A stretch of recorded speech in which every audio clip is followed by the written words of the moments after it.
Good evening. Welcome, everybody. We'll be getting started shortly. Thank you for being here tonight.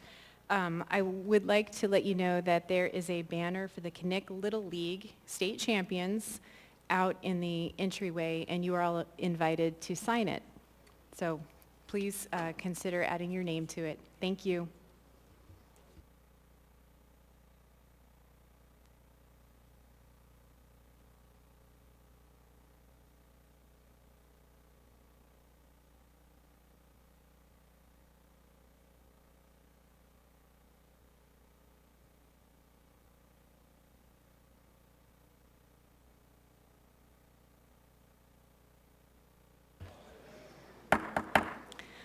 I would like to call to order this meeting of the Anchorage Assembly.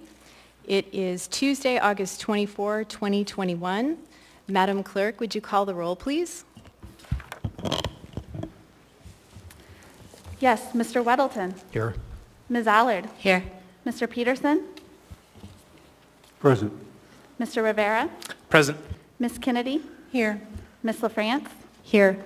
Mr. Constant. Here. Ms. Zolotel. Here. Mr. Dunbar. Here. Mr. Presberdia. Here. Ms. Quinn Davidson.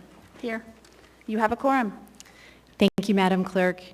Mr. Connor Johnston, would you lead us in the Pledge of Allegiance, please? There's a yellow button there on the microphone. Got it. I pledge allegiance to the flag of the United States of America and to the republic for which it stands, one nation, under God, indivisible, with liberty and justice for all.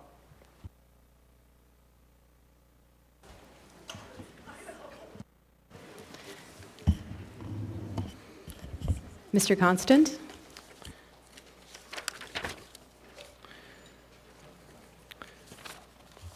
Thank you. A land acknowledgement is a formal statement recognizing the indigenous people of a place. It's a public gesture of appreciation for the past and present indigenous stewardship of the lands that we now occupy. It's an actionable statement that marks our collective movement towards decolonization and equity. The Anchorage Assembly would like to acknowledge that we gather today on the traditional lands of the Dena'ina Athabascans. For thousands of years, the Dena'ina have been and continue to be stewards of this land. It is with gratitude and respect that we recognize the contributions, innovations, and contemporary perspectives of the Upper Cook Inlet Dena'ina. Thank you, Mr. Constant. We have no minutes of previous meetings, so we will go to the Mayor's report. Mr. Mayor. Through the chair, thank you very much for allowing me once again to address the Assembly. Importantly, I'd like to provide a few updates. Over the last 2 weeks, our team has worked tirelessly to address concerns relating to COVID, hospital capacity, and testing. We've been working diligently towards a compassionate solution to homelessness in Anchorage with the commencement of our facilitated negotiations with the Assembly. We are working diligently to investigate solutions for the Port of Alaska, which is in a grave state of disrepair. Members of my administration met with Governor Dunleavy's office and Health and Social Services on COVID, ICU bed capacity, nursing and doctor shortages, and other public health concerns. The municipality has completed over 11,000 COVID tests since the last Assembly meeting. We have increased public messaging of COVID resources and testing opportunities through TV commercials, Facebook and Google ads, and radio spots. I've directed the Health Department Emergency Operations Center to expedite the setup of a COVID antibody treatment facility. Over the weekend, the Health Department and the EOC have set up one of these treatment centers and is working with Health and Social Services on ensuring adequate messaging to our community. We met with the Ambassador of the Netherlands and the General Consul to Vietnam on expanding relations, tourism, and trade between their countries and Alaska. My team and I have met with every municipal department to discuss budget concerns and what a 5% reduction in departmental spending would look like. These exercises are extremely important as we examine departments and identify areas for efficiencies, duplication, and cost savings. As we address our fiscal future, I am reminded that both my administration and the Assembly are stewards of the taxpayers' dollars. My administration worked with our Office of Information Technology to bring back the old look and feel to the municipality website at muni.org. We are continuing to investigate options for improving the website.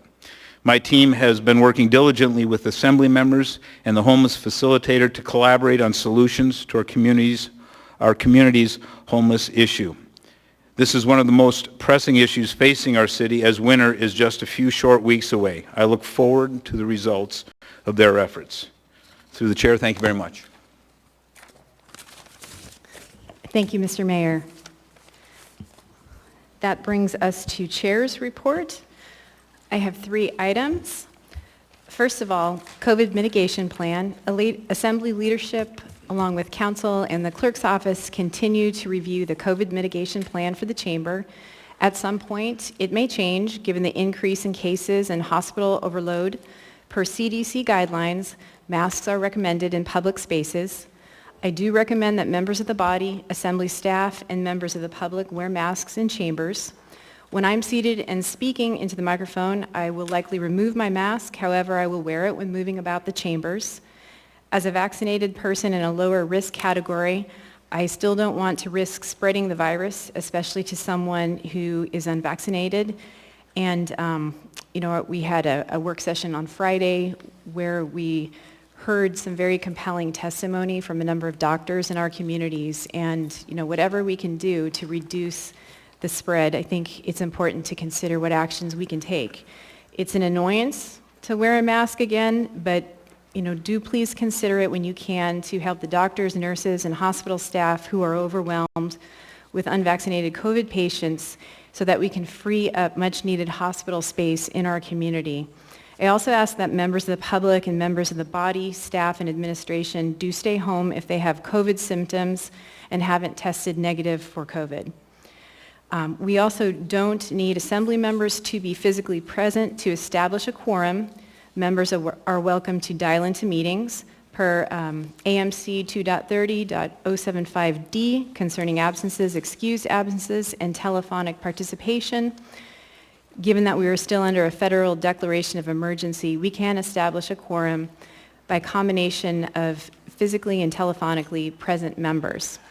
Second, concerning the chamber rules and removal of members of the public, at the last meeting, 2 members of the public were removed for creating actual disruptions. I gave repeated warnings to these individuals for refusing to follow the rules. The behaviors interfered and prevented work from getting done. Those behaviors won't be tolerated, and I may not give as many warnings this evening. So please do stay on topic when testifying. Use an appropriate inside voice when speaking, refrain from pacing, respect the personal space of other people, refrain from personal attacks, and do please keep personal items off the podium.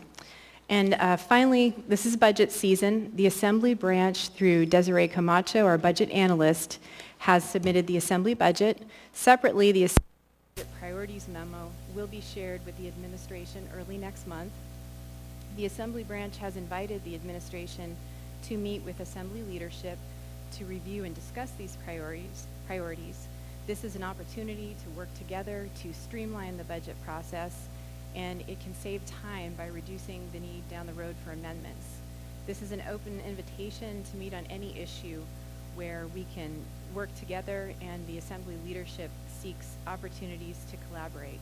Finally, I ask that all members of the public who are here, whether to speak or listen, to please share in this responsibility of welcoming all members of the public to these chambers and extending the courtesy of respect to one another. Maintaining respect is a way to help safeguard our precious democracy and serve the interests of our diverse community. Thank you all so much for being here tonight. We'll now move on to committee reports, and we'll go ahead and start with Mr. Perez-Verdia on the phone. Thank you, Madam Chair. No updates tonight. Thank you, Mr. Perez-Verdia. Ms. Quinn-Davidson? Thank you, Madam Chair. Nothing for me. Thank you, Ms. Quinn-Davidson. Mr. Dunbar? Thank you, Madam Chair. The Budget Finance Committee met on Thursday the 19th. We talked about the 2021 budget actuals and our current revenue projections. The next meeting of the Budget Finance Committee will be Thursday, September 16th at noon in room 155. Thank you. Thank you, Mr. Dunbar. Ms. Zalatel? Thank you, Ms. Chair. No updates today. Thank you, Ms. Zalatel. Mr. Constant? Same, no updates. Thank you, Mr. Constant. Ms. Kennedy? Thank you, Madam Chair. Just to announce that the Public Safety Committee of the Whole will be meeting on September 1st. That's at 11 o'clock in room 155 in City Hall. And on the agenda, besides kind of our typical update on body-worn camera policy, we'll also have a presentation from members of DEA in regard to drug activity in our community, as well as a conversation about one of our liquor licenses that that we postponed from last week, or 2 weeks ago. So, thank you. Thank you, Ms. Kennedy. Mr. Rivera? Thank you, Madam Chair. So the new estimate to receive the annual financial report is now September 7th. As soon as this is received, an audit committee meeting will be scheduled or added, or this topic will be added onto the September 16th already scheduled meeting. Thank you. Thank you, Mr. Rivera. Mr. Peterson? Thank you, Madam Chair. The Ethics and Election Committee set for tomorrow. The meeting has been canceled. Thank you. Thank you, Mr. Peterson. Ms. Allard? Nothing, Chair LaFrance. Thank you, Ms. Allard. Mr. Weddleton? Thanks. The Community and Economic Development Committee on Thursday the 19th, we just got an introduction to some issues that there may be conflicts in the way we handle our vacant properties. We made some changes a couple times over the last couple of years, and it's clashing with our building code. So Mr. Trombley has recommended we start looking at changes, so we'll start that. We also heard from Jim Fredericks from the Board of Equalization and talked about some of the routines and their needs for people to volunteer. So if you happen to be a realtor or someone knows about land and buildings and so on, that's about a 5-6 week thing in the spring where you can address challenges to assessments. We also got continued our discussion with Jim about how they assess vacant land, which is an ongoing topic. Another ongoing topic that we'll be picking up again is what the city does with unasserted rights-of-way and easements. Also on AMATS, the Anchorage Metropolitan Area Transportation Solutions Group, which is the group that allocates our federal highways funds. There's new criteria proposed new criteria for ranking projects, and that is open until September 20th. Thanks. Thank you, Mr. Weddleton. That brings us to addendum to the agenda. And first we'll implement our laid on the table procedure and address those items. We do have 5 items that have been laid on the table. 2 of them we'll be voting on, and 3 of them do not require an affirmative vote of 8 members, so I'll go ahead and begin with those 3 items. The first, number AIM 135-2021A, contracts awarded between $50,000 and $500,000 through formal competitive processes for the month of July 2021.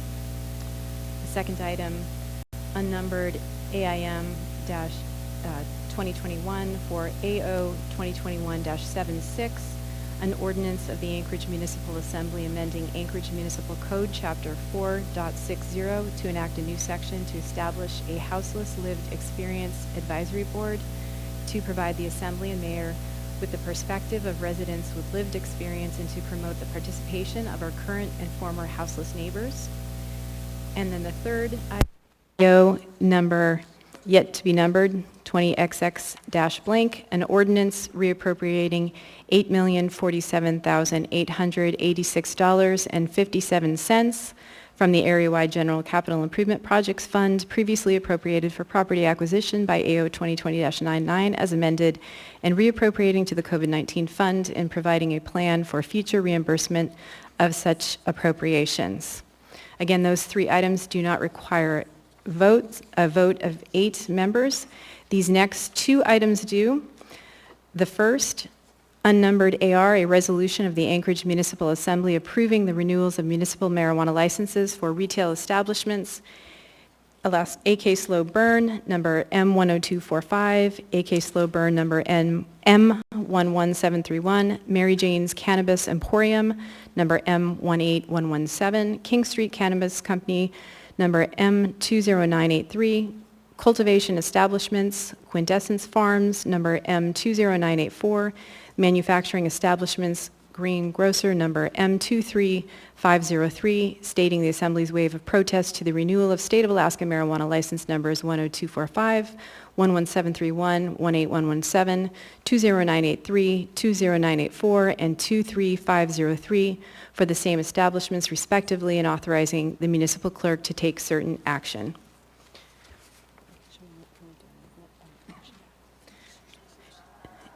Is there a motion?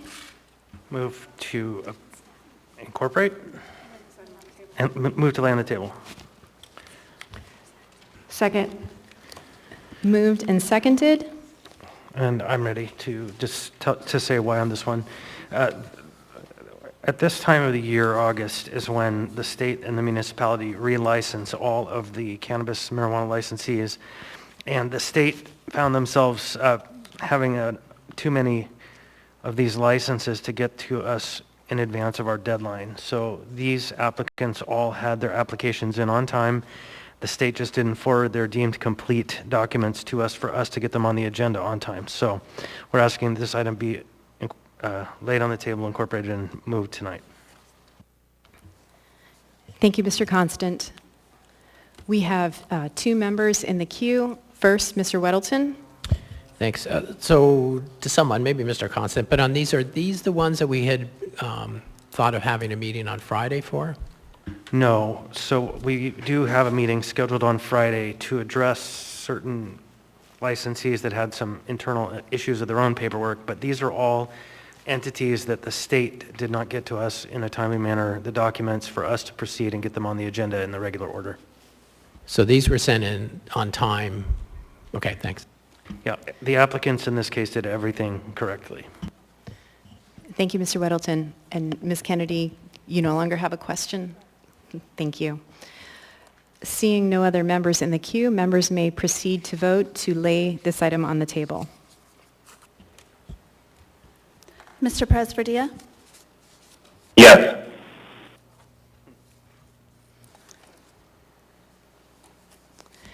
The motion to lay this item on the table passes 11-0.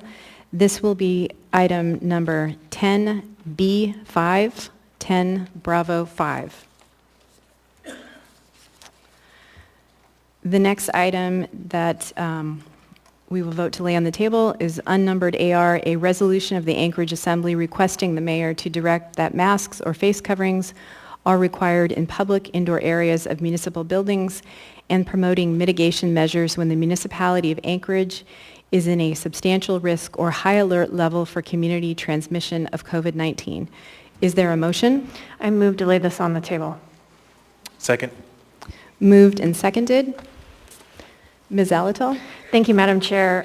This is laid on the table, and its urgency is due to both the most up-to-date information, and I wanted to wait until after we had the work session on Friday so we could receive that information as well. Thank you. Thank you, Ms. Alatal. Ms. Kennedy? Thank you, Madam Chair. Just a question in regard to whether or not this item requires public hearing and a set date for that. Thank you. Thank you, Ms. Kennedy. Ms. Alatal, would you like to address that, or would you like to have council address? I'll start, and council can correct me if I'm wrong, but I believe this is a resolution of the body, just like other resolutions asking for action from the administration, so no, it is not required for public hearing. It is not an ordinance. Thank you, Ms. Alatal. Any follow-up, Ms. Kennedy? Oh, thank you, Madam Chair. Thank you, Ms. Kennedy. Seeing no other members in the queue, members may proceed to vote to lay this item on the table. Mr. Presverdia? Yes.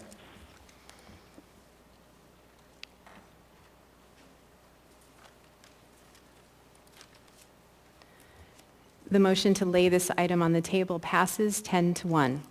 This item will be 10B6, 10 Bravo 6.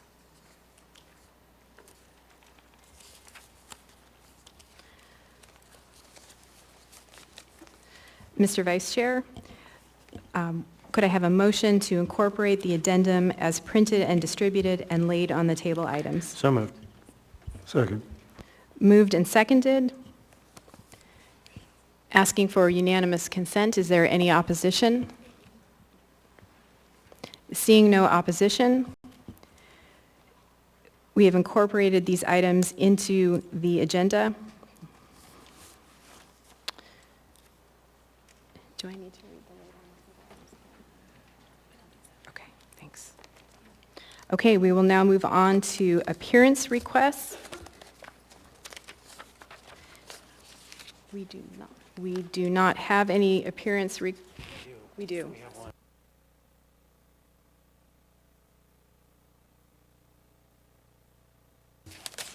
We have one appearance request. Thank you, Madam Clerk. Mr. Lassard?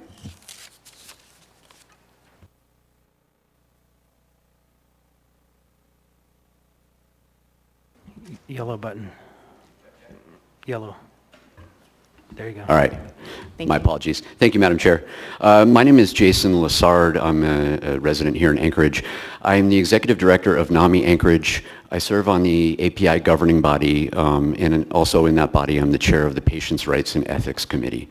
I'm here speaking on my own behalf, but I wanted to share that because those roles both inform my views and the frustrations that I'm going to share. Very briefly, I'd like to say NAMI is a peer-led organization. 70% of our board is peers. We truly believe in sharing of lived experience. We see the magic that happens when we do this with APD's crisis intervention team. And just quickly, I would like to throw my support for Mr. Rivera's AO 2021-76. What I'm here to talk today primarily about is the mystery contract this administration has with Dr. Robert Marbut. I attended the August 6th ACDA meeting wherein Dr. Marbut stated he'd been working with the administration from the prior Friday. This would be July 30th. Why hasn't the Assembly or the public seen this contract? It's been almost a month. I'm super interested in the deliverables because this will help us understand the direction we may be heading with this team. Now, while there are many things that stuck out from Mr. Marbut's words that day that bothered me, whether it be a yearning for the pre-1980s behavioral health system that we had, which was just terrible for anybody experiencing a mental health condition, or his frustrations that the ACLU was able to cut down the limit to involuntary holds to 72 hours. Very concerning items that he was sharing with me, or with the group, I'm sorry. But one statement in particular really stood out, and it's where he drew the weakest of correlations between the West Virginia and Parkland shooters, homelessness, and mental health issues. He said he's seeing a micro pattern, were his words, develop around this. Assembly, this is an absolutely ridiculous claim and a damaging one. And frankly, I'm amazed that someone with the title of doctor would even share it. Either he does not understand the basics of correlation versus causation, or he does, but sticks with the claim because it fits his ideology. Either way, not a good look. And honestly, not a good guy to have working on a problem like this. There were other misrepresentations shared with the ACDA group concerning the success of Marbut's own facilities, but those were shared with the Assembly at the last meeting. In the interest of time, I won't rehash them.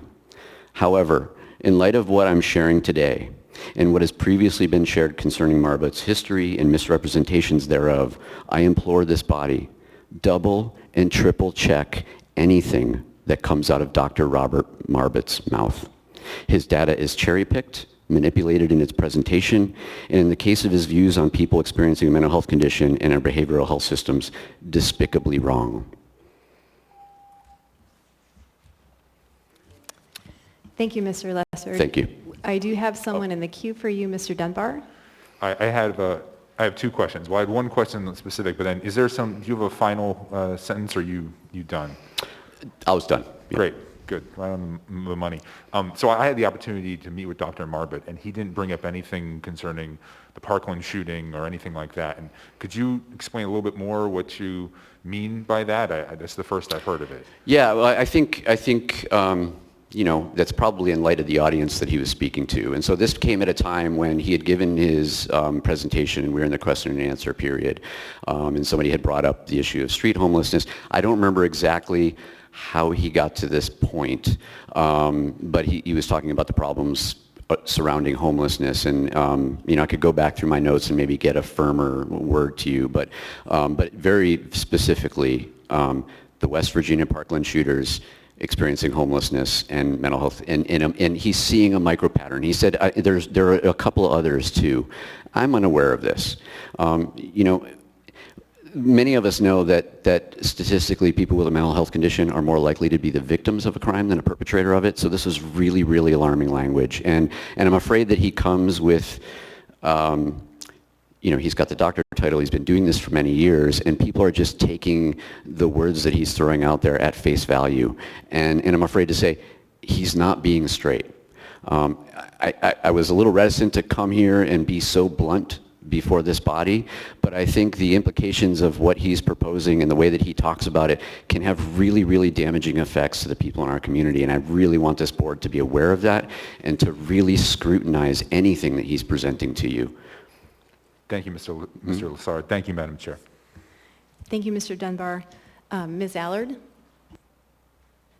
Thank you. Thank you for being here tonight. You mentioned a mystery contract. What are you talking about? According to Dr. Marbet, he's been working with the administration since July 30th, and we understand that there's a contract. I heard that the last meeting there was a contract that was going to be no more than $10,000 for a month. Presumably he's already doing work to this effect, and I'm just kind of curious why the Assembly or why the public hasn't seen anything along these lines with a contract. It's not my understanding of how contracts work. Chair, may I answer that? Because there is no contract, so there's nothing to discuss. If there was a contract, we would be discussing it, but I have affirmation from the administration. There is no contract that has been executed. So what is he doing here then? There is no contract. People volunteer their times all the time. Thank you, Mr. Lessard. Thank you, Ms. Allard. Thank you. That brings us to initial audience participation. For this initial audience participation, I'd like to prioritize time for members of the public who would like to speak on a consent agenda item, those who cannot stay until the second audience participation at the end of the meeting, and those who would have difficulty staying for a public hearing item already on the agenda due to childcare or travel issues before we open it up to the broader public. As a reminder, if you choose to speak now on a public hearing item already on the agenda, you may not speak again when we open the public hearing on the item. Also, if you choose to speak now, you cannot speak again during the final audience participation. For audience participation, please direct your comments to the Assembly or the Chair. You will have 3 minutes to speak, and personal attacks are not appropriate. In addition, audience members are asked to avoid clapping or other disruptions during audience participation. Last, during audience participation, Assembly members generally do not answer questions or respond to comments. We may talk to you offline during a break or after the meeting to address any questions you have.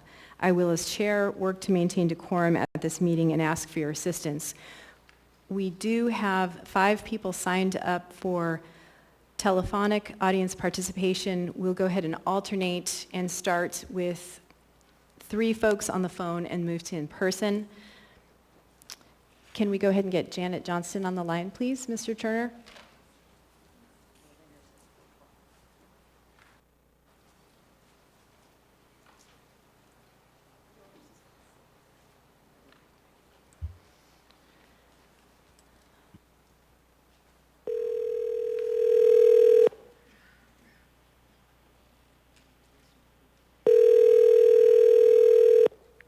Hello? Hi, Dr. Johnston. Yes. This is Suzanne LaFrance with the Anchorage Assembly, and you are on for initial audience participation. If you could go ahead and state your name for the record, you'll have 3 minutes. Thank you. Hi, this is Janet Johnston. I'm an epidemiologist who has been watching the COVID numbers very carefully for the past year or so, and I'm calling to echo a lot of what the healthcare providers were saying last week about how the current COVID situation is unsustainable in Anchorage. I'm sure you're all very aware that our numbers are very high in terms of how many new cases we're getting every day. But what I'm most concerned about, and I really want to stress, is the trend that we're on. So our numbers in terms of cases and also the number of people hospitalized have been increasing for the past 2 months. We've now got an effective R value of 1.1. What that means is that for every generation of the virus being transmitted, we're effectively getting 10% more cases. And so we're seeing this steep increase that's not going to go away unless something is done. And the something really needs to be more vaccinations and more use of the preventive measures that we know work: masking, distancing, avoiding crowds. So I'm calling the Assembly today to ask you to consider what it is that you can do. I strongly support the resolution that Assemblyman Zolotel has made, but I also ask you to try to go further. If it is all in your power to put in place a mandate for masking across the entire municipality and public spaces, that would be probably the most effective thing that you could do to try to bring cases under control. If that's beyond what you can do, or in addition, I would ask you to think about what combination of carrots and sticks do you have available to increase vaccination rates, use of masks, and to motivate businesses to require some combination of vaccinations, testing, and masks. Are there things that you can do to give credits, tax credits, to businesses that cooperate in a mitigation plan? Are there more aggressive programs that we can do for getting vaccinations out to people?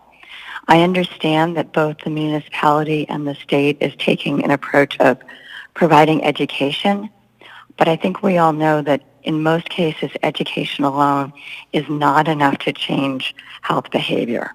We know of doctors who know of the adverse effects of smoking who still smoke. We know of people who know that they need to exercise but are still sedentary. We need more than education, and I'm asking the Assembly to do everything they can to try to move toward that. And so thank you very much for your time and effort, and I appreciate the call. Thank you, Dr. Johnston. Next on the list, we have Sarah Catherine Bryan. Mr. Turner, would you give her a call, please?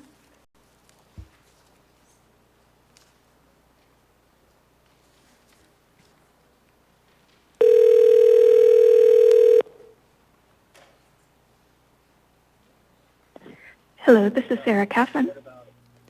Hi, Ms. Bryan. This is Suzanne LaFrance with the Anchorage Assembly. Good evening. Is it time for testimony?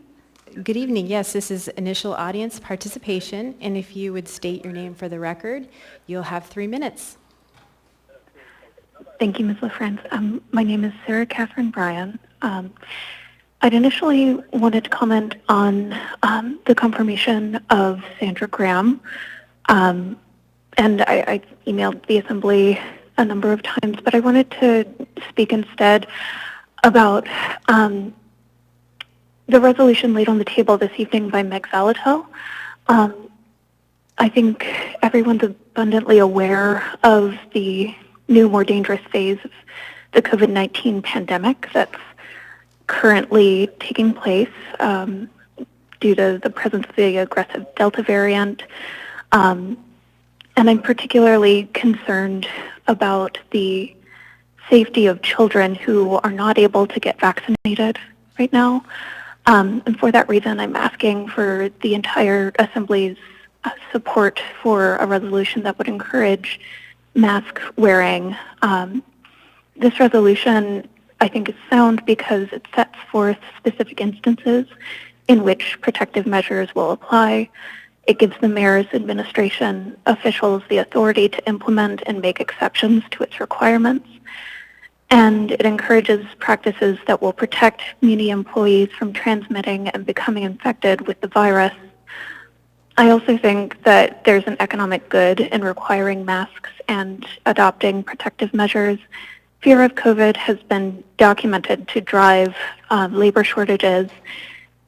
In many states, including Alaska, there are bills enabling workers' compensation claims to be filed by employees who are infected on the job. For instance, in Alaska, HB 45 has been filed in the legislature to provide for workman's comp claims for specific types of employees.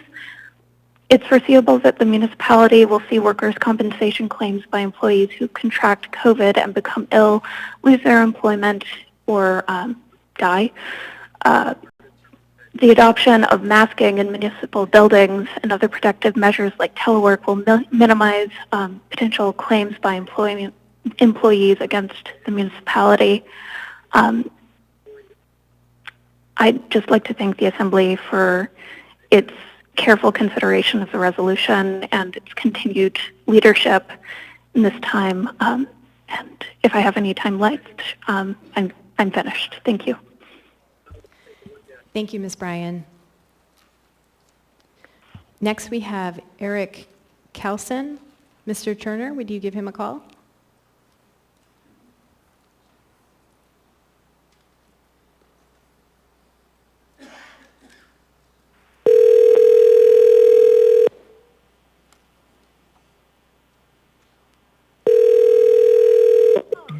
Hello? Hi, is this Mr. Kelson? This is Mr. Carlson, yes. Hi, this is Suzanne LaFrance with the Anchorage Assembly. You are on for initial audience participation. If you would state your name for the record, you'll have 3 minutes. Welcome. Hello. I'm Eric Carlson. You can go ahead and begin, sir. Okay. I'm here to speak on the Graham confirmation vote. I'm an associate professor of library science at the University of Alaska Anchorage, and also I previously worked for APL and was the manager of the Muldoon Library, acting manager of Mountain View, and acting manager of LUSAC at various points during my employ, so I'm familiar with the requirements for running the Anchorage Public Library. It's very important when hiring a leadership position like this that there be some sort of prior experience running the kind of organization that they're running. So having prior experience running a library is very important, as is base level of education in librarianship, neither of which the candidate has. And hiring someone who has neither of these qualities is essentially wasting the entire investment that taxpayers are making in the institution, applying a very low multiplier to all the resources we pour into it, because it's not going to be able to deliver services in the way it's accustomed to having a qualified director as we have in the past. So I'm calling to urge a no vote on the Graham nomination, not because of any particular ideological stance of the candidate, but because the candidate is just grossly unqualified.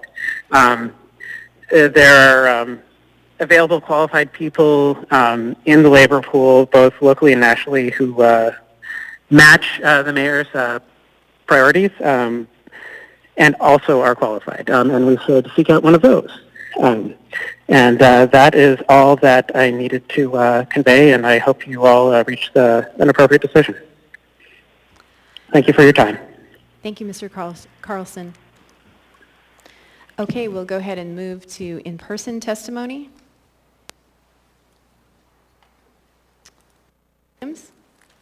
Welcome. Please state your name for the record. You'll have 3 minutes. Niall Sherwood Williams, a resident of West Anchorage. First, I'd like to just give a congratulations to the Knick Little League team. God bless you all for representing our city proudly.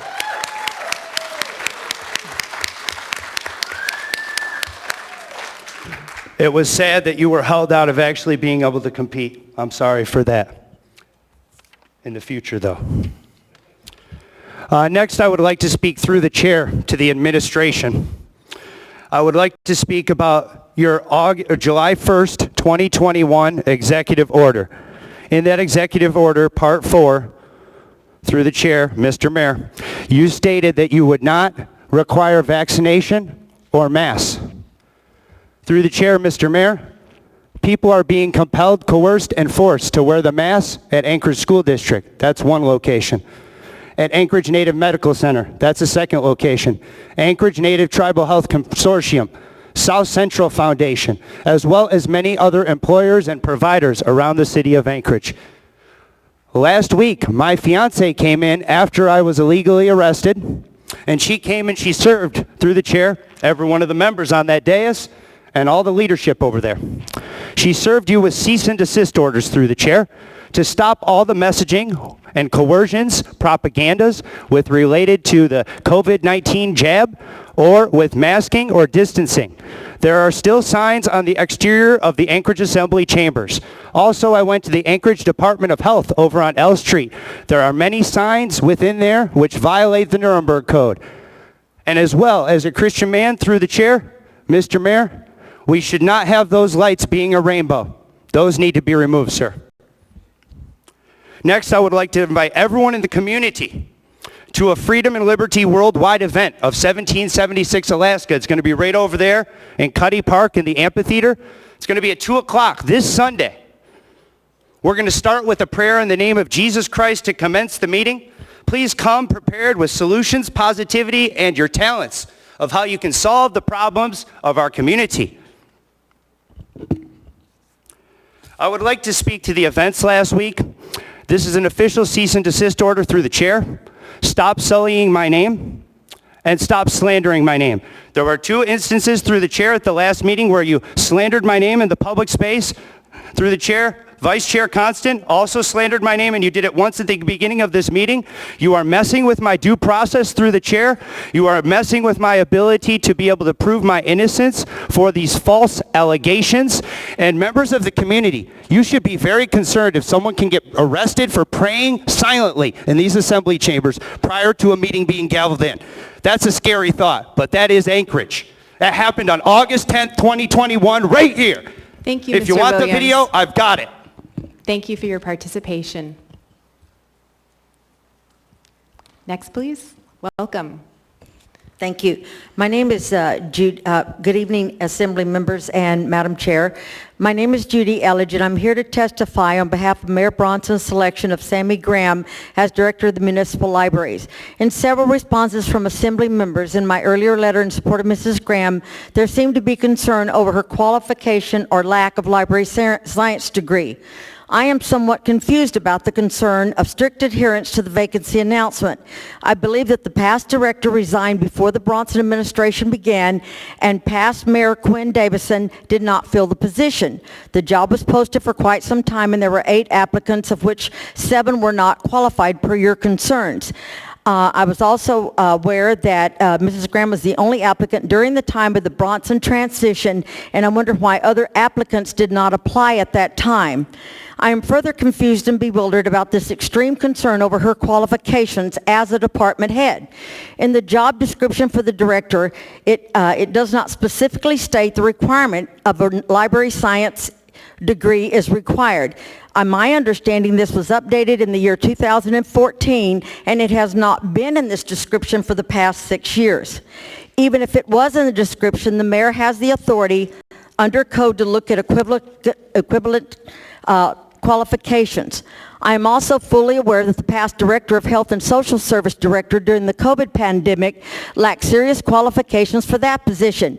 It is my understanding she had been the Director of Boys and Girls Club, but had absolutely no medical qualifications that would be needed for the position during a time of extreme crisis, and Assembly voted for her unanimously.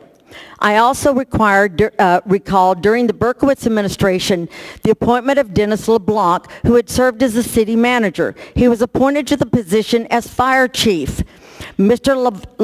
LeBlanc had never served as one day as a fireman. Once again, that vote was unanimous. This leads me to believe that the opposition to Mrs. Graham is a political one. Do I need to remind you that elections matter? Most of us feel strongly that each new administration has the right to appoint their executive heads.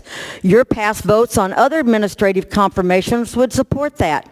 I assure you these department heads need leadership more than anything, not a degree on paper that says they have one in library science. I hope all of you will realize this and support the appointment of a fine leader in our community, Mrs. Graham, as director of the public library. As a retired principal, I assure you her qualifications exceed those of the most recent Director of Health and Social Services and those of Mr. LeBlanc. Thank you very much. Thank you, Ms. Elledge, for your participation. Please refrain from clapping. Welcome, Mr. Darden. I would like to remind members of the public to please refrain from clapping during this period of audience participation. Dustin Darden, Dustin, Darden. I just wanted to Niall Williams was talking about something really cool. There's a time of prayer we're going to have, and everybody's invited. Whether you believe in Jesus Christ as your Lord and Savior or not, we're going to have a time of prayer out at the outdoor Coliseum out there by the pond, by Cuddy Park, on Sunday at 2 o'clock. And you guys are welcome to come too, if anybody wants to come. The name of Jesus Christ is the name above all names, and he has the power to heal, and he is the King of Kings and Lord of Lords, and he's worthy to be praised. And he's the solution to every problem.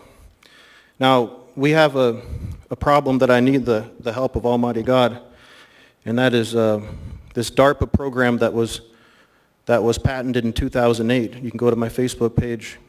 It was patented in 2008, and now it's been perpetrated as a COVID-19 vaccine when it is in fact on record as being a bioweapon.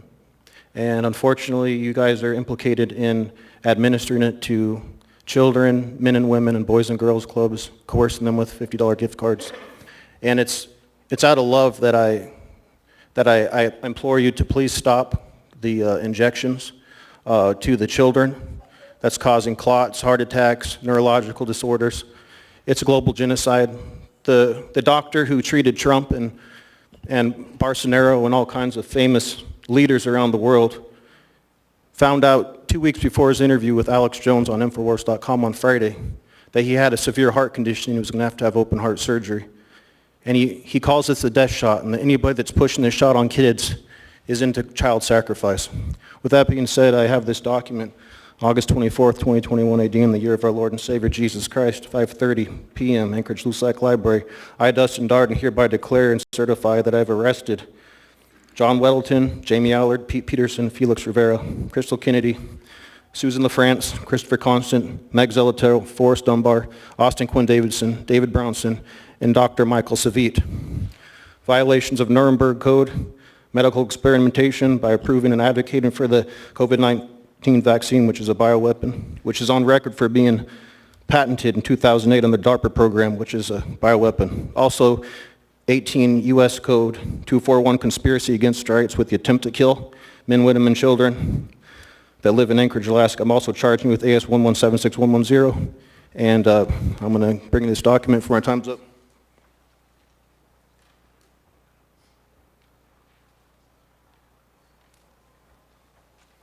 So I'm placing you all under arrest, and that is the official APD arrest form. Thank you, Mr. Darden, for your participation. We'll do one more in person. Please go ahead and come forward, and then we'll go back to the phone. Welcome. Good evening, Assembly members, through the chair. My name is Melinda Gant, and I serve the Anchorage Community Development Authority as the Community Development and External Affairs Director. I am honored to be in front of the Anchorage Assembly tonight and advocate for Mike Robbins as the Executive Director for the Anchorage Community Development Authority. Mike has been working in our office for 55 days now, or since July 1st, in the capacity of Executive Director, for which the administration seeks confirmation for his position tonight. I have been working for ACDA since the mid-90s, and I can confidently express that Mike is the perfect fit for our agency for many reasons. Mike is focused on finances. My prior work experience included working for an international accounting firm for 10 years.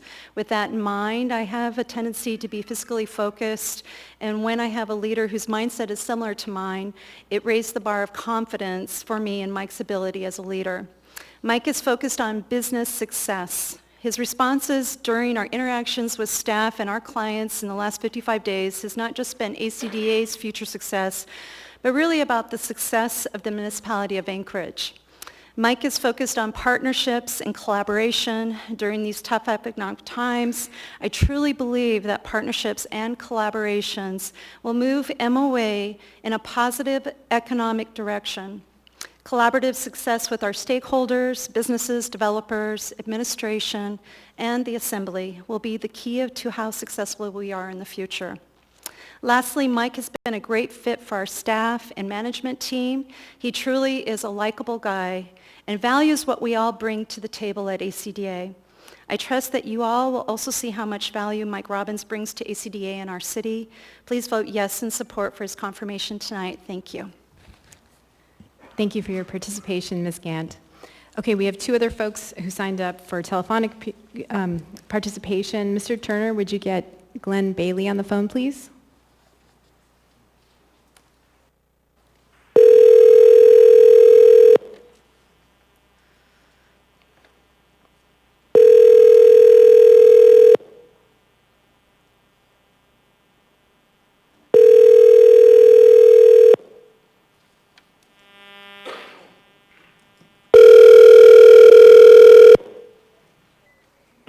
Hello, thank you for calling. This is Glenn. Let's go ahead and try Mark Wisthoff.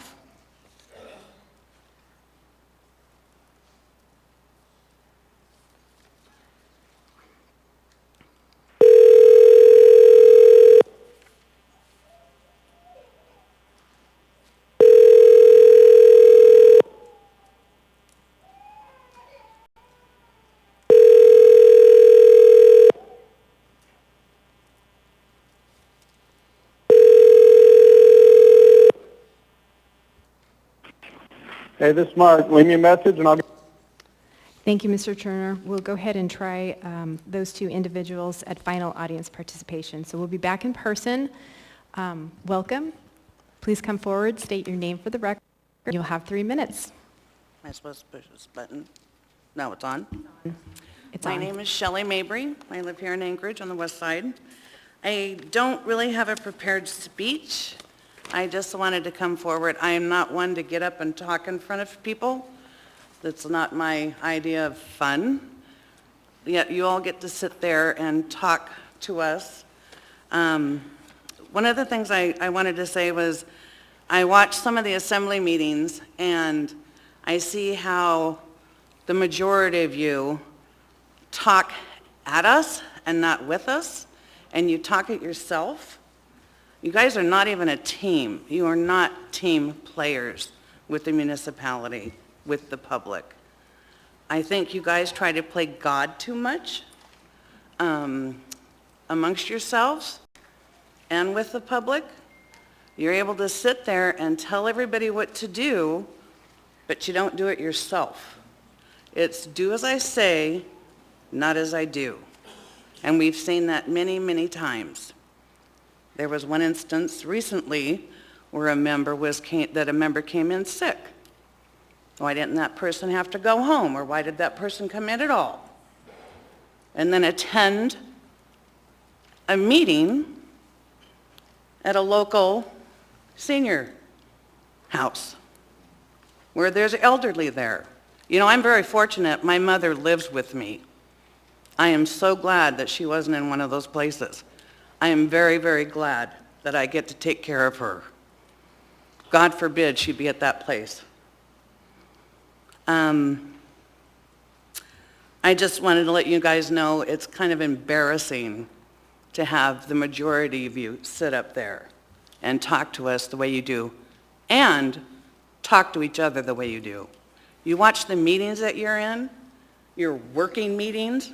What are you working out? You're screaming and yelling at each. Well, you're not screaming. You'll quote somebody else's saying. You'll have your little only verb in there. But you guys aren't working together. You're not doing anything for us. Where's the assembly members? Where are you people?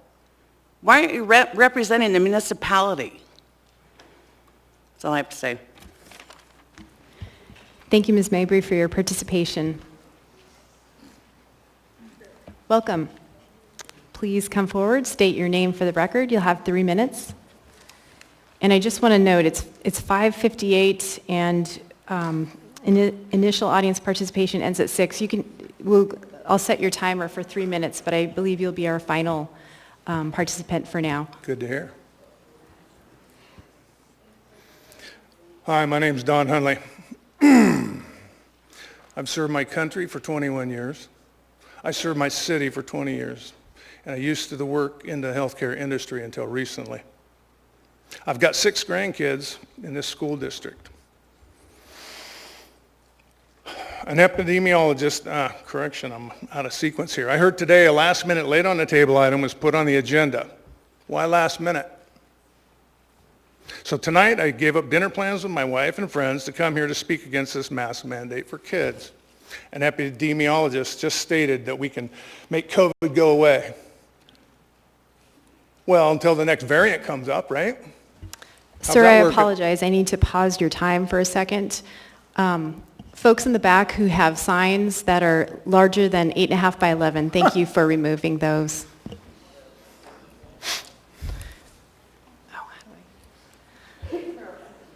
Please go ahead and continue. So, unfortunately, COVID's here to stay. I'm not a research genius, but in 20 minutes, I was able to find more than 10 studies that said masks on children is bad for them. So, here we go, real quick. Do masks reduce COVID transmission? Well, 2 weeks ago, the CDC sternly decreed 56 million children and adolescents, vaccinated or not, should cover their faces regardless of the prevalence of infection in their community. Authorities in many places took cue to impose mask mandates in schools and elsewhere on the theory that masks can't do any harm. This isn't true. Some children are fine wearing masks, others aren't. You can read the rest of it if you want. I'll bring it up to one of you. This is the CDC study, and in our systematic review, we identified 10 RCT's reported estimates of the effectiveness of masks. We found no significant reduction in influenza transmission with the use of masks. Again, I am not a rocket scientist, and I found this. CDC study, another one. Summary, children do not readily acquire SARS-CoV-2, very low risk. It spreads to other children, teachers, or endangers parents at home. This is settled science, so in the rare cases when a child contracts COVID, it's very unusual for the child to get severely ill or die. Masking does cause positive harm to children, as it can to some adults. Children shouldn't be forced to mask due to CO2, a new study says. This is a German study. The results were carbon dioxide in kids, 13,000 parts per million. The result says that kids in Germany can't have more than 2,000 parts per million, 6 times less than they were inhaling. I got 30 seconds left. If you want to wear a mask, good on you. That's okay. But don't mandate it to kids that can't say no. As a final thought, the back of my shirt says it's better to die on your feet than live on your knees. And I kind of feel that way right now. Kids are getting dictated. The most vulnerable kids, the most vulnerable people are being dictated to. Thank you, Mr. Huntley, for your participation. We've got, you can bring those up to the clerk here for distribution, and Ms. Allard is in the queue with a question for you.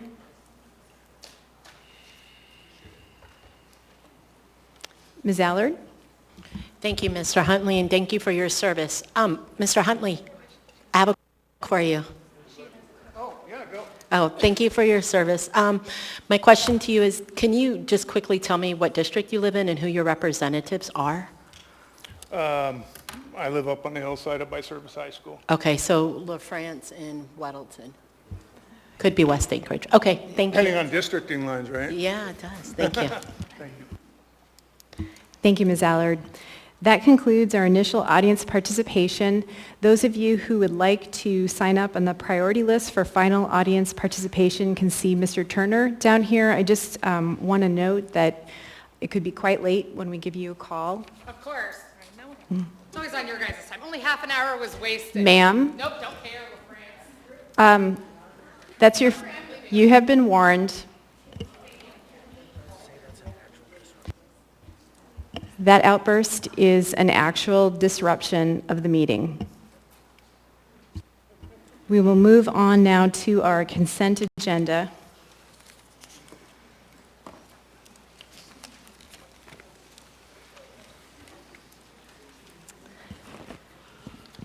Consent agenda items numbered 10A through 10F are typically routine or non-controversial items such as bid awards, new business, information and reports, and ordinances and resolutions for introduction. The items on the consent agenda may be approved by the Assembly by a single vote on a motion to approve the consent agenda. Prior to approval, items may be pulled by an Assembly member for discussion and separate vote on each of those items. Under the Assembly Rules of Procedure, all ordinances and some resolutions will have an opportunity for public hearing on a future date. So I'm going to go down the dais and ask each member if they would like to pull any items. And I'll start with Mr. Perez-Verdia on the phone. Mr. Perez-Verdia, are there any items you would like to pull? No items, thank you, Mr. Chair. Thank you, Mr. Perez-Verdia. Mr. Weddleton? No, thanks. 10 Bravo 6, 10 Delta 2, 10 Delta 4, and 10 F1. 10 Bravo 6, 10 Delta 2, 10 Delta 4, and 10 Foxtrot 1. Correct. Thank you, Mr. Weddleton. Ms. Allard? Thank you, Madam Chair. 10 Alpha 1, 10 Alpha 2, 10 Bravo 5. 10 Alpha 1, 10 Alpha 2, 10 Bravo 5. Thank you, Ms. Allard. Mr. Peterson? Thank you, Madam Chair. No items this evening. Thank you, Mr. Peterson. Mr. Rivera? Thank you, Madam Chair. Just one item, 10F4. Thank you. 10 Foxtrot 4. Thank you, Mr. Rivera. Mr. Kennedy, Ms. Kennedy? No additional items. Thank you, Madam Chair. Thank you, Ms. Kennedy. Mr. Constant? Thank you. 10D, 11 through 19 on behalf of the administration. And then 10F1, oh, that's already pulled, and then 10G1.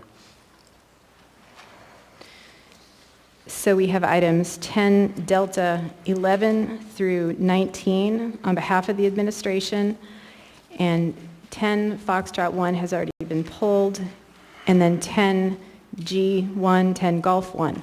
Is that it? Yep. Thank you. Ms. Zalatil? Thank you, Madam Chair. Most of my items have been pulled. I'd like to also pull 10A4 and 10A5. Thank you.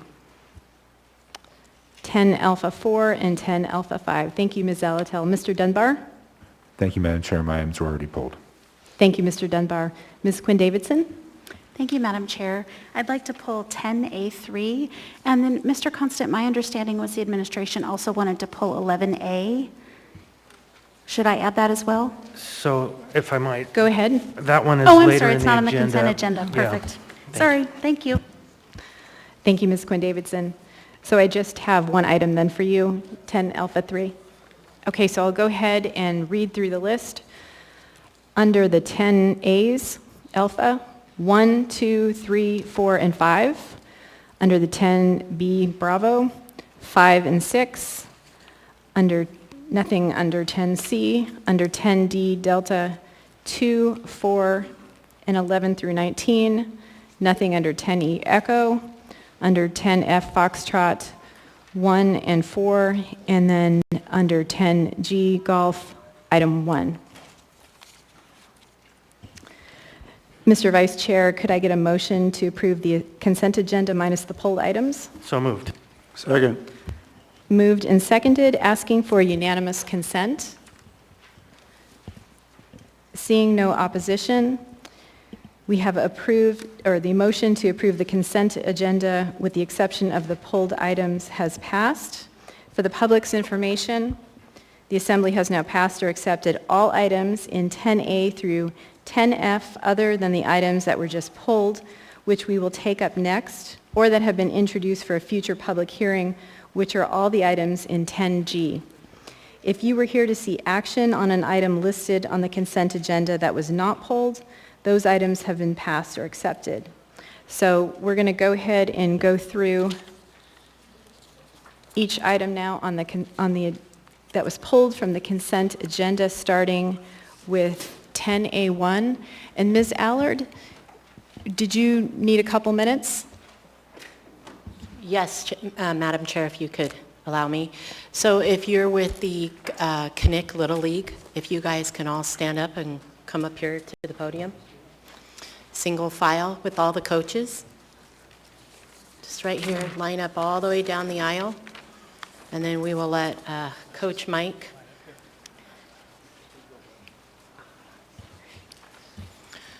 And Chair, if it's okay, before we read the resolution, I don't know who's reading it. And we'll go ahead and I'll read it into the record and we'll have a Thank motion. you. And I was hoping that before we read the resolution, if Coach Mike could allow each boy to introduce themselves and their position. Okay, so I'll go ahead and read this into the record and we will vote and then we'll go ahead and proceed. Thank you, Ms. Allard. So we now have before us item 10A1, resolution number AR 2021-266, a resolution of the Anchorage Municipal Assembly recognizing the Eagle River Connect Little League team champions. What is the will of the body? Move to approve. Second. Moved and seconded. Seeking unanimous consent. Seeing no opposition. Who is, again, you are reading, Ms. Kennedy?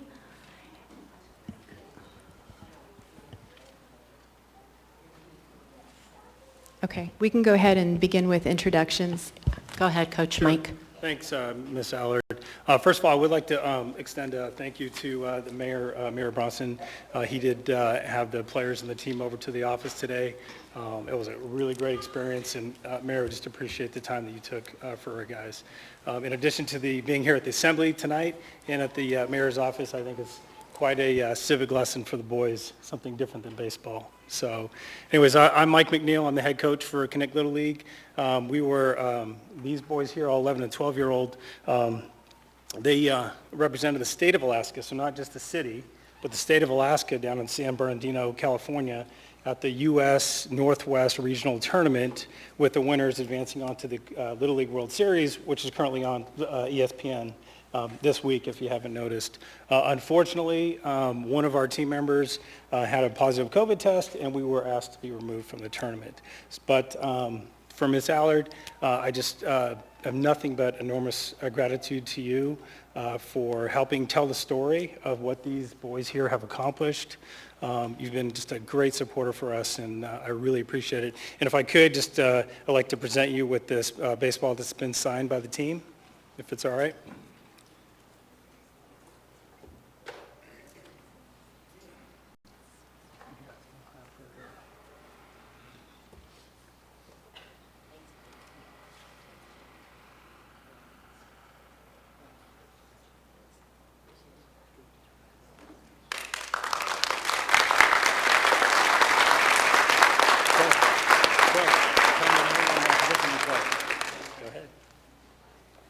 My name is Pace Newkirk. I play second base and outfield.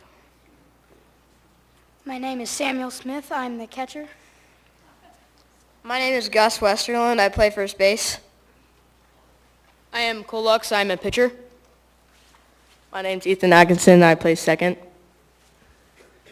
My name's Owen McNeil. I play shortstop. My name is Wyatt Seegers. I play third base. My name is Weston Gracie. I play outfield and pitcher. My name is Derek Lee. I play outfield. My name is Justin Betside, and I play pitcher. My name is Lalo Palomares, and I play outfield and pitcher. Jeff Smith. I got the opportunity to see the boys every time they came to first base. It was an honor.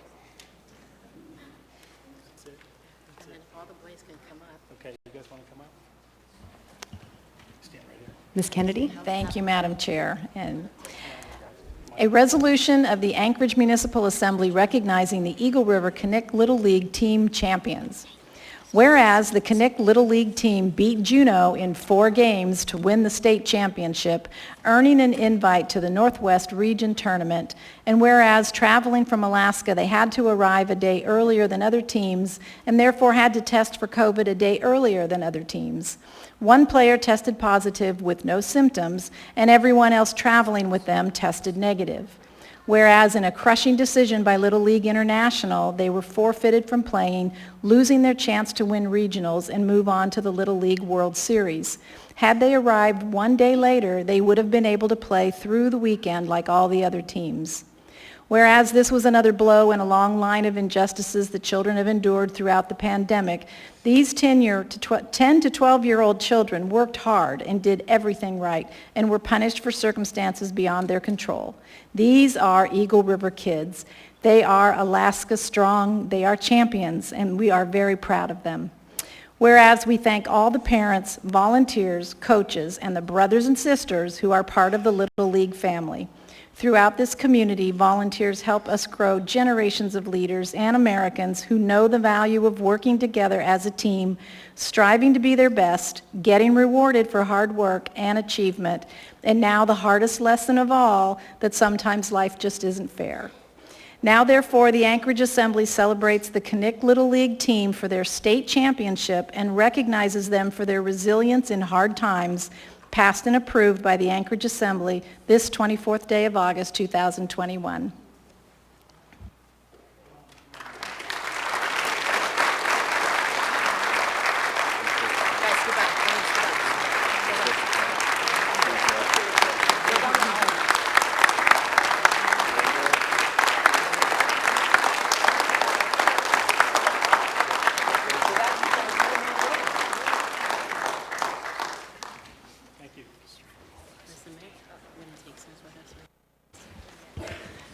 Congratulations, and thank you all for being here tonight.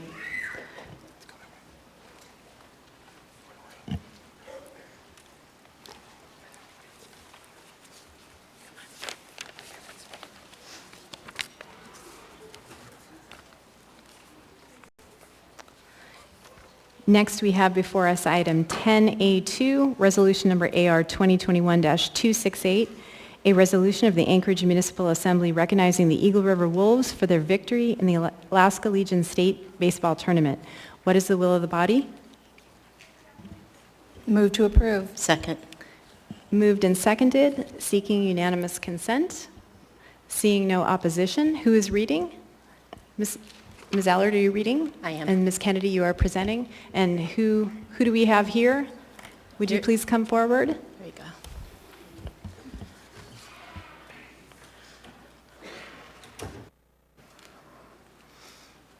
Do we talk? Madam Chair, if I could speak before I read this. Thank you. Briefly, Ms. Allard? Yes. So you have Connor Johnston here tonight and Jack Malloy. And most of the ball players are already off to college, playing college ball. So we have these two individuals from the Eagle River High School team accepting. Thank you, Ms. Allard. Thank you. This is a resolution of the Anchorage Municipal Assembly recognizing the Eagle River Wolves for their victory in the Alaska Legion State Baseball Tournament. Whereas the Eagle River Wolves Legion baseball team, in their first taste of championship glory, defeated a nearly undefeated South Wolverines, and whereas the top seed in the tournament, winning 43 of 45 games during the high school and Legion seasons. South dominated the Alaska School Activities Association Division I title last month, but a pitching masterpiece from double plays and one home run crowned the underdog Eagle River Wolves the championships. And whereas a solo home run by Wolves Orazio Ramos and a stunning 85-pitch two-hit shutdown came from the 15-year-old freshman Luke Barch, led to a 1-0 victory for the Wolves in the final game of the round-robin style tournament. It was a rare accomplishment to see someone so young. He retired the first 11 batters he faced. The game was a pitching showdown that lasted only 79 minutes. And whereas the state champions, the Eagle River Wolves, advanced to represent Alaska in the American Legion Northwest Regional in Gillette, Wyoming. Now, therefore, the Anchorage Assembly recognizes Eagle River Wolves for their incredible victory in the state championship. Passed and approved by the Anchorage Assembly, 24 August 2021. Thank you.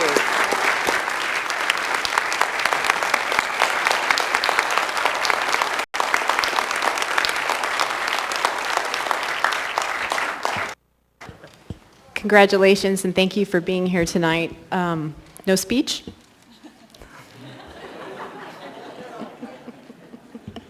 Congratulations.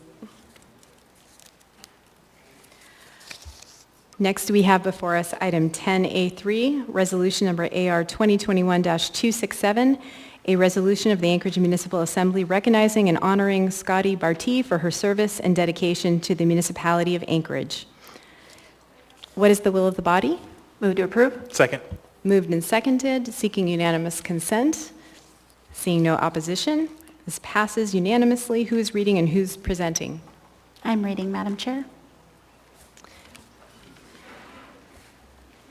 A resolution of the Anchorage Municipal Assembly recognizing and honoring Scotty Barty for her service and dedication to the municipality of Anchorage. Whereas Scotty Barty began her service with the Muni of Anchorage in April 1990 and has diligently and professionally served the municipality as the operations supervisor and trainer since 1999.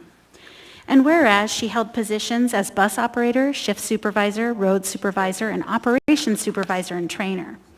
And whereas during her 31 years with Transit, she has worked for 4 superintendents, 7 directors, and 9 mayors. And whereas, according to Scotty, her best memories at Transit are of all the people she's met along the way and everything she's learned from them. And whereas her favorite wrapped buses over the years have been the Binky, the Polar Bus, Buzz Ted, and Wild Thing. And whereas over the span of 2 decades, she has taught over 100 people mover operator training classes, graduating hundreds of operators over the years. She made each and every one feel important and happy they had joined the team. And whereas she guides and directs gently with a mild temperament and positive attitude. And whereas she is always a consummate team player with other divisions that needed an assist with something. She tries to find a way to make Transit better, acts with kindness, and helps solve the issue. And whereas after more than 31 years of dedicated public service and leadership, Scotty officially retires from her position on August 27, 2021. And whereas Scotty's dedication to the public transportation department have been exemplary, and she will be missed by all who know and have worked with her. Now, therefore, the Anchorage Assembly hereby recognizes and honors Scotty Barty for her dedication to the municipality of Anchorage and its citizens, passed and approved by the Anchorage Assembly on this 24th day of August, 2021. It's an awful lot of whereas.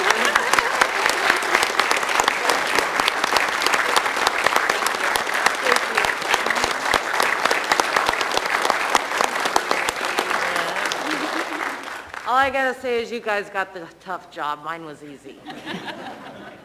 Thank you. Thank you. Madam Chair. Mr. Rivera. Thank you. Can you come back up here? Sorry. Apologies for that. Nope.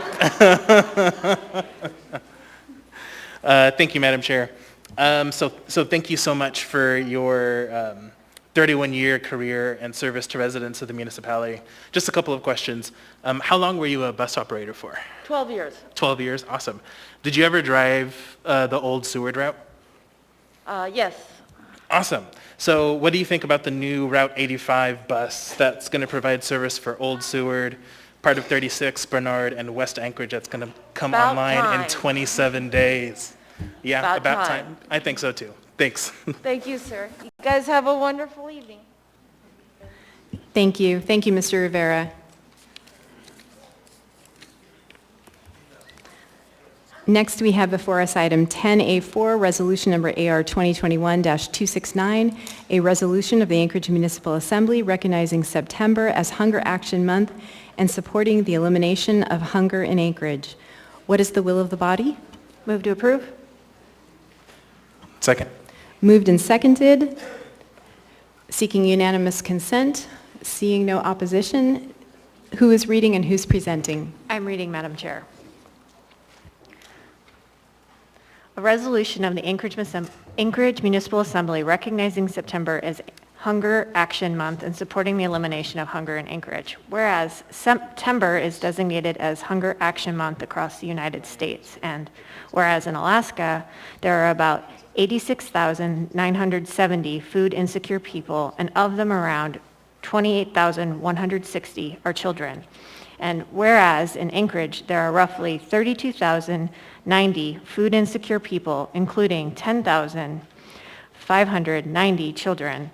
And whereas Anchorage is committed to taking steps to raise awareness about the need to combat hunger in every part of our city and to provide additional resources that citizens need. And whereas Anchorage has a strong anti-hunger network comprised of food industry, faith-based, tribal, public, and nonprofit organizations committed to addressing hunger. And whereas charitable programs are unable to fully support those struggling with hunger, and SNAP, also known as food stamps, are an important resource to food insecure individuals, providing supplemental money to help buy food until they get back on their feet. And whereas demand at food pantries across the state has increased 75% at the height of the COVID-19 pandemic and remains elevated. And whereas the charitable anti-hunger network anticipates elevated need for food assistance for quite some time as Alaskans recover from the economic effects of the pandemic. And whereas Food Bank of Alaska distributed roughly 13 million pounds of food statewide during the first 14 months of the pandemic and recently moved to a new location at 2192 Viking Drive to improve distribution capacity to better serve its network of food pantries, partner agencies, and other community organizations. Therefore, the Anchorage Assembly resolves September is Hunger Action Month and encourages all citizens to give their time and financial resources to the Food Bank of Alaska and other entities in Anchorage's anti-hunger network to help our neighbors in need. This resolution shall be effective immediately upon passage and approval of the Assembly, passed and approved by the Anchorage Assembly this 24th day of August, 2021.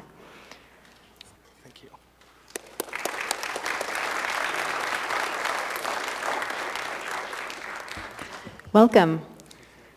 Thank you, Madam Chair and members of the Assembly, and good evening. My name is Ron Meehan. I'm the Policy and Advocacy Manager of the Food Bank of Alaska and the Alaska Food Coalition Manager. Our programs and the work our agencies and partners do serve a vital role in making sure that no Alaskan goes hungry. Hunger Action Month acts to raise awareness around food insecurity and to promote solutions to address it. We look forward to a strong collaborative relationship with the Anchorage Assembly moving forward and are immensely grateful to the body for passing this resolution this evening. Our efforts would not be possible without the incredible support we've received from the community. In fact, 71% of our financial support over the last year came from contributions from organizations, businesses, foundations, and community members.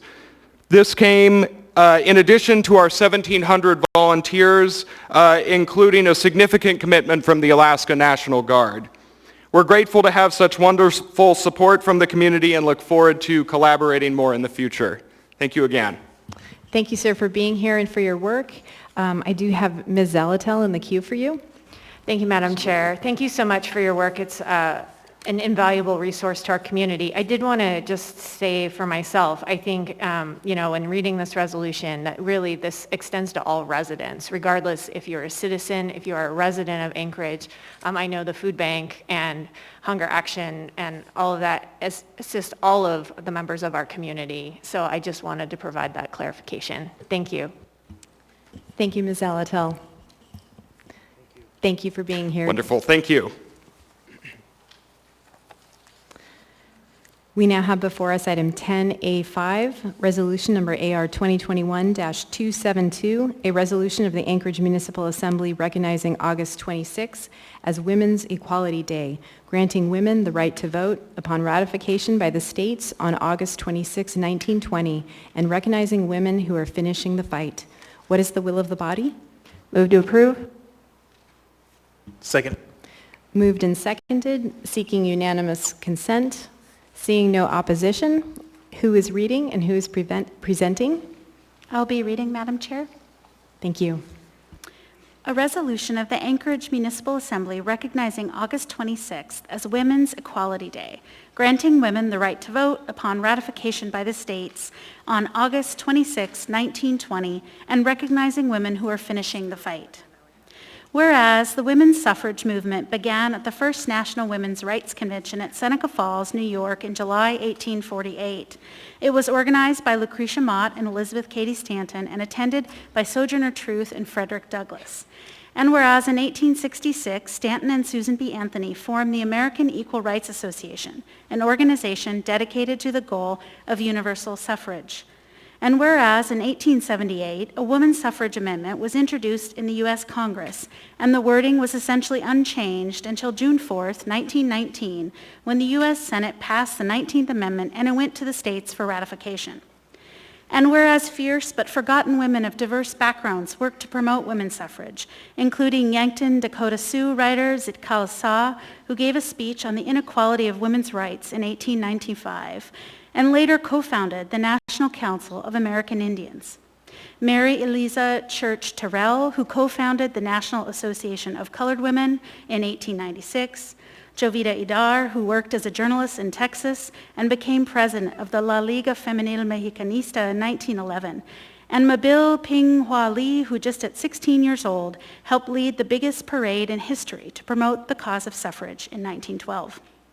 And whereas on August 26, 1920, Tennessee was the 36th state to notify the federal government that it ratified the 19th Amendment, and since 1971, the U.S. Congress designated every August 26th as Women's Equality Day, commemorating the 1920 passage of the 19th Amendment to the United States Constitution, granting mostly white women the right to vote.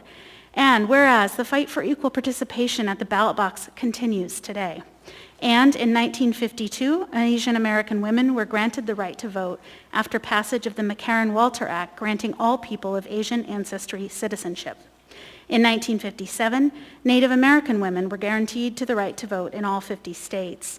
And in 1965, Black and Latina women were granted the right to vote with the passage of the Voting Rights Act. Now, therefore, the Anchorage Assembly celebrates Women's Equality Day and the ratification of the 19th Amendment on August 26, 1920, and recognizes women who are finishing the fight by organizing, protesting, and advocating for women's and equal rights. Passed and approved by the Anchorage Assembly this 24th day of August, 2021.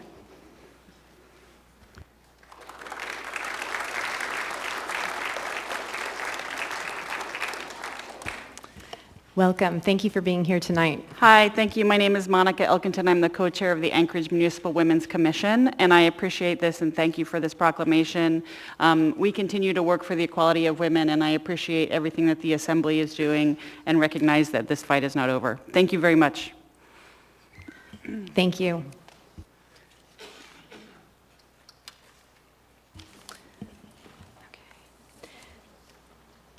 We now have before us item 10B5. This was one of our laid on the table items. Unnumbered AR, a resolution of the Anchorage Municipal Assembly approving the renewals of municipal marijuana licenses for retail establishments, AK Slow Burn number M102245, AK Slow Burn number M11731, Mary Jane's Cannabis Emporium number M18117, King Street Cannabis Company number M20983, Cultivation Establishments, Quintessence Farms, number M20984, Manufacturing Establishments, Green Grocer, number M23503, stating the Assembly's wave of protest to the renewal of State of Alaska marijuana license numbers 10245, 11731, 18117, 20983, 20984, and 23503 for the same establishments, respectively. Thank you. Mr. Weddleton, or actually Ms. Allard, you pulled this item? Yes, Chair, and I apologize because I actually wanted to pull 10B6 and I got the two confused, so I guess we all have to vote anyways. So I support it. There you go. What is the will of the body? Move to approve. Second. Moved and seconded. Is there any further discussion? Seeing no further discussion, members may vote on item 10B5. Mr. Presverdia? Yes.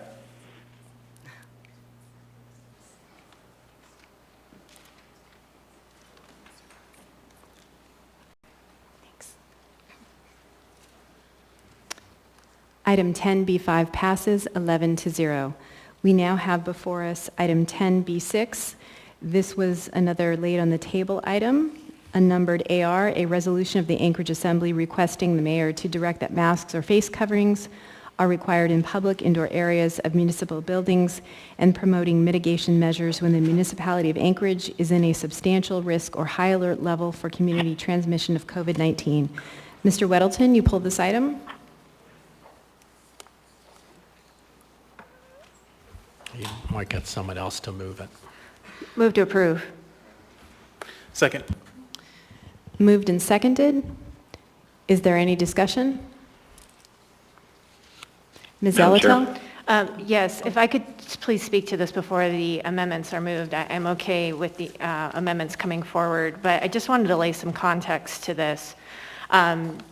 You know, we are in a time where previously, if you look back to case counts at this level, there were mitigation measures in place by the municipality at the direction of the executive.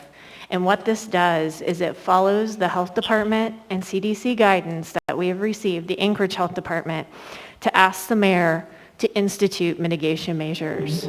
I understand, you know, it asks the mayor to require them, but it is still an ask. It is a resolution. It is the role of the assembly to ask the executive to act first, particularly in this area.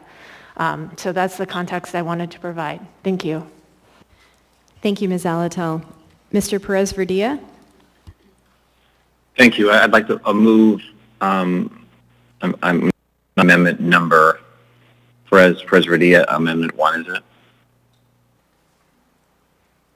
Second. Moved and seconded. Mr. Perez-Verdia? Yeah, I agree with what Ms. Zalatel said, and the advice that's been given by the health department has been to strongly encourage the use of masks and other mitigation techniques like distancing and hand washing. So I felt like it was more prudent to change this language so that our recommendation to the mayor is that he strongly encourage the use of masks in the municipality, and I do believe that is in line with the mayor's past narrative, that he is reluctant to require, but he is willing to strongly encourage the use of masks, and has spoken in the past that he believes that they are one of the tools that we have to limit the spread of this disease. So I feel like that if we put this forward and use the word strongly encourage as opposed to require, it has a stronger chance of actually being used by the mayor. And I do believe if it comes from him, that people will listen, and that it will encourage people to actually wear masks. Thank you, Madam Chair. Thank you, Mr. Perez-Verdia. Ms. Zalatel? Thank you, Madam Chair. I appreciate the amendment brought forward by Mr. Perez-Verdia. However, I think the mayor and the administration has had almost 2 full months to strongly encourage action, especially as we've watched COVID-19 numbers rise, and we have basically a very direct set of recommendations from the health department that were provided and are enumerated here. This goes beyond masking. I want to be very clear. There are several mitigation measures here.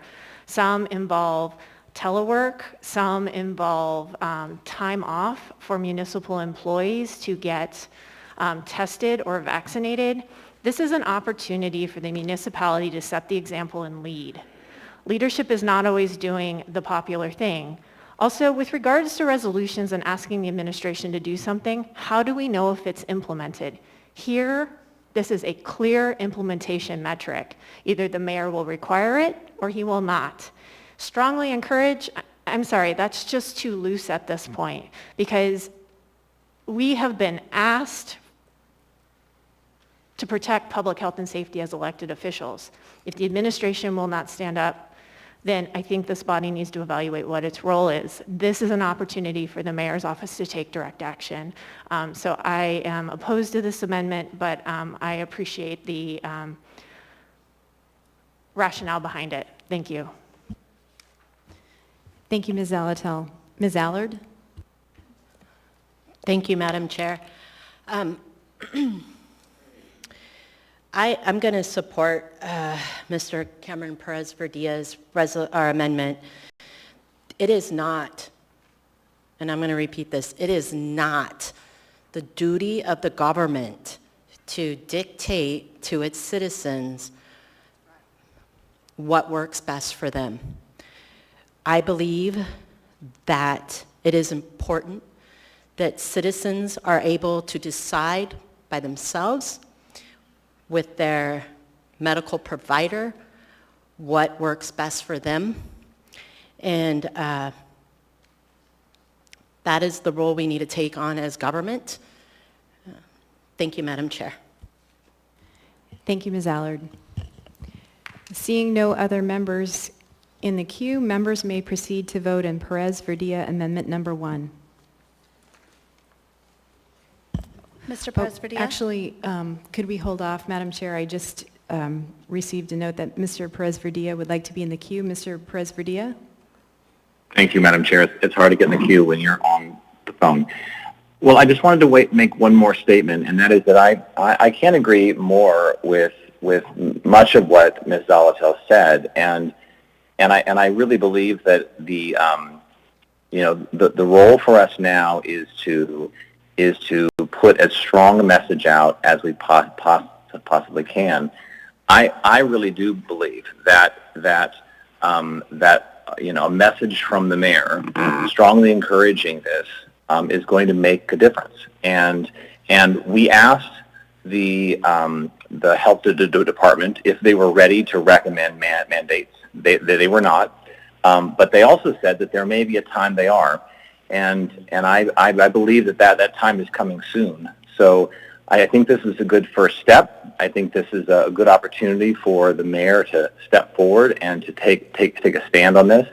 And I believe that we will need to very soon, if this continues, make another step forward, which could include stronger steps. So I would encourage my fellow colleagues to support this, and I would encourage, if it does go through, I really hope that the mayor does make a strong statement publicly to support this. Thank you, Madam Chair. Thank you, Mr. Perez-Verdia. Seeing no other members in the queue, members may proceed to vote on Perez-Verdia Amendment Number 1. Mr. Perez-Verdia? Yes.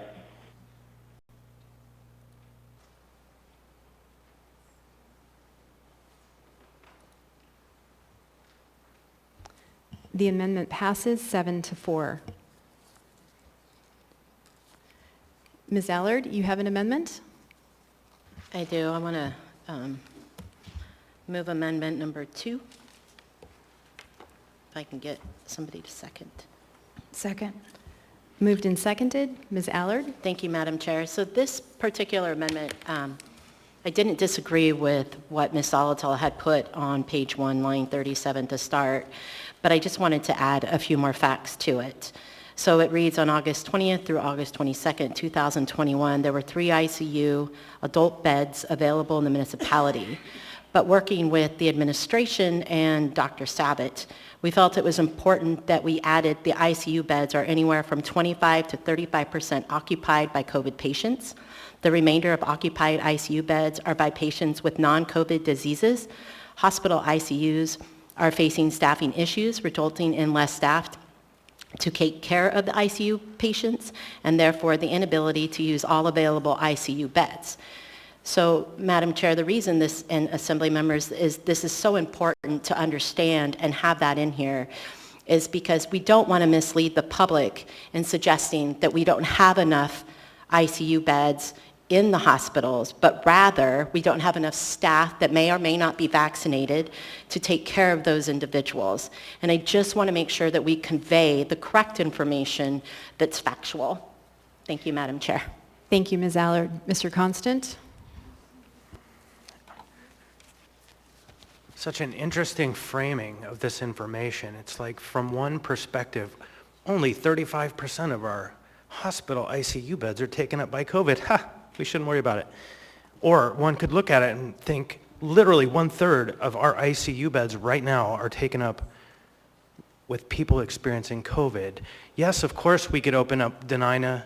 We could open up Egan, Alaska Airlines Center. We could open up all kinds of places and lay out beds, but if they're not staffed, they're not beds.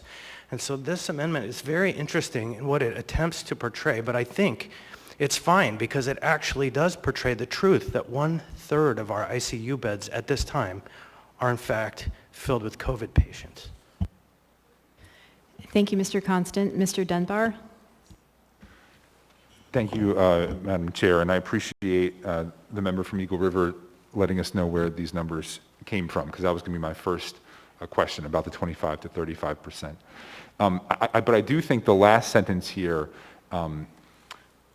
it's sort of, it makes it very confusing for the public. We heard from a doctor, several doctors at the work session last week, that it's sort of axiomatic that if you have staffing issues, you are going to be down ICU beds. A bed is just a bed without someone to staff it. And so this distinction between we have this many ICU beds, but the hospitals don't have the staff, that's not the way to look at it. The staff are the beds. They are the same thing. You know, otherwise a bed is just physically a bed. We've never had a case, I don't believe, since the beginning of this pandemic where we didn't have enough physical beds. The issue is, and has always been, staffing. So I think I could support this if we remove the last sentence. So I think I'll do that. I'll make an amendment to the amendment to delete the final sentence of this amendment. Second. Moved and seconded. I'll go ahead and go through the queue, and if you'd like to speak to the amendment, please do so, and then let me know if you want to remain in the queue. Ms. Allard, on the amendment to the amendment? Thank you, Madam Chair. So removing the last sentence is basically a play on words. You're misinforming the public, and I do not believe that the public is stupid and they can't read. So I would then say to leave the sentence in there, because if you take it out, it defeats the whole purpose of informing the public. So let's respect the public, let's respect the information that came to our own administration, unless you just plan on butting heads with the administration and the doctor who has helped me write this, Point of Dr. order. Sabat. Thank you, Madam Ms. Chair. Allard. Speaks to motive. Thank you, Mr. Vice Chair. Ms. Zalatil? Actually, I'm sorry, I will bounce out of the queue. Thanks.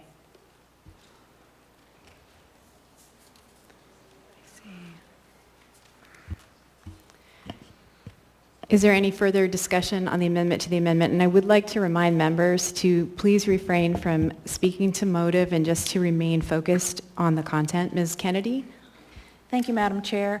I don't want to see this last sentence taken out because I do think that's what's important for the public to understand is that this really is a staffing issue regardless of why people are in the hospital right now. If you happen to need to be in the ICU, there are definitely some concerns about whether or not we have particularly ICU staffed personnel available.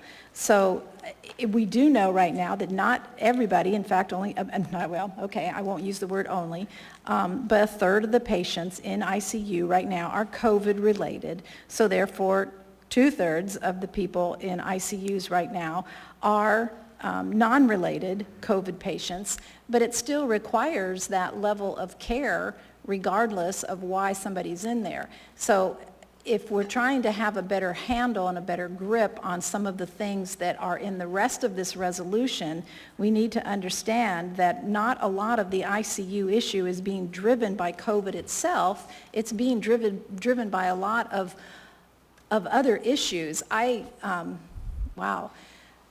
don't know how many of you know that there was a really horrible accident, actually 3 of them on the Parks Highway, not this past weekend, but the weekend before that. In one accident alone, there were 12 people involved, and 7 of them were sent to the hospital. So there are significant things going on out there that's not just COVID related, but the point is it does stress our staff in all of these hospitals. So I think if we leave that last sentence, we're actually just being true to the information and helping people understand that we're not just worried about ICU. Well, for me particularly, I think I'm not just worried about ICU because of COVID. I'm worried about ICU because of some of the dangerous habits of some Alaskans. So anyway, I think to get rid of that sentence, actually you lose some of the information that really is part and parcel to the rest of the resolution. So thank you. I would be voting against the amendment to the amendment. Thank you. Thank you, Ms. Kennedy. Mr. Weddleton? Thanks. I guess I'd have to add to what Ms. Kennedy said. I think on Mr. Dunbar's point, I think that last sentence makes your point that the beds need the staffing. It just says that essentially. So I think having it in is helpful, provides the information. No staff, no bed. Thanks. Thank you, Mr. Weddleton. Mr. Dunbar, I see that you're in the queue on the amendment to the amendment, and I have a couple other folks who have not yet spoken on the amendment to the amendment. Mr. Constant, did you speak on the amendment to the amendment? I did, but I Okay. just, I Okay, do so have further let me comment. skip you for now, and I can see who's next in the queue. Ms. Zalatil on the amendment to the amendment. Thank you, Ms. LaFrance. So at this point, I think that ICU beds are really just clouding the entire issue. Frankly, it was a metric amongst many things in this resolution. I think the better path forward is just to delete the entire reference to ICU beds. I understand there are already 2 amendments. We don't do tertiary ones, but if the maker of the amendment would just consider deleting the entire paragraph about ICU beds, I think that's fine. We can all read the dashboard. There are other much more salient and relevant facts in this resolution that support it, and this seems to be a distraction and a point of division that makes very little sense at this point. We all recognize, and we can all read the headlines, that our hospitals are in a perilous state. It doesn't undercut the overall effect. Thank you, Ms. Zalatil. I will go back through the queue to Mr. Dunbar. Thank you, Madam Chair, and I appreciate what Ms. Zalatil just said, and what Ms. Kennedy and Mr. Weddleton said as well. Unfortunately, we can't remove this amendment from the political reality and the sort of semantic reality that now exists. That there's been this argument made by some that there's not actually a shortage, that the hospitals for some reason aren't properly staffing, and it's the hospital's fault. I'm not saying anyone in this body has made it, but I think many of us have seen people make that argument. And so when you use terms like it's a staffing issue, not a bed issue, you cloud the truth of the matter, which is the staff are necessary for ICU beds. And I think when medical professionals talk about ICU beds, they are talking about staffed ICU beds. They're not talking about just a physical bed. They're talking about the staff and the bed together. So in that case, it's a mistake of terminology. It's translating what I believe is the nomenclature used by medical professionals into the vernacular, and it's been unfortunately politicized. But given what Ms. Zalatil said, I will withdraw my amendment. The second will agree to it, and then allow her to make her amendment if she so chooses. So I will withdraw my amendment to the amendment. I don't remember who the second was. Mr. Constant, do you withdraw your second? If I can make a brief comment. Okay, go ahead. So I think the only problem with the last sentence is the word available, because in fact, they're not available. And so the only inaccuracy there is that one word. It's not the whole sentence. And so they do not exist if they are not staffed, so they are not available. It's simple logic. That's not difficult logic. And to that, I will say, yes, I will rescind. So the amendment to the amendment has been withdrawn by the mover and the seconder. Mr. Constant, I'll take you out of the queue. Ms. Allard? No, I don't have any comment to this particular amendment. Ms. Zalatil? Thank you, Madam Chair. I move to amend a deletion in the AR as to all the language in Allard Amendment Number 2 plus lines 37 and 38. Second. And I already spoke to it. Thank you.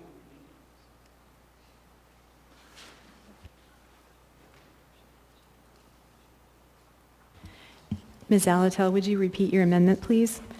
Yes, Madam Chair. I move to strike all the language that is included in Allard Amendment Number 2, including the original language in the AR in lines 37 and 38.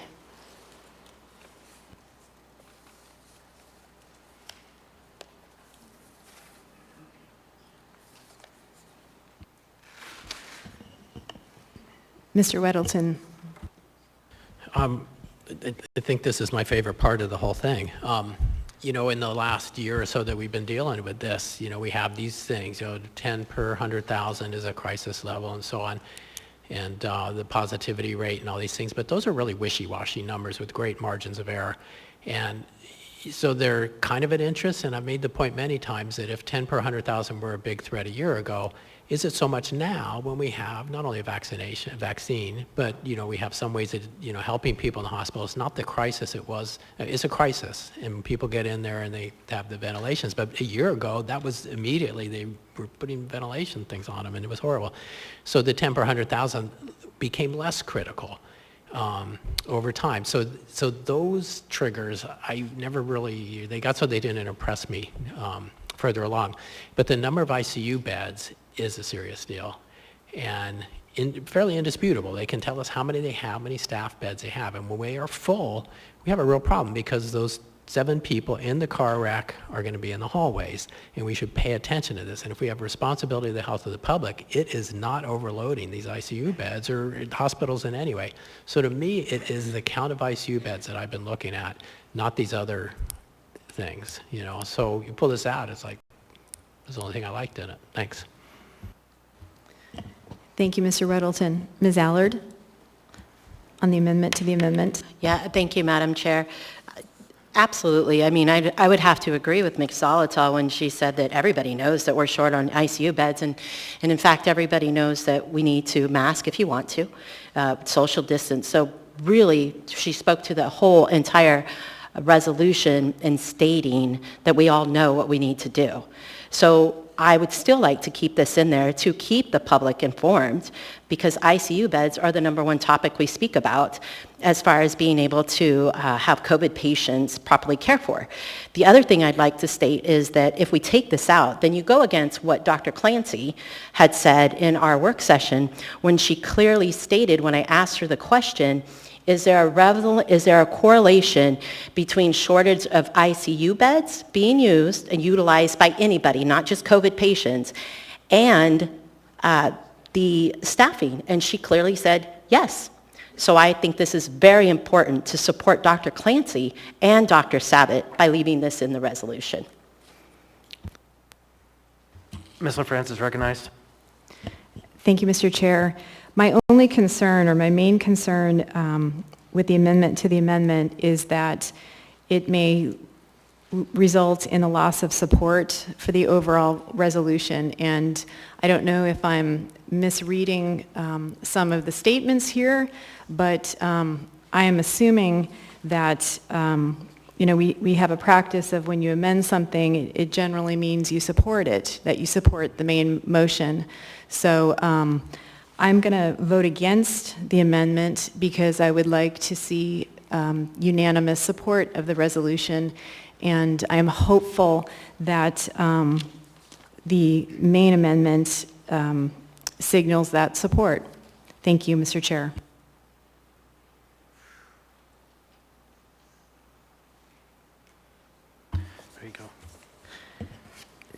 Seeing no other members in the queue, members may proceed to vote on the amendment to the amendment, which will delete, did you have it up on the screen? The amendment by striking Allard amendment language and the original AR lines 37 and 38.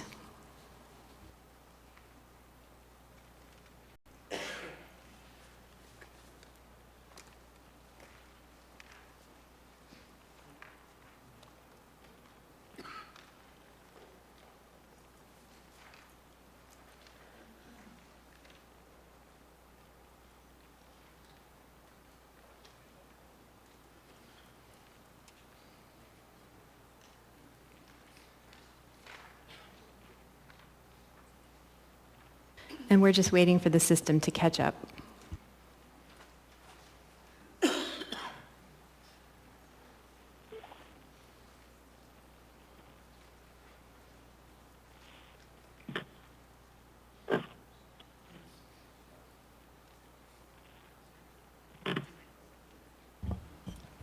Mr. Presberdia? Yes.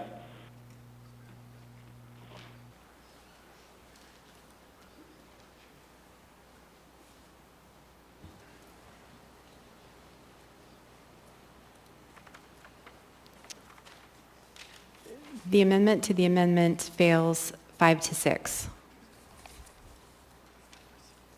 So we now have the main motion before us. Or actually, we're back to the... Yes. Okay. We're back to the Allard Amendment number 2. Mr. Constant. Thank you. I move to strike the word available. Second. Thank you. I just think it's more accurate if that word is not there. Thank you, Mr. Constant. Any discussion? Ms. Allard? Thank you, Madam Chair. Is it possible we can have Dr. Savitt come up and explain the importance of the word available? You may ask Dr. Savitt. Dr. Savitt, could you come up, that? please?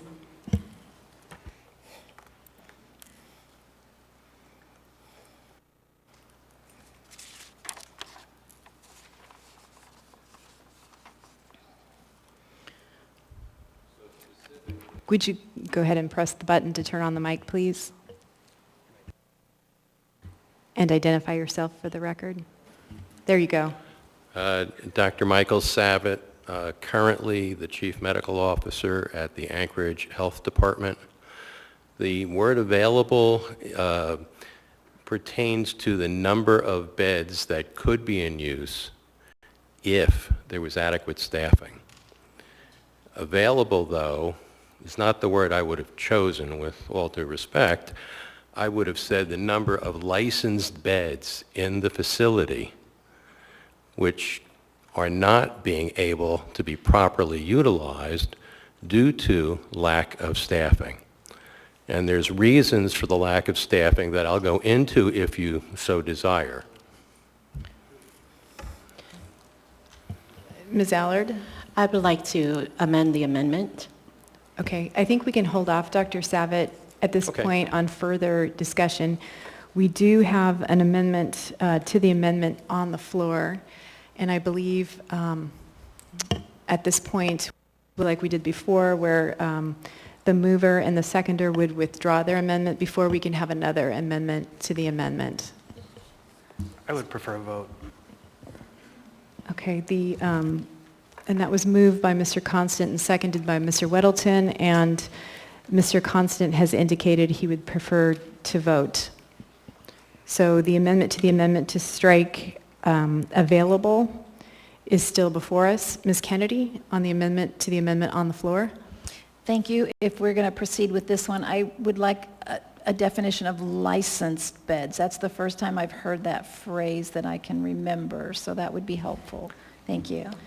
Thank you, Ms. Kennedy. And I assume you would like to hear from Dr. Savitt? Yes, as he's the one that mentioned it, it would be good. Thank you. Dr. Savitt, would you mind coming back up?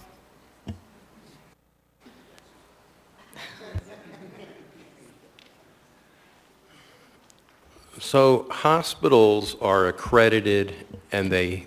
And please identify yourself for the record. I can't just say it's still me, huh?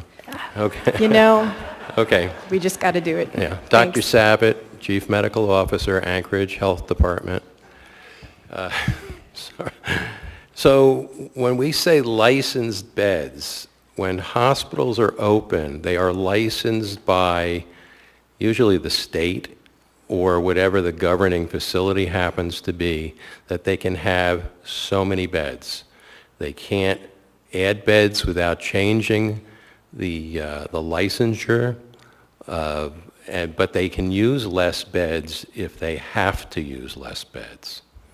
And since hospitals are businesses, they prefer not to use less beds. Thank you, Dr. Savitt. Ms. Kennedy, does that answer your question? Thank you, Ms. Kennedy. Okay. Okay, seeing no other members in the queue, members may proceed to vote on the amendment to strike the word available from amendment number 2. Mr. Presverdia? No.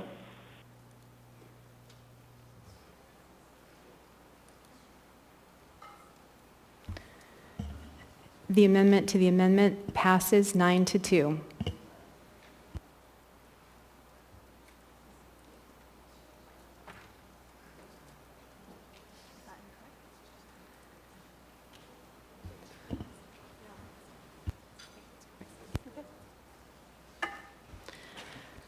Okay, so we now have amendment number 2 as amended. The last amendment to the amendment struck the word available, and we have that amendment before us. I don't see any other members in the queue. Members may go ahead and proceed to vote on amendment number 2. Mr. Presvedia? No.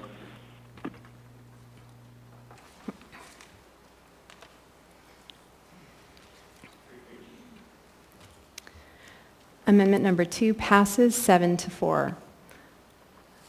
We now have the main motion before us. Ms. Zalatel? Thank you, Madam Chair. I wanted to speak a little bit more to the resolution beyond the background. I think about where we were when case counts were where they are today. We were talking about COVID and the municipality's response to COVID every meeting. This is the first time we've talked about it in 2 months. And I find that a little bit alarming because, case counts did go down and that's great, but we should be regularly getting updates and be as engaged as we were before. And that engagement by this body should not change due to the change in the administration. We have had a couple of different COVID updates, one at Health Policy and then the work session on Friday. But we just haven't been engaged. So I hope that this is more than just a strong encouragement to the mayor, where I hope we see real, tangible action that we can say, yes, if this passes, he followed our request, because that's what we are making. We are making a request of him to strongly encourage all of it.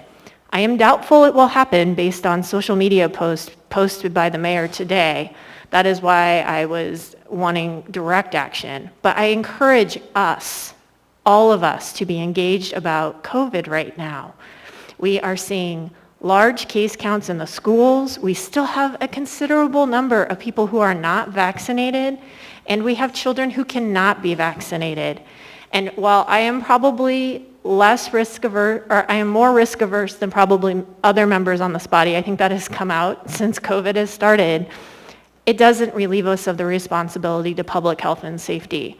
So we should be doing our part to encourage these measures as well and protect our municipal workforce as well as our economy and support the public who are making tough decisions, particularly businesses, around requiring masking and following the CDC guidance. So I urge your support for the resolution. It's not exactly what I was hoping for, but if this has to be the first step by this body and we can see what happens, then great if this reignites engagement. Thank you. Thank you, Ms. Zalatel. Mr. Weddleton? Thanks. Could Dr. Savitt come up? The more exercise, one more lap.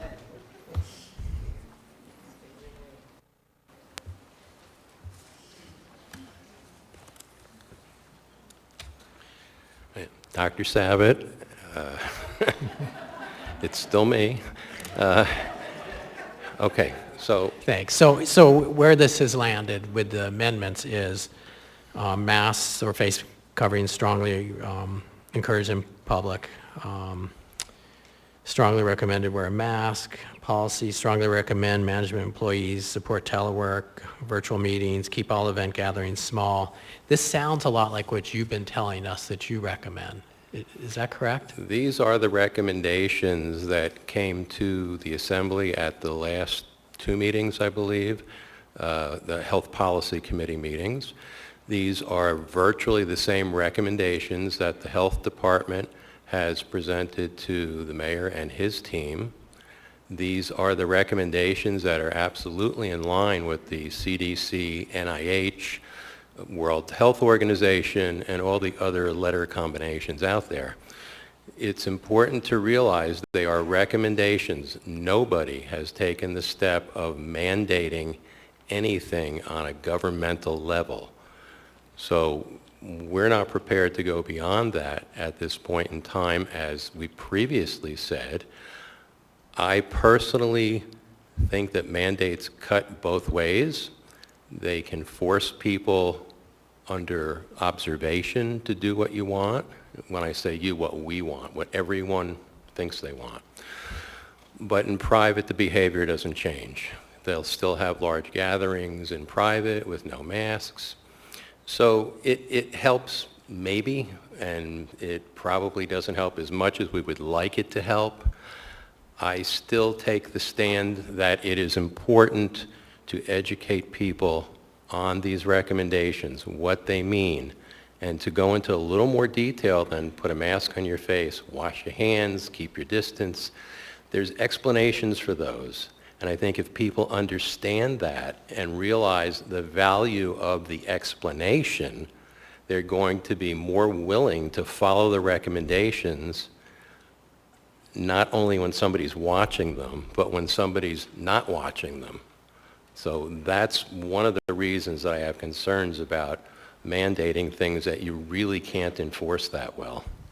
Okay, could I just follow up? Okay, and just to be clear, there was nothing in the original resolution that mandated anything. It just asked the mayor to do things, and we toned it down and said, looking for a strong recommendation. So there were no mandates proposed in this at any level. If I could respond to that, I think it was page 3. I'm not sure the line exactly, but the word shall was in there. The mayor shall, and the rest of the verbiage. The word shall, if anyone has a law degree, for example, or a dictionary, is not an optional term. It means you will absolutely do that under penalty of not doing it. So shall is a very specific word. Yeah, I think each of these sections just starts to request the mayor to, but now we've toned it down quite a lot. Right, but that's the only part that didn't say encourage. Everything else said encourage. That specifically said shall. Fail to see that myself, but. Line 15, page 3, is that correct, Ms. Zalatel?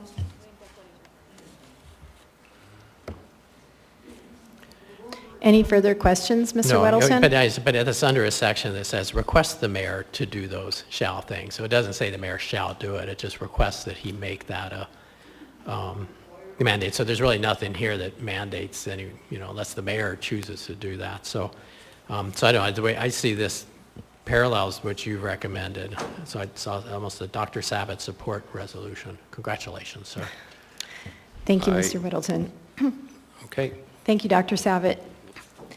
And I would like to ask members of the public who are here to please refrain from making comments out of turn. Mr. Rivera? Thank you, Madam Chair. So I think last year, folks will remember, both my colleagues and the public, that there were, I think, 3 different resolutions similar to this that were brought forward.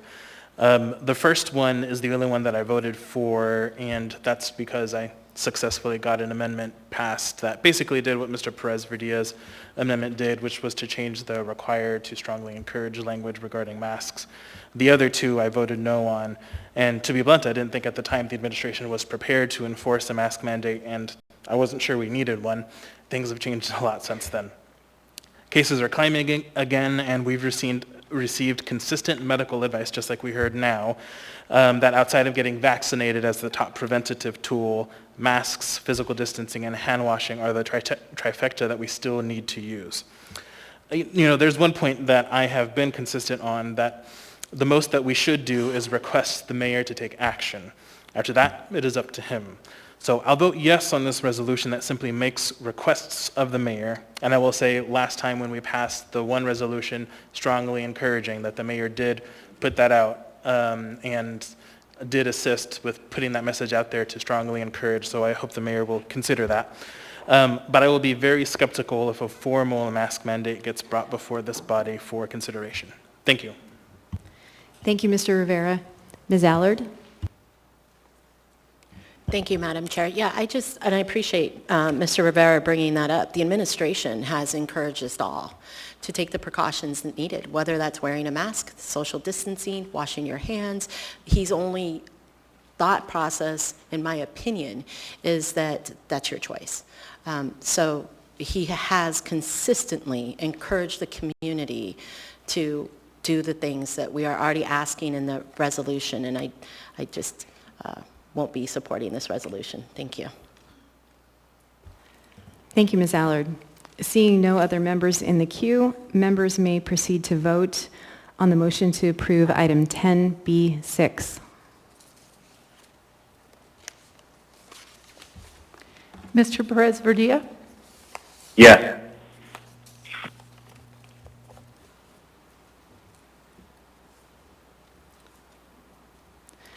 The motion passes 10-1. We now have before us item 10D2. And because this item deals with executive appointments, I'm going to remind members and call attention to Charter Section 5.02, Powers of the Mayor, which states the mayor shall appoint all heads of municipal departments subject to confirmation by the Assembly on the basis of professional qualifications.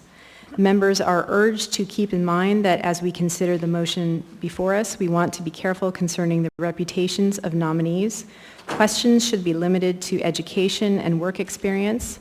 Please be aware of any sensitive personnel issues that may not be legally permissible for discussion in a public forum.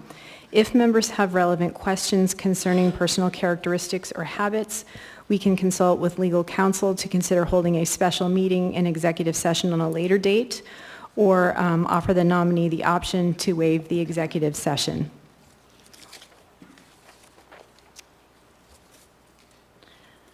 And I may have, did I say item 10D1? I want to correct that and say we have item 10D2 before us. Assembly Memorandum Number AM 506-2021, Executive Appointment, Confirmation Hearing, Sandra Graham, Librarian. Mr. Weddleton, you pulled this item? John, move to postpone to September 14. Second. Moved and seconded. Mr. Weddleton? Yeah, this type of thing, I think the only thing that draws more interest from Anchorage is cutting the flowers. I mean, people really love our libraries. We see that with the Friends of Library and Library Foundation donations and stuff that we get every year. And on this one, the huge amount of emails, you know, looking and generally supporting, you know, someone that follows the job requirements that, you know, I downloaded them on August 20th, so they're fairly fresh and still out there. And we heard from the administration that, you know, the experience should be able to qualify for some of this, and I think that's certainly true in many cases, and I think a number of the appointees we've certainly approved today. We've recognized that. But in this one, it's I think my concern, we've heard from the Human Resources Director, HR Director, that the process was, maybe I suppose for everyone, but it seems very odd to me that it was during the transition, it was posted on the incoming mayor's Facebook or social media and website that if you're interested in a job, let me know, which is not a very rigorous HR process. And clearly in this case, people really want to see a rigorous HR process. And even to the extent, and I know we do this for many jobs, you know, you have a national search even, you get word out there. So that's pretty light duty to say it's on an incoming mayor's website and social media. It would never occur to me that that would be the way things are done. So parallel to that process, we did have, and I think the HR director can confirm that there were prior when the previous director had resigned, it opened up and there were 11 people applied and 10 or 11 were deemed not qualified by some process, perhaps because they didn't meet the written qualifications. And then one was deemed qualified. And I would just, my delay is just to ask, go interview that person and maybe review the other 11 because perhaps they didn't meet the posted requirements, but maybe they have relevant experience that has been stated, you know, could replace the, you know, the master's of library science. And I just think that the community is demanding that, something a little more rigorous. And perhaps Ms. Graham would be the choice, you know, and what I'd like to see is, and we didn't see this at the work session, is what are the plans? You know, I understand the transition had a study done on a group looking at the library and what should be done, and I would really like to see that. I mean, we had comments from all sides, but particularly ones that supported Ms. Graham that said, you know, there's problems with the library. Here's some things that bug me. And I'd like to see, show me those things and show me how she'll address them. And, you know, I think what I've seen is the pushback has been, doesn't meet the qualifications, and the defense has been defensive. Show me something positive. I mean, you've chosen this woman who's got an incredible resume. How does that fit in and lead to the goals you have for the library? And this is 2 weeks to, I think, interview the other guy and then her person, and then also fill in those blanks. You know, why Sammy? Why is she the right person right now? And what are we going to do with the library? And that would, I think, satisfy people. At this point, they just look, she doesn't have the qualifications, and it's hinging on that. Thanks. Thank you, Mr. Weddleton. Mr. Perez-Verdia? Thank you. I appreciate Mr. Weddleton's comments. I just want to come back to our role as an assembly is not to get involved in the HR process and not to interview other, candidates. We have been presented this as the nominee, and our job is to determine whether we believe that this person is qualified for the position or not, period. And if we decide to move this person forward, then they're moved forward. If we, as a body, decide that this person is not qualified, then the mayor's responsibility is to bring a new candidate forward and to do whatever process he deems as the right process for that. So I'm not going to support a motion to postpone. I think that we have all the information we need at this point to determine whether she's qualified or not. And I will say unequivocally that I do not believe that she is. And it's not based on one or two things. It's based on her educational background. It's based on her work background. She is a very impressive human being. She's had a great career, but her career has not been aligned to this field. And I do not believe that she is an appropriate candidate for this position. I do not believe that she's qualified for it. So I would encourage my colleagues to not support a motion to postpone. Let's make a decision tonight, and let's move forward regardless of the outcome. Thank you, Madam Chair. Thank you, Mr. Perez-Verdia. Ms. Zalatel? Thank you, Madam Chair. My sentiments are along the lines of Mr. Perez-Verdia's. I don't think we should postpone this item any longer. It's time to move this candidate through the process. I think the time spent, and I, like Mr. Perez-Verdia, do not support this nomination. The time spent around this and dragging this process out, I think hurts us from being able to conduct a credible national search for a candidate or take advantage of local talent that may have already been identified.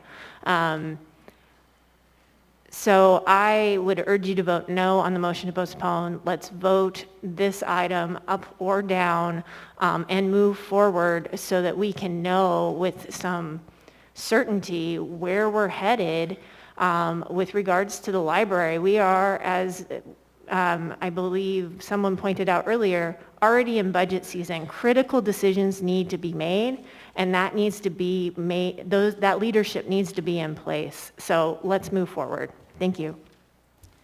Thank you, Ms. Zalatel. Seeing no other members in the queue, members may proceed to vote on the motion to postpone item 10D2 to September 14th. Mr. Perez-Verdia? No.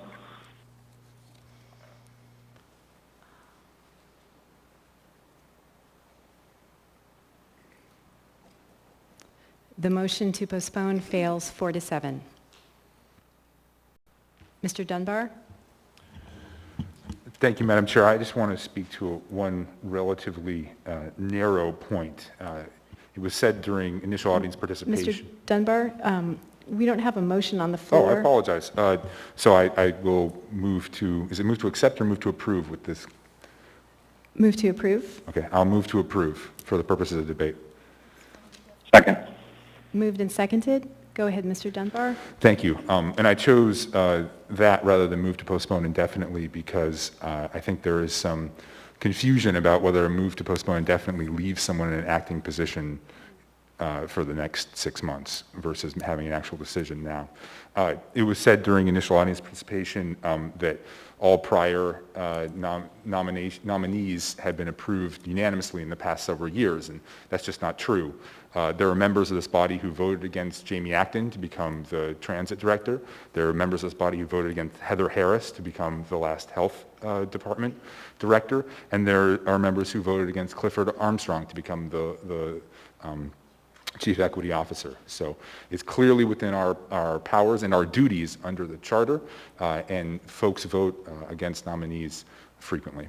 Thank you. Or some, not frequently, but with some regularity. Thank you. Thank you, Mr. Dunbar. Mr. Constant? I would just add a coda to that it has also been stated that it is an unbroken history of confirmations of mayor's appointees, but that is in fact also not the case. The legislative record demonstrates, if you dig, that there have been appointees that were not confirmed. Thank you, Mr. Constant. Ms. LaFrance, you're recognized. Thank you, Mr. Chair.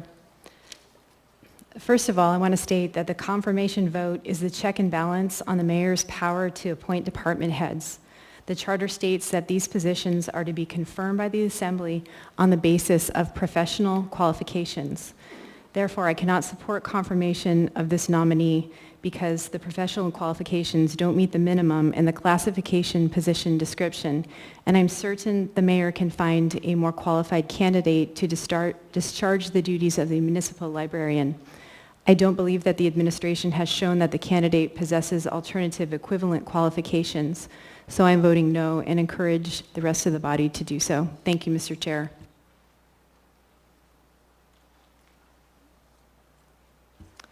Mayor Bronson?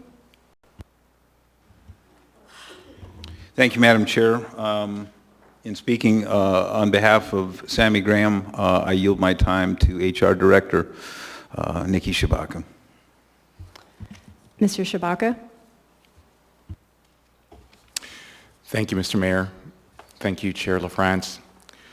I appreciate the opportunity to briefly address some of the concerns that have been raised. I appreciated Mr. Assembly Member Weddleton, your comments as well. I just want to make sure to clarify that posting on a transition website opportunities to apply for jobs is not uncommon. Even during presidential transitions, they have their transition website where people can go and submit their resumes because they have not yet had authority to enter into the executive branch and take ownership of the resources. So it is a common practice. There were 8 applicants, correct, who applied prior to this administration. 7 were deemed unqualified, 1 was deemed qualified, and that one applicant chose not to submit his or her application during the transition.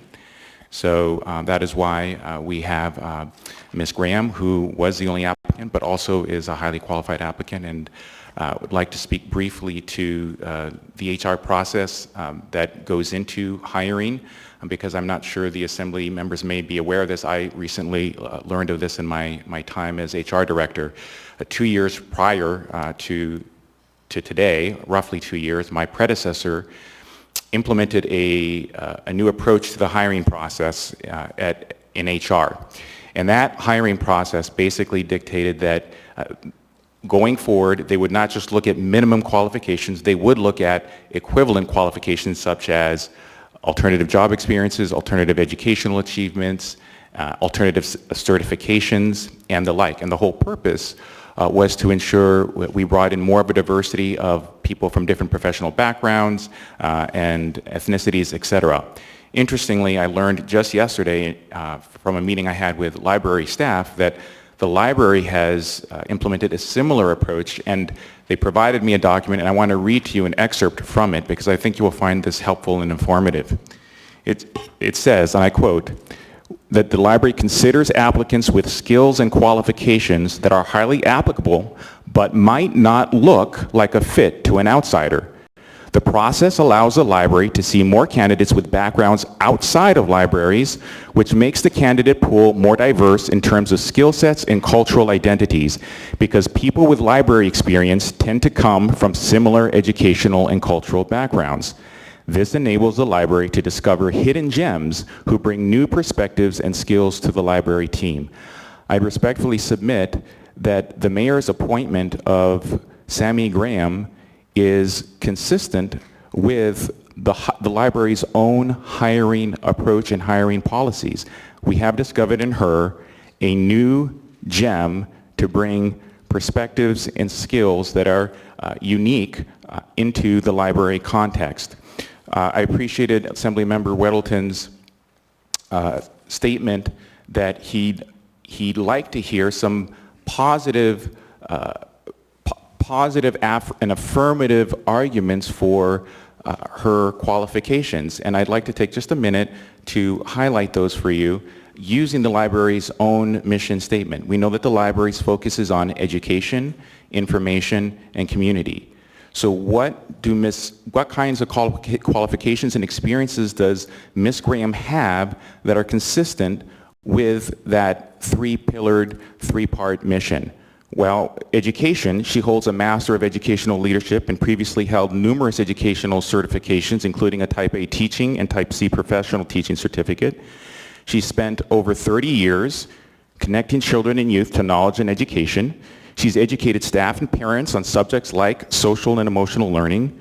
She's developed curricula to promote learning. She's facilitated college-level classes on reading and math instruction, and much, much more. What is her experience on the informational side? Well, as an educator, Ms. Graham's focus in her profession was to connect people to information, including staff, parents, and students. But she didn't just connect students to information, she also taught them how to process it and how to think critically about it. She was more than a tour guide to knowledge. She taught others to become their own tour guides and to pioneer their own paths of discovery. As a school administrator, Ms. Graham also oversaw academic libraries, including hiring library staff and librarians, overseeing operations, and writing and managing library grants. In fact, in 2015, as you're aware, the Alaska Association of School Librarians even honored Ms. Graham with its Outstanding Administrator Award. What has she done that's relevant to community? Well, with community, every parent knows the tremendous amount of work that our educators put into investing in the community of the students, the schools, the parents, and the families. They foster connections between and among a very diverse group of people. Ms. Graham has invested over 30 years of her life connecting her community to literacy, education, training, and the academic libraries she oversaw. Ms. Graham also has knowledge and skills that are critical to promoting the library's mission of fostering a safe and welcoming environment. That's in the library's mission, it's in its strategic plan. I'd ask that you consider that she holds a Master of Science in Counseling, that she has training in Washington aggression intervention therapy, that she has training in promoting psychological and physical safety in the workplace, that she has training in emergency crisis response, and that she's taught social and emotional learning classes and parenting classes across the Anchorage School District. In short, if we're applying the same standards that both HR and the library are using to evaluate candidates, Ms. Graham is clearly qualified to serve as our next library director. She possesses equivalent qualifications. And so with that, I would respectfully request that the Assembly consider that Ms. Graham is a very able, very talented, very respected educational leader in our community. Our libraries are supposed to be founts of education and literacy. She has critical experience in that. She has critical experience in literacy when we are facing a crisis of literacy in our Anchorage School District and in our state. Who better than an educator with decades of experience to lead one of our key resources in promoting literacy in our community? And finally, I would just close with this. Ms. Graham has been leading our Anchorage Public Library for almost 8 weeks now. She has done a phenomenal job. She has done an excellent job. I've just gotten to know her over the last several weeks, and I've been increasingly impressed by not only her qualifications, but by her ideas and by the things that she already has implemented. So thank you for listening to our advocacy for this amazing Alaskan and wonderful Anchorage citizen. I hope you will reconsider.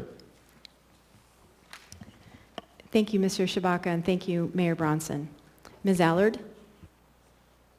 Thank you, Madam Chair.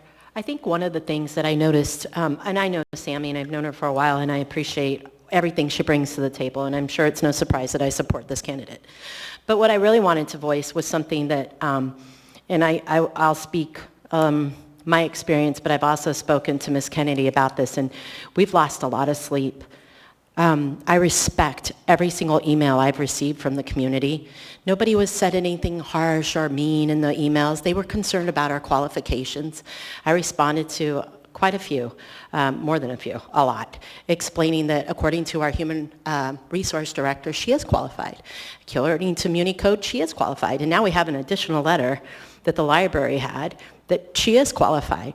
But one thing I will have to say, what the community has posted on social media, what the media has done to an individual, not even an elected official. When you put yourself out there as an elected official, you're fair game. This one individual who's been in Alaska her entire life has absolutely been attacked by the media. It is obscene of what they have done to anybody coming forward to be appointed. It is absolutely disgusting. So for me, the strength that Mrs. Graham has shown to show up every single day and run the library, not bat an eye, is just amazing. And if that can show anybody of her leadership skills, that's it enough. But I would absolutely say to the media to stop bashing citizens who step up and step forward to serve their community. It is not okay. Thank you. Thank you, Ms. Allard. Mr. Peterson? Thank you, Madam Chair. And it's unfortunate that our Chief Human Resources Director didn't mention at the hearing, confirmation hearing that we had on last Friday, that there had been 7 other applicants. When someone asked him that question, he said that she was the only applicant. And obviously, he must have known that that wasn't the case. And so that, those type of inaccurate statements create credibility problems for the administration and for himself going forward. So I would just like to encourage the administration and Mr. Chewbacca to come straight with us when you're making presentations like that, because false information can come back to bite you. Thank you. Thank you, Mr. Peterson. May I respond to that, Madam Chair? Yes, Mr. Chewbacca, go ahead. Assemblymember Peterson, I appreciate that comment. If I could just clarify, when I was asked at the hearing how many applicants there were during the transition, I said there was only one, and that fact remains true. There was only one applicant during the transition. When I said that there were 8 other applicants, I was referring to the applicants who submitted application to the prior administration prior to the transition. And so there was a hiring process that was done prior to Mayor Bronson's election, and they chose not to hire a new library director. And so then we had the transition, and when the mayor said, please submit applications for my administration, only one person applied, and that was Sammy. So I did not deceive you, sir. I was honest, and I will always be straightforward and honest with you. And I would appreciate it if you would not attack my integrity. Thank you, Mr. Chewbacca. Okay, next in the queue, we have Ms. Quinn Davidson. Thank you, Madam Chair. I was just going to add a little bit, having been in the mayor role when Mary Jo Torgerson, the prior library director, retired in April, which was a huge loss for this community. I believe probably in May we posted the position, and we decided to do so instead of just appointing someone because there is so much to that role. And we knew that it needed to be flown, and we needed to see what applicants were out there far and wide. And I also respected, as I did with the police chief and other roles, that a new mayor was coming in, and it wasn't my role at that time to appoint someone. So anyway, just wanted to give a little background to sort of that decision making. I also wanted to note, Mr. Weddleton alluded to it, but we have received hundreds upon hundreds of emails about this appointee, almost entirely negative. No form emails, as Ms. Allard said, very polite. thoughtful emails, individual emails. I haven't seen anything like that in a long time, maybe at all with an appointee. I'll be voting against this appointee for many of the reasons stated in the emails. Thank you. Thank you, Ms. Quinn Davidson. I don't see anyone else who hasn't spoken in the queue, so we'll go back through again to Ms. Allard. Thank you, Madam Chair. I wanted to also bring up that the emails that we did receive, we had many, many emails and positive. We also had letters of recommendation from Bill Walker, our former governor, and our Lieutenant Governor, Meade Treadwell. But I wanted to add that not in any single, not one, and if I missed it, I apologize. I hadn't seen one person recommend anybody else for the job, not one person. So I thought that was super interesting that nobody said, I should be hired for the job. I didn't get the opportunity to apply. I think one person did, but then he didn't come back and actually apply. But I have not seen one person come forward, not one person. So that speaks volumes. Miss Graham is the person for the position. Thank you. Thank you, Ms. Allard. Mr. Dunbar? Thank you, Madam Chair. And actually, I was going to ask a question of the administration. Actually, Ms. Allard provided a good segue to it. So I suspect that the folks that applied in May through the traditional hiring process thought that they were being considered. Perhaps there was a miscommunication. And I know that Ms. Graham told us during the work session that essentially she said, I will fill any role that you think I'm appropriate for. Then the mayor and his team suggested she become the librarian. That was what I heard during the work session. And I apologize if that is a misconception, but I want to know if the administration was affirmatively reaching out to Ms. Graham to become the librarian, did you also reach out to the 8 other folks who had applied? And, the 7 that were not qualified, I imagine they were not qualified in the similar fashion. So perhaps they also had what you consider to be equivalent qualifications. So my question is, was there an effort to proactively reach out to the folks that had applied through the traditional hiring process? Thank you. Through the chair, Assemblymember Dunbar, thank you for that question. So just to clarify, the transition team did not have access to the candidate pool. He was the mayor-elect. He was not the mayor. And so he had no access to the candidates who had applied, who they were, how many there were. I can also say that, as I just indicated, HR's process for hiring has been not just to look at the MQs, but to look at equivalencies. So you can rest assured that the candidates who were deemed not qualified not just because they didn't meet the MQs, but also because they didn't have equivalent qualifications. So there was that one candidate, and that one candidate chose not to apply through the transition. And I would also note that this is not the first mayoral transition we've ever had in this city. There have been many of them. And so if people are looking for jobs, they will know that there's openings in a mayoral transition. It's not the mayor-elect's job to go knocking on everybody's door. It's usually people who are interested in working for the administration who say, hey, I want to work for you. What Ms. Graham did was no different than what many other people did and said, hey, I want to work for you. Can we have a discussion? You have a conversation, you submit your resume, you submit your references, you talk about it, they consider you for a position, you interview for it, you get background checked, you get vetted, you have more interviews, and then a decision is made and an offer is made and you make a decision. So Sammy Graham did apply for the job of librarian. She wasn't forced into it. It was an offer, a suggestion made, and she thought about it, she applied for the job. I wasn't present for all that, so perhaps somebody else who was part of the transition can answer in more specificity. But I just wanted to clarify that it wasn't just something where Ms. Graham said, whatever, and they just gave her the library director position. She had to apply like everybody else did for the positions that we received, and she had to be vetted like everyone else was for that position.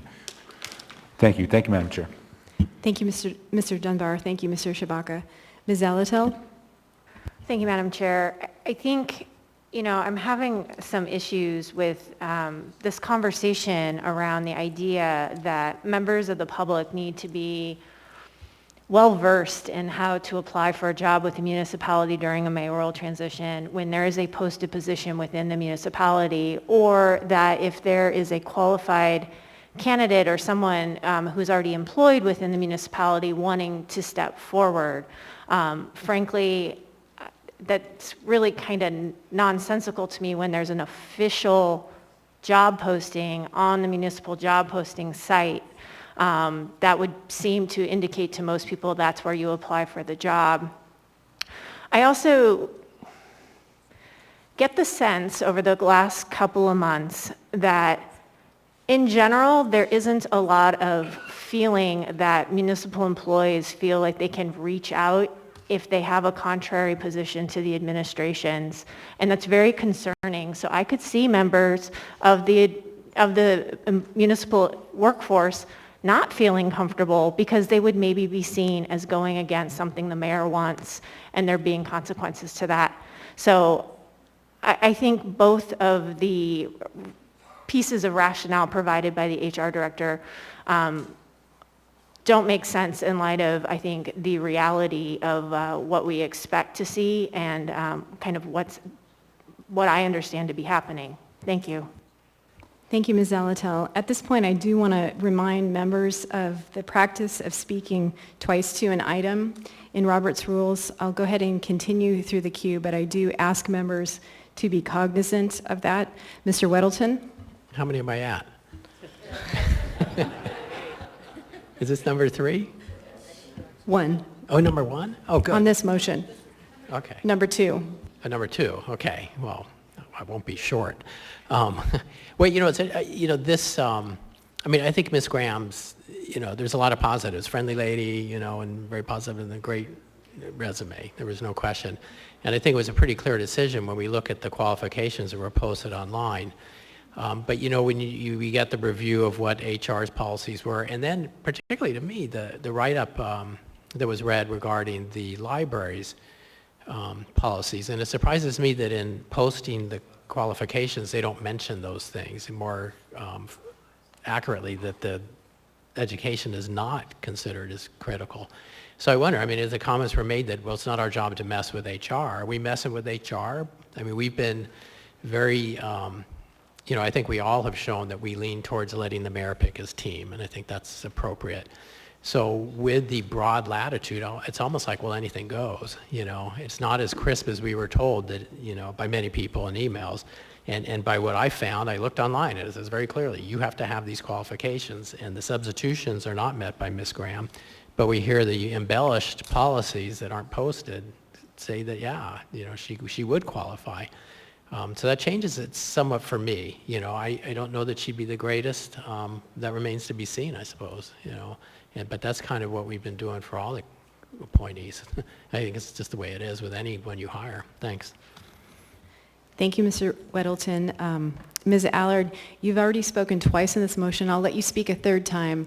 But again, per Robert's rules, we strive for twice. Thanks. Thank you. Actually, I'm not going to speak. I was going to ask if the mayor could speak, because I want to know what he has to say. So a question to Mayor Bronson from Ms. Allard. Mayor Bronson, would you like to respond? Yes, through the chair, I ask that Amy Demboski come up and explain our hiring process during transition and the timeline, because there is a question as to the scrutiny we placed our candidates under, and it was extreme scrutiny, and it's the same one we applied to Chief McCoy, Chief Schraggy, and everyone else that's come through here. So the suggestion that we were not diligent in our scrutiny is simply untrue. So I'd like Ms. Demboski to speak. Thanks, through the chair. Welcome, Ms. Demboski. Good evening, Chair LaFrance. Amy Demboski for the record. I'm the municipal manager. During the transition process, I was the person who was responsible for hiring basically everyone. So I chaired the personnel committee, and through that process, everybody went through the exact same process, myself included. Anybody who wanted a job with the administration submitted a resume, submitted references. They signed a background check authorization form, which we then proceeded. We had a whole team that did background checks, including a retired trooper, HR professionals, and labor relations professionals. Through that process, we checked people's educational requirements. We looked at transcripts. We did criminal background checks. We called references, a lot of them. We spent many, many hours working 7 days a week when we weren't at our day jobs doing this. So it was a very robust process. And then applicants had to go through an interview process as well. So in order for people to pass that robust process, we took it very seriously. Everybody was treated exactly the same. And I am here to tell you, I am the person who received every single application through the transition. There was only one name that was submitted for the library. That's it. Our transition was not the government. We did not have access to anything that transpired during the previous administration. So that's the facts. Thank you, Ms. Demboski. Ms. Kennedy, do you have a question for Ms. Demboski? No? Okay. Thank you, Ms. Demboski. Ms. Kennedy? Thank you. You know, this has been really difficult to hear a lot of the complaints, if you will, specifically from the public over this one issue about Ms. Graham not having the right degree, you know, the right college certification. And I think what has really gotten lost in the conversation is because we've gotten so hung up on that, we've forgotten actually what she does bring to the table. And one of the things that I know she brings to the table is just this sense of bringing that education realm into the library in a way that makes the library a lot more user-friendly. So what's interesting to me is that we haven't really tried to, well, I don't want to go there. I'm going to support this nominee for a couple of reasons. One is because I do believe she has what it takes to do what she is currently doing now. I am disappointed at some of the reaction that she's had from some staff members because everybody seems to be hung up on this college degree issue. I know that for me, I have brought this up a couple of times. Mr. Dunbar referred to when we were approving the healthcare department director, when we were approving the new chief equity officer. And with the healthcare director, I pointed out the fact that this is someone who was going to lead the health department that had no health experience. That was just kind of, I mean none. Nothing related to health department issues. And then we were bringing forward a chief equity officer who had just moved to Anchorage. You know, we were trying to really assess what was going on in our community equity-wise, and yet we brought someone in who didn't know our community, and that just didn't seem right to me either. But in both cases, there were different reasons for hiring these people. And once I heard those reasons, I supported both of those nominees. I think both of those people turned out to do well in those jobs. One obviously is currently still serving the municipality. But they bring a perspective, they bring value in their experiences in that are valuable. And we've had Ms. Graham working in the library now for almost 2 months. I think 8 weeks was what Mr. Chewbacca said.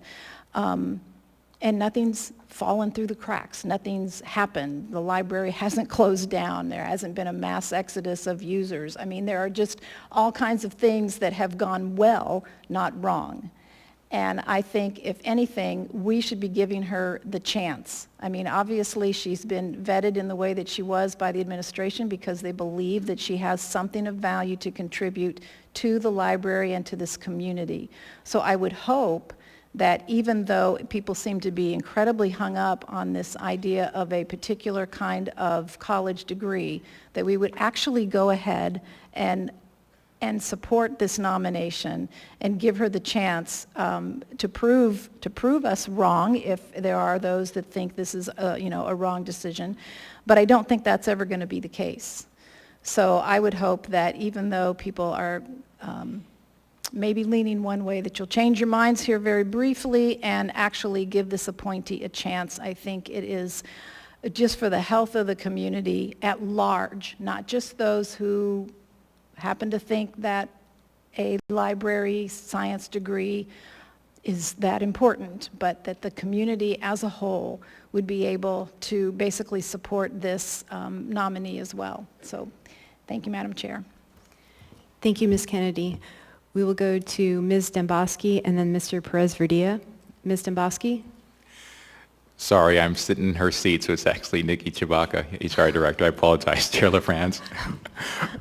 I know we look a lot alike, but... It's important to identify yourself for the record. So Nikki Chewbacca, for the record, thank you, Chair LaFrance. On behalf of the mayor, I would like just to read briefly the code section that's relevant. It's code section 3.30.024, subsection D, dealing with qualifications, and it says, it's talking about the class, job class specifications, and it says, however, other combinations may be qualifying if deemed equivalent by the director. So we know that there are equivalent qualifications that can make one qualifying. I would just like to remind the Assembly respectfully that you voted in a person for fire chief who had never been a fireman one day in his life, presumably because that person had equivalent qualifications for the job. So I would respectfully submit that if you would put somebody in as fire chief who has no fireman's experience, that it would seem not completely out of question to bring in someone like Ms. Graham, who has a lot more relevant job qualifications and professional experience related to this particular job. Thank you. Thank you, Mr. Chewbacca. Mr. Perez-Verdia? Thank you, Madam Chair. Just a few closing comments. I really want to emphasize to those that have spoken who have tried to sort of narrow this into whether the person has one particular degree or not, or an example of a decision that's been made in the past and how that relates to this choice. At the end of the day, it is our job to evaluate this candidate and to make a decision as to whether we believe, based on the information that we have been given, based on their past experience, based on their education, based on our interaction with them, if we believe that they are qualified for this position or not, period. And that's what we're deciding tonight. It's not based on one or two things. I would hope it wouldn't. I would hope that it's each of us as members looking at the entirety of this person's career, their background, their experience, and our work session with them, our questions. And based on that, the decision we make as to whether we believe that they're qualified or not. And that's what we're doing tonight.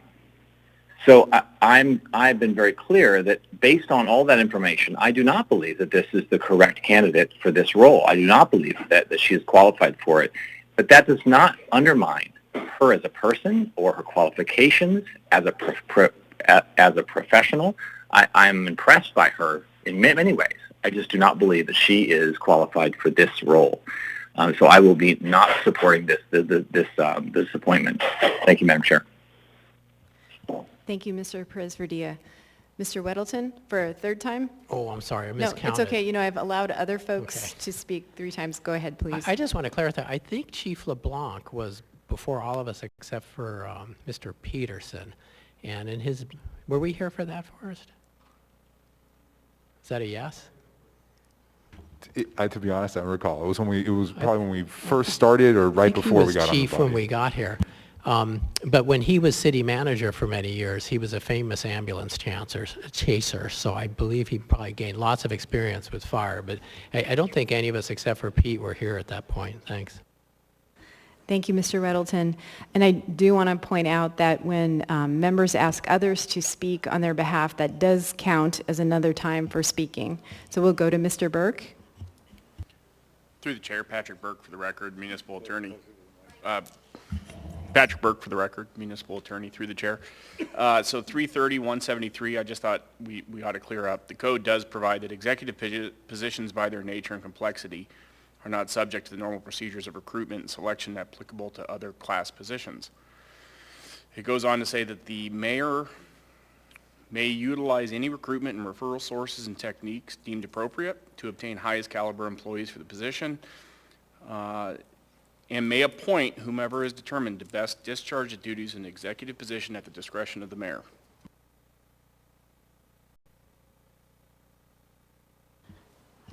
Thank you, Mr. Burke.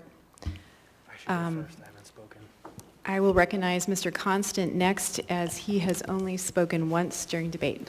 Mr. Constant? Thank you, Mr. Burke. I would like you to speak about the tension between the perspective, the opinion that the mayor can make the determination of qualifications, and the assembly must in fact make the determination of qualifications for an executive appointee.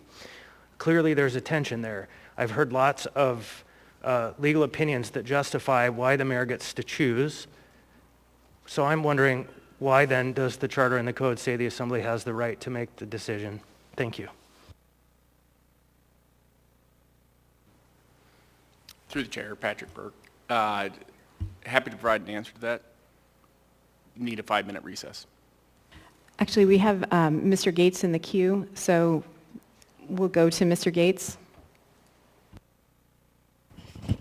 May I go after the recess? We will.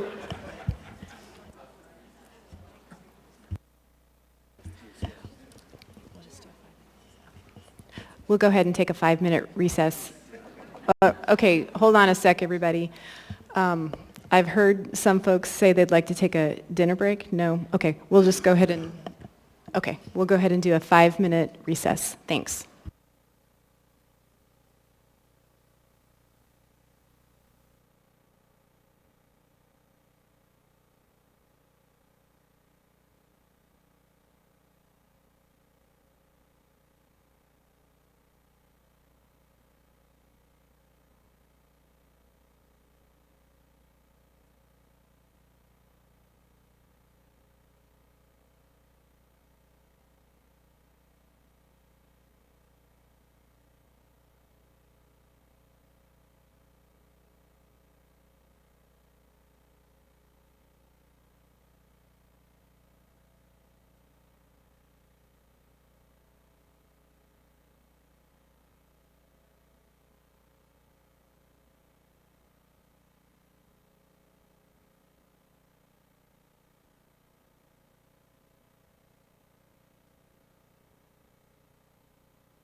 Room,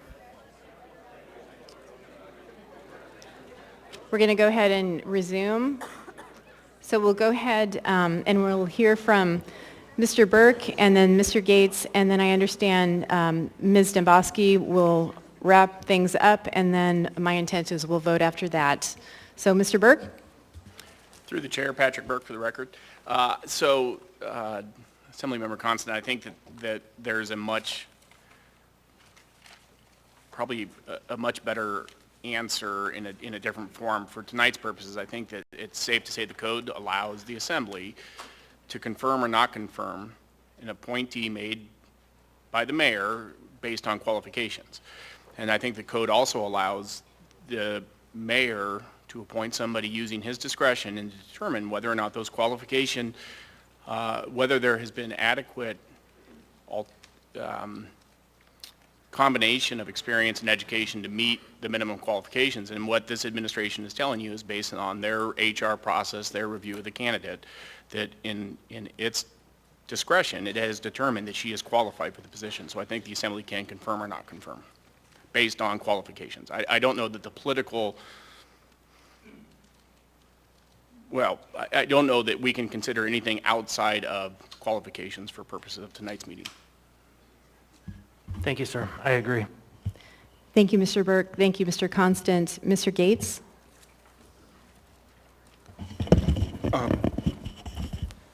Thank you. I would like to just comment that what Mr. Burke said sounds very accurate to me. In that code provision he was reading earlier, it does mention that the appointment, the nominee, although the mayor has that discretion for the recruitment and selection process of the appointment. They're still subject to the merit provisions, and the quote is, they're still subject to the merit provisions of the charter and this code. And so the code provisions that Mr. Shabaka was reading earlier, they still apply, and especially the portion about the minimum alternative equivalent qualifications if they don't meet what's the minimum qualifications. So the mayor's determination is certainly there. I think that there's a little subjective element to it in terms of evaluating experience and so forth, as opposed to simply objective determination whether there's a Master's of Library Science degree or not, you have it or not. But when you look at the alternative qualifications to meet those, I think there's a little more subjectivity to it. So I just wanted to mention that, and for sure the mayor's determined that Ms. Graham is qualified. The Assembly members may, with their vote, agree, disagree. I think that subjectivity provides for that. Thank you, Mr. Gates. Ms. Demboski? Thank you, Madam Chair. Just to close out on behalf of the administration, members of this body have expressed concern that Sammy has not had the experience of running a library or a department of this size. But recent past actions of this body indicate the body is comfortable confirming people new to the position of directors of departments. Nikki Shabaka, our new HR director, was never an HR director. He's a civil rights attorney. Mr. Raskovich has never been an OMB director. He's an auditor. I have never managed a city of this size, yet I am today the municipal manager. Saxton Shear, who is our maintenance and operations manager, has never been a manager of maintenance and operations for fleet maintenance. He has a teaching degree. Yet all of these people were unanimously confirmed by this body mere weeks ago. The significance of what you do here tonight cannot be overstated. If you confirm Ms. Graham, you will preserve for posterity a well-established and dignified tradition of collaboration and cooperation between our two branches of government with respect to mayoral nominations. However, if you reject Ms. Graham's nominations, despite her impressive and equivalent qualifications, I fear you will set a dangerous precedent that could have far-reaching and unintended consequences for the process in the future. The mayor respectfully requests that this body confirm Ms. Graham She is qualified. Thank you, Ms. Demboski. One final comment from Mr. Constant, who has not had the 3 comments yet. Go ahead, Mr. Constant. The precedent was set in 1983. Thank you, Mr. Constant. Okay, we are at the, pretty much, I believe, Madam Clerk, at the end of the hour for debate. Is that very close? I don't see any other members in the queue. Members may proceed to vote on item 10D2. Mr. Perez-Verdia? No.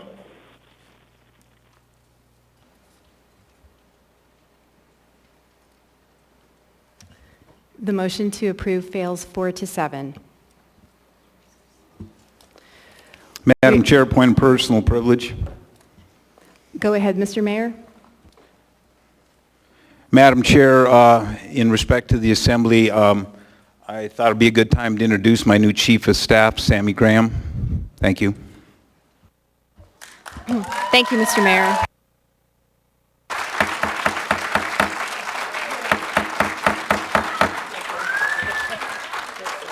Would members of the public please refrain from clapping? Thank you. And shouting.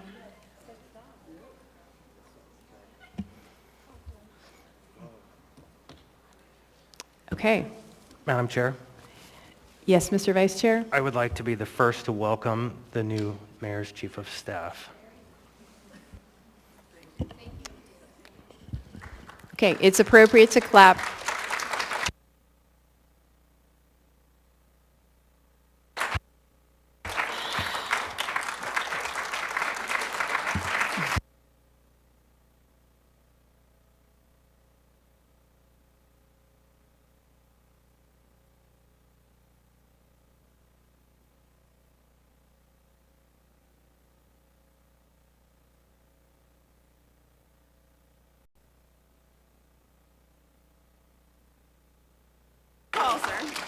Madam Chair, another point of privilege.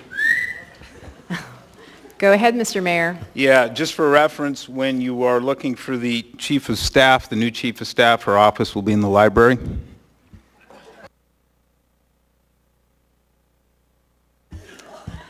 Thank you, Mr. Mayor.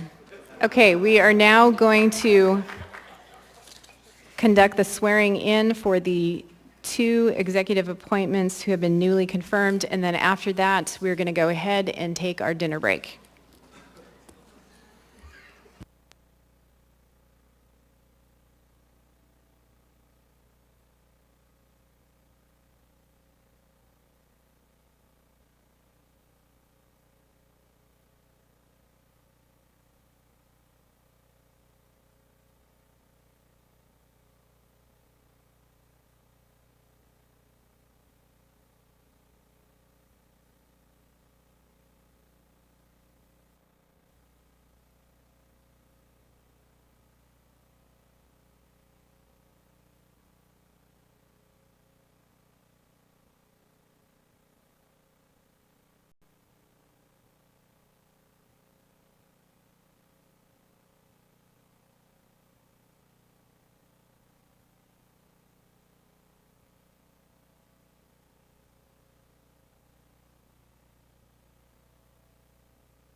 We're going to go ahead and take our 20-minute scheduled dinner break now. Thanks.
We're going to go ahead and get started. We now have before us item 10D4, Assembly Memorandum Number AM 527-2021, application for the transfer of ownership of Restaurant Eating Place Liquor License Number 5317 and Restaurant Designation Permit for Muse Restaurant LLC, DBA Muse. Waive reading. Thank you. Mr. Weddleton, you pulled this item? I did, and I think I'd like to move to postpone until our Friday special meeting. Is there a second? Second. Mr. Weddleton?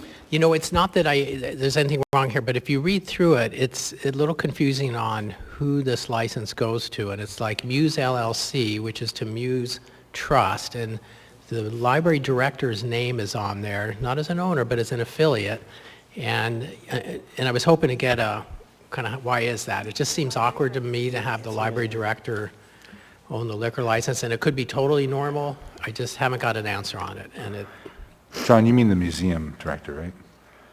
Museum director, I'm sorry. Yeah. Thank you. I'm Madam Chair. So, you know, I don't think it's a time-sensitive thing, but if we could, and it should be just moments on Friday if we get an answer and we just move on. Thank you, Mr. Weddleton. Mr. Constant, you wanted to speak to the motion? Thank you, and I'm trying to find the note. I did speak with the library director, and what's happening is a museum director, goodness, you're not alone, John. What's happening is they are bringing the license internal, and so it had been operated as a contract for a long time, and they just decided that it's better to be part of the actual operation internally.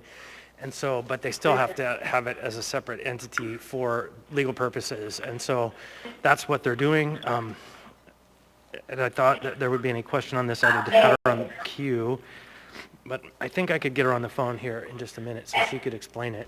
If you can get her, we tried and we couldn't get a number, but if you can, that would be fine. Okay. Hi, who's on the line, please? Or if you would please mute. Who are you trying to get, Chris? The director of the museum, Julie Decker. If we could come back to this item, I will make sure if she's available, we can have her. Okay, we'll come back to this item. We now have before us item 10D11 through 10D19. Mr. Constant? Thank you. Having spoken with the administration, they've asked that these items not be moved so that they can come back with a different strategy on their appointment process. So those items, 10D11 through 10D19, will not be moved. Ms. Dombrowski? I'm not in the queue. Do you have a question?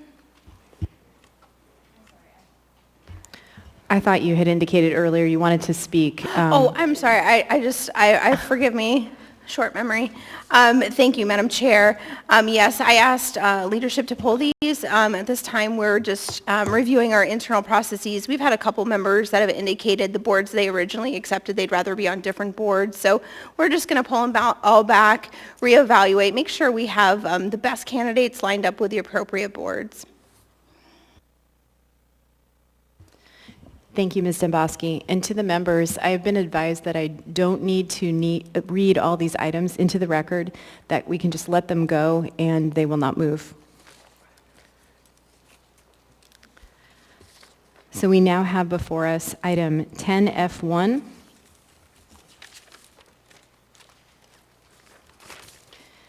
Information Memorandum Number AIM 135-2021. Contracts awarded between $50,000 and $500,000 through formal competitive processes for the month of July 2021. Mr. Weddleton, you pulled this item? Well, I pulled it, but just because we'd gotten the revised or corrected version. So I guess I move to accept the A version. Second. Moved and seconded. Is there any discussion? Seeing no one in the queue, members may vote on approval of the A version of 10F1. Mr. Presbydia? The acceptance. Yes.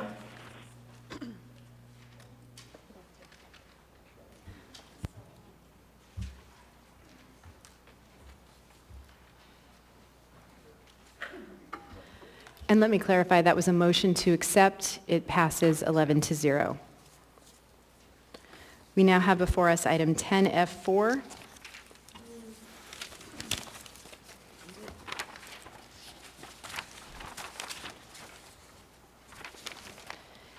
Information Memorandum Number AIM 138-2021, Sole Source Procurement Report for the month of July 2021. Mr. Rivera, you pull that item? Thank you. Move to accept? Second. Moved and seconded. Mr. Rivera? Thank you, Madam Chair. So I just have a quick question for the administration, and I think you answered this via email, but I just wanted to make sure it was on the record. So most of the time when we get these items, I think it's fairly clear what the dollars are going towards. But there was one item that I had a question on, and I think some of my colleagues did too. Can you confirm that the $29,500 for BSI Consulting LLC, which is going towards in the mayor's office, is for Mr. Larry Baker? Through the chair, Member Rivera, yes, that is correct. That's a senior policy advisor to the mayor. Okay, great. Thank you. Thank you, Mr. Rivera. Seeing no other members in the queue, members may vote to accept item 10F4. Mr. Presbydia? Yes.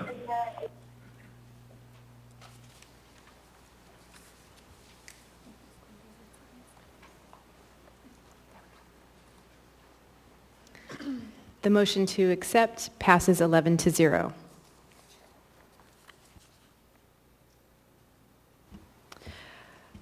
We also had item 10G1 pulled from introduction. Mr. Constant? Thank you. On behalf of the administration, they've asked for this item to be pulled and not moved.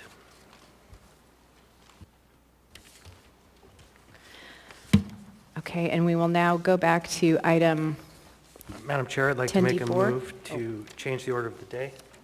Oh, I'm sorry, 10D4. I'm sorry. Okay, hold on.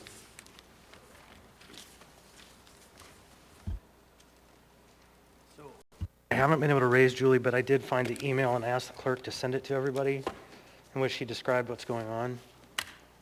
And I'll read it here in just 1 minute once I find it again.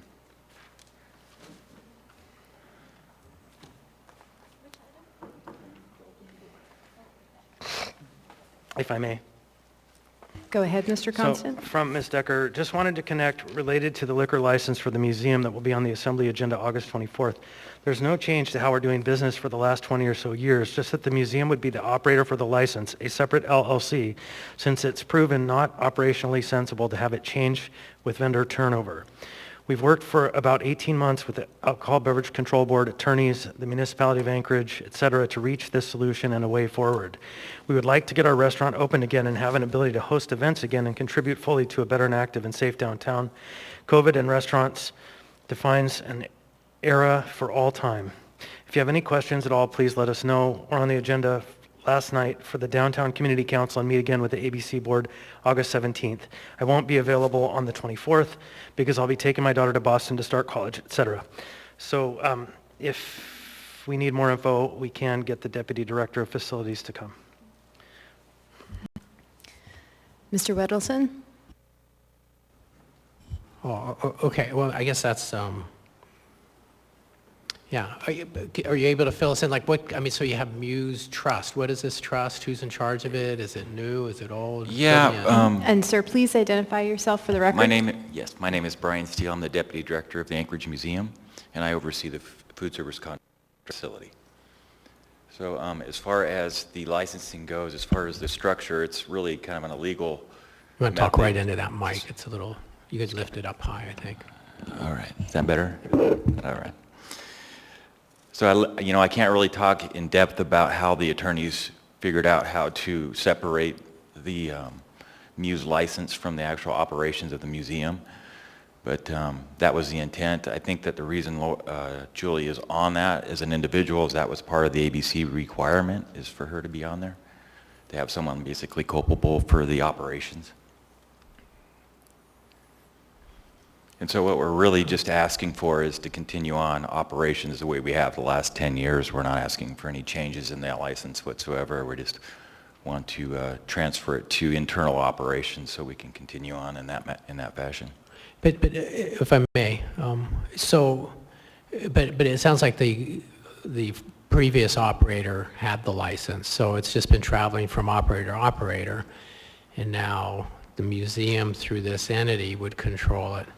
Yeah, that's exactly correct. So what we've run into is that we've had the operators through contract get the license, and then as soon as that their contract is over or they decide to leave, we're suddenly without services for 6 to 8 months, and it's caused huge impacts on our operations. So the decision was made just to bring that in so we wouldn't have that constant transferring in and out. Okay, well, it sounds expeditious. I mean, that's good, but it just makes me worry that it's some entity outside of the museum. Is it, I mean, it's our museum, is it? So the attorneys worked at it. Maybe did Mr. Burke work on it?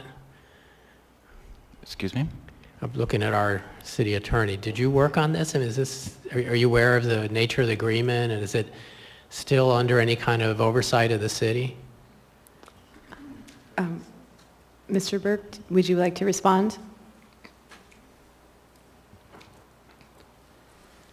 Through the chair, Patrick Burke for the record. No, this isn't something that I looked at. My office might have, but it didn't come across my desk.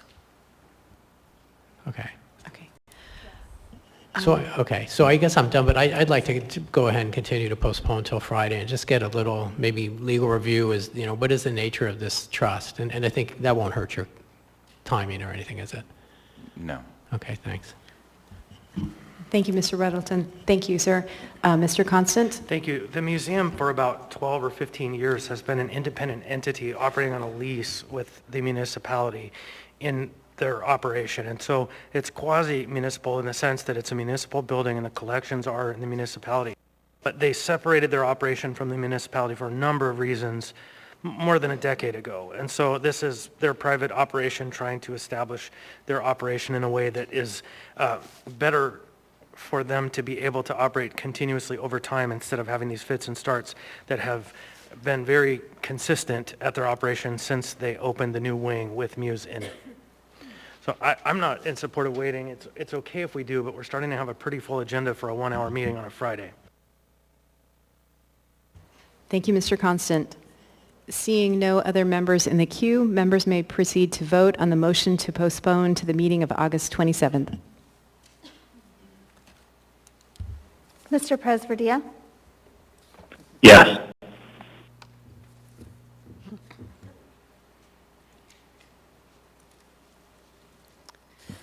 The motion to postpone passes 6-5. This item will be before the body again on Friday. And that concludes the consent agenda. We will now move on to item 11A, Assembly Memorandum Number AM 502-2021, Health and Human Services Commission appointment. Mr. Vice Chair? Move to postpone indefinitely. Second. On behalf of Moved and seconded. On behalf of Mr. the Vice Chair? administration, similarly as to the items before that were 10D 11 through 19, this one is also in that pile. Thank you. Seeing no other members in the queue, members may proceed to vote to postpone item 11A indefinitely. Mr. Presverdia? Yes.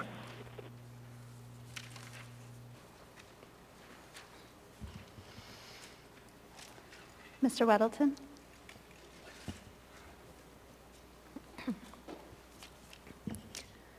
The motion to postpone 11A indefinitely passes 10-1.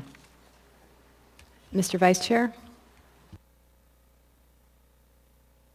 Okay, now I move to change the order of the day to take up items 14C, D, 15A, B, and C, and then return to our regular order. It's 14C and D, and then 15A, B, and C. Second.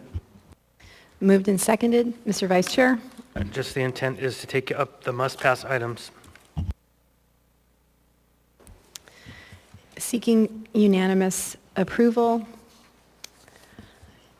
and seeing no objection, the motion to change the order of the day passes. We'll take up item 14C, 14D, followed by items 15A, B, and C.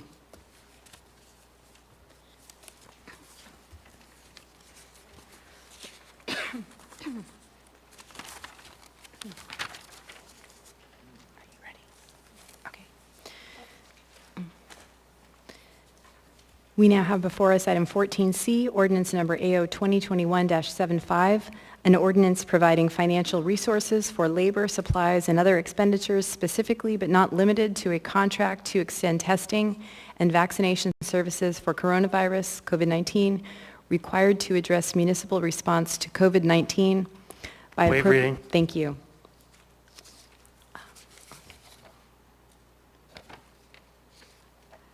Public hearing on this item is now open. Are there any members of the public who wish to speak?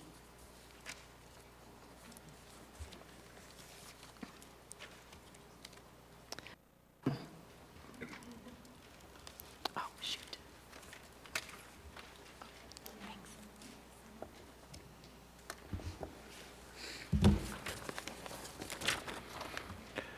My name is Eugene Cohen. I represent myself. Follow the public process. When the public process is done appropriately, decision made by the governing body is more likely in the public interest. This is talking about money. It's dealing with how to deal with the COVID issue. And what's remarkable is, are we in an emergency or are we not in an emergency? Basically, on the power scenario, is we're moving funds from one area to the other, and in essence, without the authority, unless you approve this ordinance to give that authority, because the requirements of certain funds need to be available, dealing with balances and all that kind of stuff. So what's striking this whole thing is this. I'm not questioning the need for funds to be spent in dealing with the COVID thing, but how, when you're going for the hope of getting money from the feds, which is more likely to come in, and it's understandable because the feds are providing that funds, by taking the money and showing the irresponsibility of handling COVID. Tonight we had a remarkable and disgusting discussion on face coverings and the failure of this community to come together and do something simple of wearing face coverings. And the end result is we have an economic situation going here. We have to look for funds to deal with testing and so forth. And on one end, you're going out and saying, okay, here's a proposal. This is the way we're going to move funds out. You need to approve this thing. At the other end, on the other hand over here, is you continue not dealing with COVID responsibly. And it shows that from this meeting tonight with the proposal of a resolution on masks, and because that's part of dealing with COVID, masks. And dealing with financially the cost of the city and the state by not being responsible and confusing freedom with responsibility. And as recently as a few days ago at an assembly meeting, there were 4 meetings of the assembly on Thursday, and one of them, it ended up the first 3 as assembly members, you were in a small room, many were not wearing face coverings, and then you went, many of you, to the senior center. Going there with a reception by the senior center, the one place that one should not be at, because those people are the most affected by the situation. But you went anyway. It should have been canceled. So look at how you're operating. You're saying one thing, we need to deal with the issue of COVID. We need to pull money and do it differently the way we've spent the money from before, and we know what we expect the money to come in other ways. But the fact is, you're not showing the feds and the public that you're being responsible. And it's more of the same with 6 seconds to spare. Thank you very much. Thank you for your testimony. Are there any other members of the public who wish to speak? Anyone? Welcome. My name is Michael Kao. I'm going to read you a statement from Sir, somebody can I you know. move the mic? Could you move the mic closer to... Oh, okay. Excuse me. Thank you. This is a very dear friend of mine. She passed away a number of years ago. Her name is Mother Teresa, for those who do not know who she is. This is what she taught us.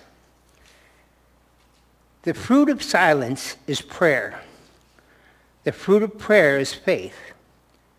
The fruit of faith is love. The fruit of love is service. Make us worthy, Lord, to serve our fellow men throughout the world who live and die in poverty and hunger. Give them through our hands this day their daily bread, and by our understanding, love, give peace and joy. Lord, shake away my indifference. The greatest evil in the world is not hatred, but indifference. Lord, shake away my indifference and insensitivity to the plight of the poor. When I meet you hungry, thirsty, or as a stranger, show me how I can give you food or quench your thirst to receive you in my home and in my heart. Show me how I can serve you in the least of your brothers. It's very simple. It's right to the point. And we need to do something about our homeless, about our drug addicts, about everyone that is around this whole town. Thank you, sir. Do you have specific comments on this particular item concerning the vaccine? On this particular item? Yes, sir. For this public comment To me, period. this is very confusing. What's the $8,047,866 for? Okay. That's my question. Thank you, sir. Okay. And I apologize to members of the public. I didn't read the blurb explaining that this section where we have public hearings is intended for folks to provide testimony on specific items. Oh, excuse me. But I apologize. This is the first time I've ever done something like this here. I'm usually fighting diseases like leprosy and a bunch of other, which I have a great experience with. And, you know. Thank you, sir. Excuse me. I apologize. No problem. Thank you. Are there any other members of the public who wish to speak on this item? Anyone at all? Seeing and hearing no one, public testimony on this item is now closed. What is the will of the body? Move to approve. Second. Moved and seconded. Ms. Zelatil? Thank you, Madam Chair. I noticed that this item has the same amount as the late on the table ordinance that was introduced tonight. I'd like to have the administration speak to it, particularly kind of what's the need, what's the timing. I see one's a 101 fund, the item before us. The introduced item is the 401-800 fund. If you can just speak to that and tell us how we might reconcile these two items. Thanks.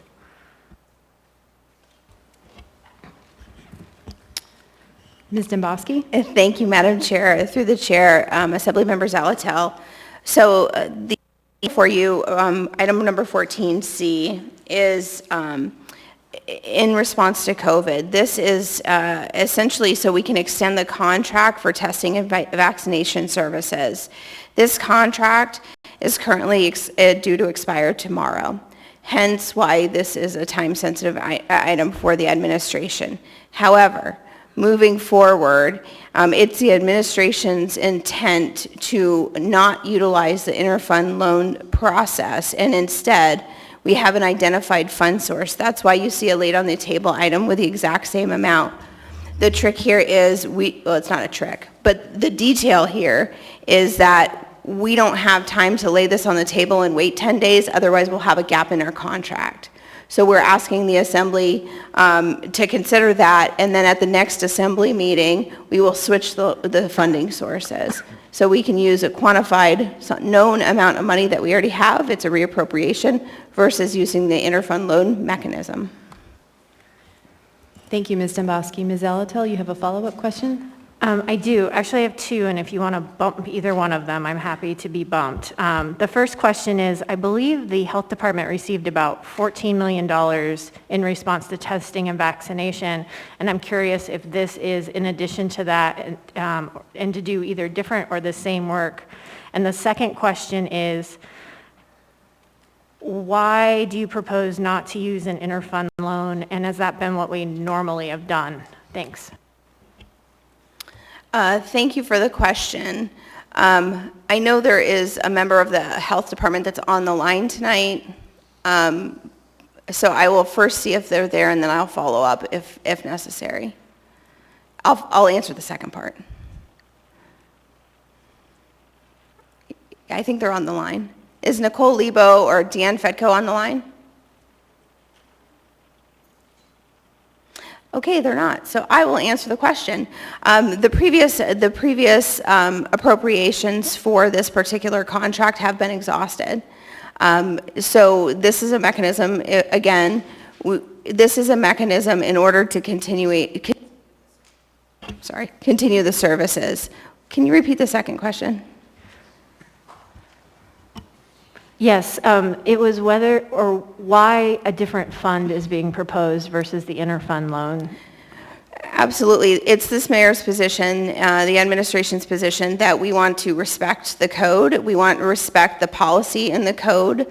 The Assembly has utilized the interfund loan process, I think, 11 times. This would be the 12th. And we believe it's necessary for fiscal responsibility to maintain the 10 and 2% holding in order for to apply to the code. I mean, that's the code, and we're trying to live up to it.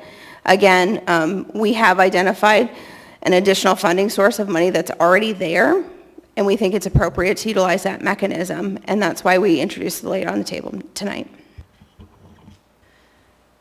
Thank you, Ms. Dombowski. Ms. Zalatel, any follow-up? Or okay. Mr. Dunbar? Thank you, Madam Chair. And looking at the other item that you laid on the table, you propose the previously appropriated for property acquisition by AO 2020-99, the exact amount from that. Of course, that ordinance was for the purchase of the buildings related to homeless services. We're currently in a negotiated process right now. I'm still hopeful that those funds might be a part of a compromise that will lead to smaller shelters in Midtown and perhaps in East Anchorage. So as it stands now, unless there is some counter-argument, I don't intend to support what you're bringing forward in 2 weeks, because it looks like you are intentionally exhausting funds that could be used to move that homelessness process forward. So my question is, practically speaking, if we pass this tonight and then we do not pass the ordinance in 2 weeks, what happens? Thank you for the question, Madam Chair. As a point of clarification, the item that has been introduced that Mr. Dunbar is referring to, it's not a debatable item at this point, so I'd rather just focus on what is there, and what is there is the interfund loan option, and in 2 weeks, we'll be happy to address the other. Thank you, Ms. Domboski. Mr. Dunbar, any follow-up? Although it is not a debatable motion, I am asking for an explanation because the amount there is exactly the same to this. So if you want us to vote for this, I want to make sure that in 2 weeks from now, you don't come back and say, well, you already approved 14C AO 2021-75, and it requires you to pass this thing that you laid on the table tonight. So I'd like to speak more. Again, if we do not go forward with what was laid on the table tonight, and we pass this, what will happen in 2 weeks? Madam Chair, if I may, I'll try to speak slowly and make sure that I articulate properly. This item passage is not contingent on the laid on the table item, which we are not debating this evening. This item is to continue the coronavirus vaccination and testing, of which the contract expires tomorrow. If this assembly chooses to not pass this, that is on you, and we will stop services tomorrow, and we will come back in 2 weeks and address a potential different funding mechanism. If in 2 weeks you choose to switch the loan, the funding mechanism, that is what it is. There is no nefarious intent on behalf of the administration to deplete any fund. This is simply the administration's attempt to follow the law, which says we should also maintain a 10% and 2% withholding in our general fund, and that has a direct relation on our fiscal standing and our bond rating and a variety of other factors. So there's no trying to hide the ball here. This is just a simple question of what funding source does a municipality use to maintain this vital service during a pandemic. Thank you, Ms. Domboski. We'll go ahead and move on to Mr. Weddleton. Thanks. I guess, I don't know if it's debatable or not, but the item that was laid on the table, did we set a public hearing date for it?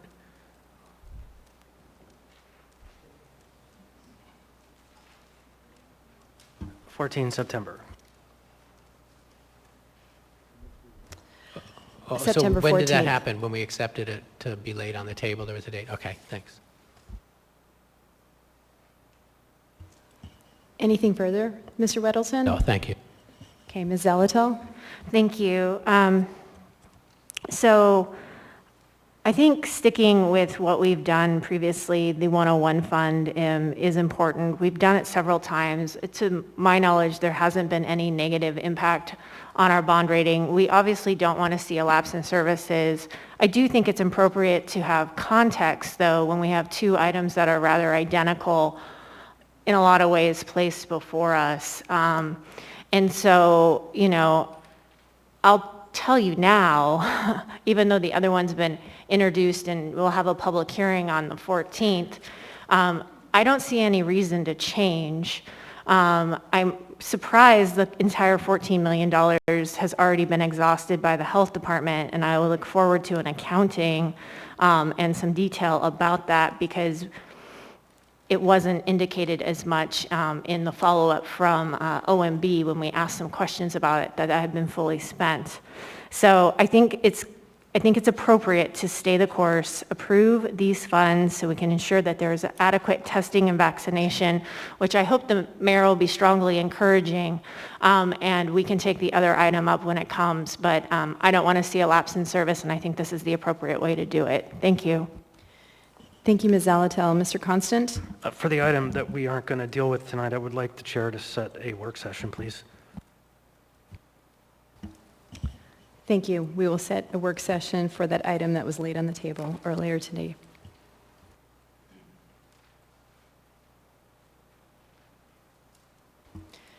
Seeing no other members in the queue, members may vote on approval of item 14C.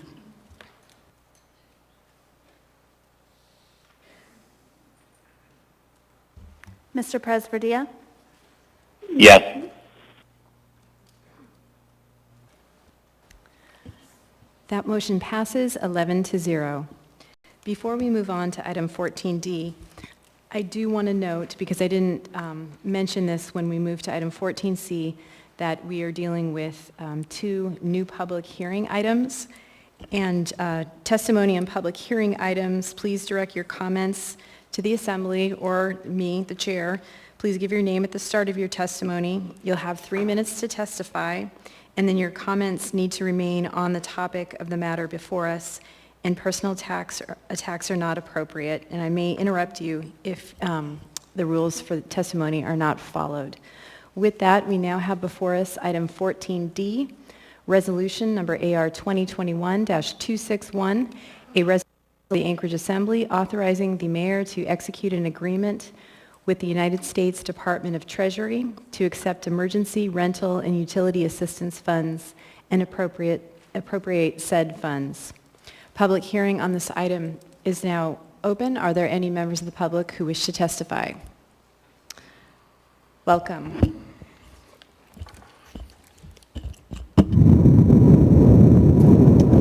Dustin Darden.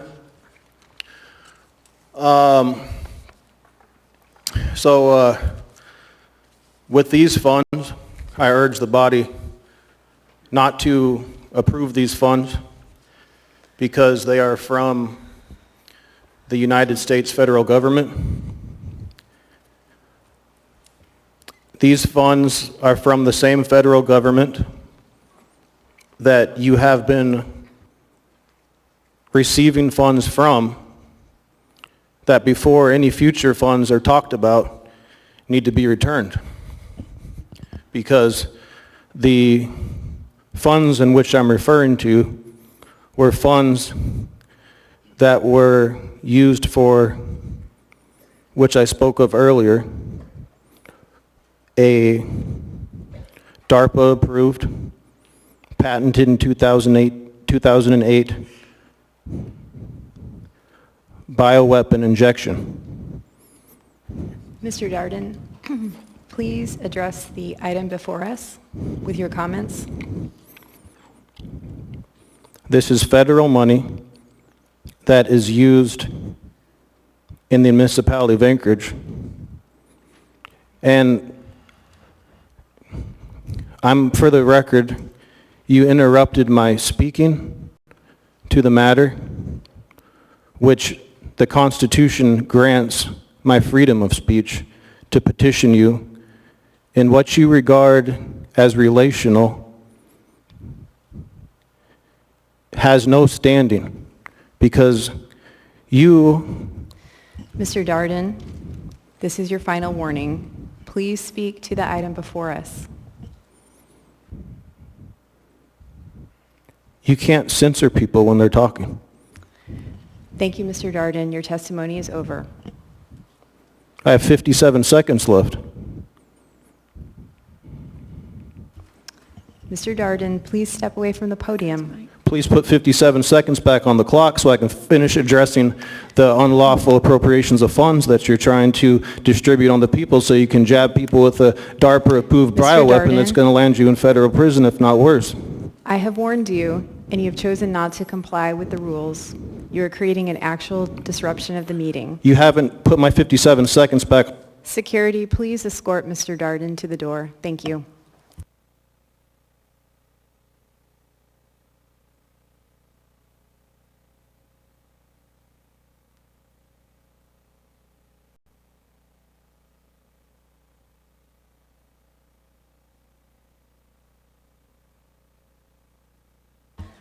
We're going to go ahead and take a 2-minute recess.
Okay, we are on item 14D. Are there any members of the public who wish to testify?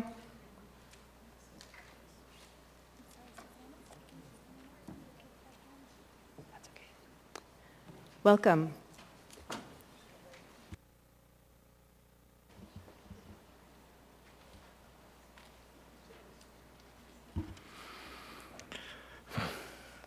My name is Eugene Caulhaven. I represent myself. I follow the public process. When the public process done appropriately, decision made by the governing body is more likely in the public interest. On this issue is talking about authorizing the mayor to execute agreement with the United States Department of Treasury.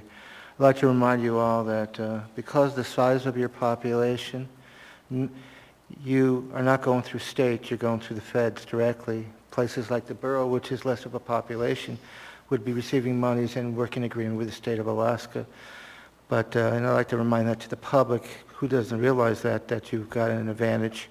You're dealing with one party there and not having different parties negotiating and being involved. A couple things on this issue that I'd like to bring out, and it's also repeating some things I've said over the course of the COVID period, is this. I'm not arguing about you accepting the money. There's no debate here at all. There's a need, and it needs to be addressed, okay? And we are still dealing with COVID. I do note in the language here which calls about an emergency. Emergency, unfortunately, the municipality of Anchorage has not declared an emergency. It continues to accept funds like this, review accepting funds like this to deal with COVID, and then put a handle on the issues that are affecting COVID. But the steps the municipality of Anchorage has not done, and has resisted for some time now, is to initiate steps to deal with the issue of COVID and not just accept more money from the feds. The only reason these monies are becoming available is because of COVID. If COVID was not an issue, these monies would not be available to the municipality of Anchorage and elsewhere around the country. And it astonishes me on the issue of like masks that although the administration to my right is saying that they don't have problems with people wearing masks, I don't see any head of the administration wearing masks. Is there an order out there that says they cannot wear masks? Are the department heads frightened about it? We need to show leadership. Leadership means responsibility in dealing with COVID, dealing with the funding and so forth here. And also on the issue of funding, what concerns me is to continue dealing with accepting funds, and where is the audit and how these funds have been utilized? Is it going to be years later that we're going to find out, boy, we really screwed up? It needs to be dealing with an ongoing audit to make sure we're not giving the same parties and finding out that they have not been handling the monies appropriately and dealing with these serious issues on COVID. And with 14 seconds spare, I wish you all the best. Thank you for your testimony. Are there any other members of the public who wish to speak? Anyone at all? Seeing and hearing no one, public testimony on this item is now closed. I will note that the addendum contained an S version. What is the will of the body? Move to approve the S. Second. Moved and seconded. Ms. Zalatel? Thank you, Madam Chair. So I am going to move to postpone this item. I think there's some issues here, but I'm hopeful that we can correct them so that we can get this money accepted and out the door. I'm concerned that this is for $26,928 plus dollars, when my understanding is the cash on hand we've received actually is $10,771. Also, I'm concerned that we don't reference the most recent FAQs with regard to this money in the AM, that is 6/24/21, because I think this guidance we need to recognize is continually changing. So with that preface, I move to amend the amount of the item, wherever it's indicated, line 9 in section 2, to $10,771,285.40. Second. And finally, I would just say that with these appropriations from Treasury, I would prefer that we appropriate the money as received, so we're aware of when it's coming in. And this is a lot like what we did with the ARPA funding. Thank you. Thank you, Ms. Zalatel. Mr. Weddleton, I know you were in the queue prior to the amendment. Not to the amendment, but Okay. Are there any members who wish to speak to the amendment? I'm back. Actually, Ms. Zalatel, would you confirm the wording of your amendment? It simply replaces the dollar amount both as spelled out and referenced on line 9 in section 2 to $10,771,285.40. And that was the amount I got from the CFO when I inquired. Thank you, Ms. Zalatel. Mr. Weddleton, I see you're in the queue, but did you want to speak to the amendment? Yeah, a question Okay. popped in, and just, I guess, for the administration, is this, the numbers right? It does seem to follow more our practice to do the 10 million. Responding, Travis Frist, CFO, excuse me, through the chair. Assemblymember Weddleton, the number that Assemblywoman Zalatel said is correct. The allocated funds from the U.S. Treasury is the $26,928,213.60. That's the full 100% of it. We got the 40% of it already. And so once you spend the 75% of that, you'll get the remaining 60%, which is kind of why when I crafted this, I put the whole amount in, because I anticipate that I'll be probably back here in 6 weeks asking for the other 16 million. So I just thought I'd do it at one shot. Okay, yeah, thanks. We'll be happy to see you in 6 weeks. Thank you, Mr. Weddleton. Do you want to stay in the queue for the main motion? Yes. Okay. Ms. Allard, on the amendment? Thank you. So this is a question to the administration in regards to the amendment. Do you support doing this amendment? And I don't know if Ms. Naboski wants to answer that question. Through the chair, Assemblymember Allard, effectively this amendment will only require that we come back for the second tranche, as Assemblymember Zalatel stated. This won't have an effect, I don't think, on our operation. Any follow-up, Ms. Allard? Yes, there is. So I'm going to address this to Ms. Zalatel. Is this a micromanaging move that you want to, or if you can explain a little further? Through the chair, this is based on my own inquiries, knowing that was emergency rental assistance coming, getting the actual amount we have and ready to be distributed. I know there's been questions by the members about how this will be administered and how it fits within the overall housing surge and assisting families and individuals affected by COVID-19, and it fits with the practice of what this body has done with regard to these federal relief funds. Thank you. Thank you, Ms. Allard. Thank you, Ms. Zalatel. Any further discussion on the amendment? Ms. Kennedy, on the amendment? Thank you, Madam Chair. I guess my question would be, does this slow down the process then when we get the full 26 million? And, does that set us back in terms of not being able to start allocating those funds once we get the second tranche of that? So, that's been our biggest headache, has been trying to get money out in a timely fashion.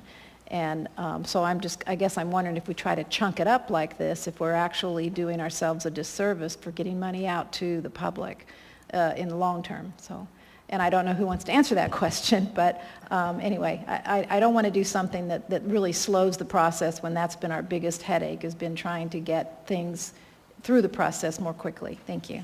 Ms. Domboski? Thank you, Madam Chair. Through the chair, Assemblymember Kennedy, that's precisely the reason we asked for it. We know that's going to be the allocated amount. That's why we asked for the authority to expedite the process and getting the money out. And when I responded to the Assembly questions, it's exactly what I said. If the Assembly wants us to come back, that's what we'll have to do. But the intent was to try to get this money out the door as quickly as possible. Thank you, Ms. Domboski. Any follow-up, Ms. Kennedy? No, thank you. That was a good answer. Thank you. Thank you, Ms. Kennedy. Any further discussion on the amendment? Seeing no one else in the queue, and Mr. Weddleton, I kept you in the queue for the main motion. Members may proceed to vote on the amendment.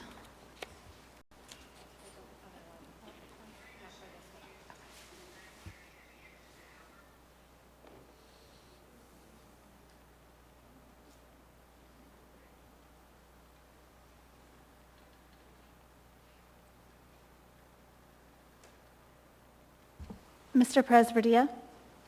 Yes.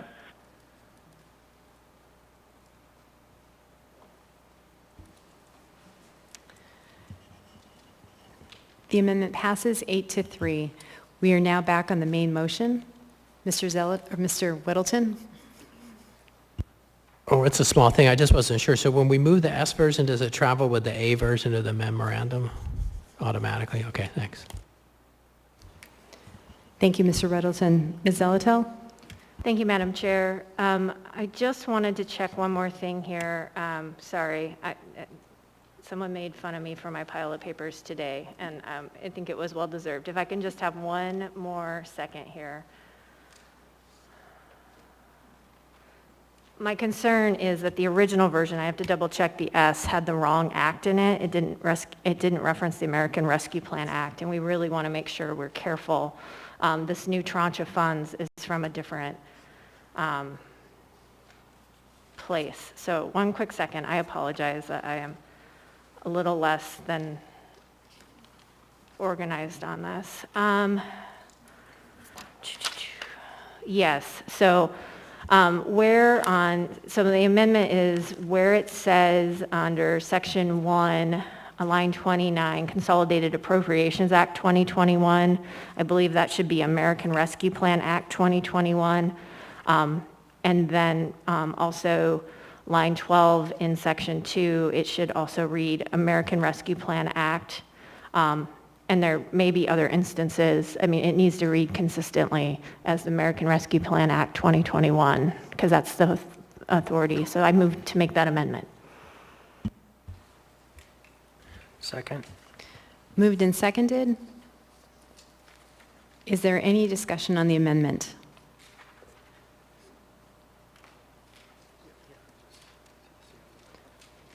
Mr. Constant? Thank you. I just wonder if, in fact, it is from the consolidated plan or if it is the rescue plan according to the CFO.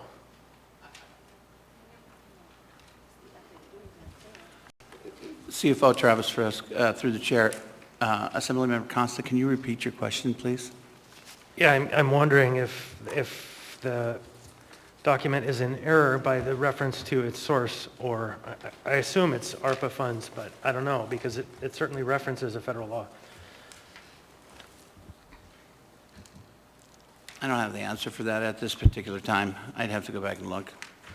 Madam Chair, if I may. Go ahead, Ms. Zolotel. The Treasury guidance released on June 24, 2021 says that this is ERA 2, which is what we're talking about, is established by Section 3201 of the American Rescue Plan Act 2021, March 11, 2021.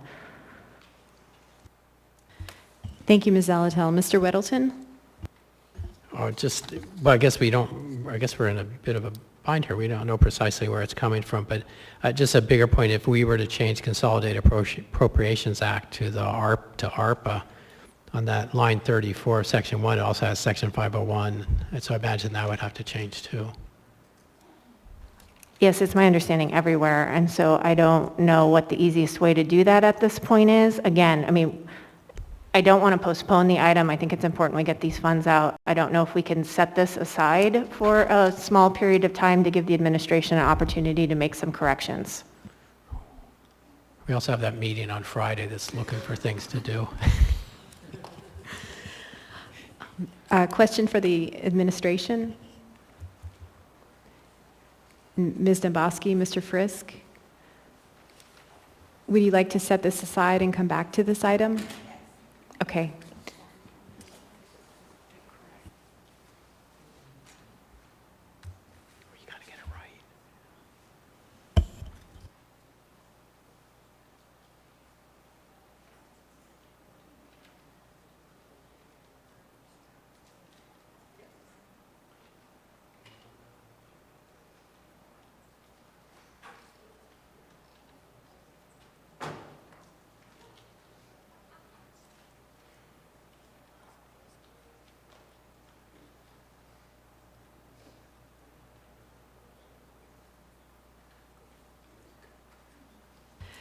So we'll come back to this item later in the meeting. I do want to note that it is possible to authorize the clerk to make conforming amendments consistent with the name of the fund source, so we can deal with all those changes at once if need be. So we'll go ahead and move on to the next item in our agenda, which will be 15A. I want to note that items in this agenda category typically involve applications for a liquor or marijuana license and/or a special land use permit for alcohol or marijuana. These items are typically public hearing items. Administrative matters in this category may include election certification or assembly reorganization and are not public hearing items based on the municipal code. A clerk's note may identify certain items as non-public hearing items. So we now have before us item 15A, resolution number AR 2021-263, a resolution of the Anchorage Municipal Assembly stating its conditional protest regarding a new distillery, liquor license number 5967 for Midnight Sun Brewing LLC, DBA Midnight Sun Brewing Company. Waive reading. Thank you. Public hearing on this item is now open. Are there any members of the public who wish to speak? Please come forward. Welcome. State your name for the record. You'll have 3 minutes. For the record, my name is Lee Ellis. I'm the president of Midnight Sun Brewing Company. I just want to say that we have been working very hard the last year and a half to obtain this license so that we can expand our operations. We are working collaboratively with the distillery down in Haines, so we will be packaging their products into cans and kegs. Over 90% of our product will be sold throughout the state of Alaska and hopefully internationally in the future. So I would urge you to approve this permit so that we can start employing more Alaskans as soon as possible. Thank you. Thank you, sir. And please stick around for a second. We've got Ms. Zalatel in the queue. Hi, thank you. So I understand it's summertime. Did you get a chance to connect with the Abbott Loop Community Council? I believe Dustin Sherman is in charge of their alcohol and marijuana licenses. I have not spoken with them, no. We made all the normal public notices and did not receive any comment. Okay, thank you. Yeah, thank you. Thank you for your testimony. Are there any other members of the public who wish to speak on this item? Anyone at all? Hearing no one, public testimony on this item is now closed. What is the will of the body? Move to approve. Second. Moved and seconded. Is there any discussion? Ms. Zalatel? Thank you, Madam Chair. I don't oppose this license. I actually think it'll be a very interesting collaboration. I do encourage you to reach out to the Abbott Loop Community Council as your point of contact in your neighborhood connection. And if you need any help with that, we can certainly help facilitate it. Thank you. Thank you, Ms. Zalatel. Any further discussion? Seeing no other members in the queue, members may proceed to vote to approve item 15A. Mr. Presverdia? Yes.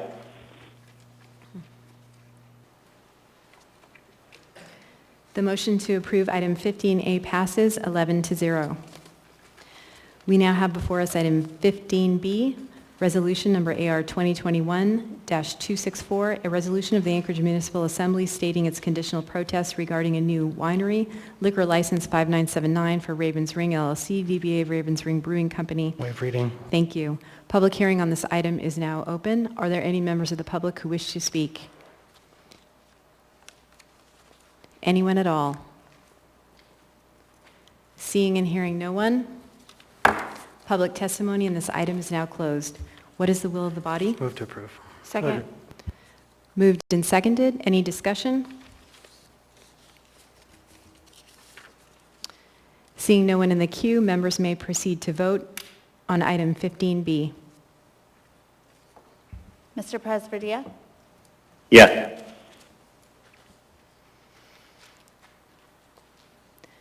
Item 15B passes 11-0. We now have before us item 15C, resolution number AR 2021-273, a resolution of the Anchorage Municipal Assembly approving a modification to a previously approved special land use permit for Axion Enterprises, LLC, a marijuana cultivation facility with license number M12770, doing business as Secret Garden Cannabis and located at 726 East 15th Avenue, Suite 3 in Anchorage, Fairview Community Council. Public hearing on this item is now open. Are there any members of the public who wish to testify?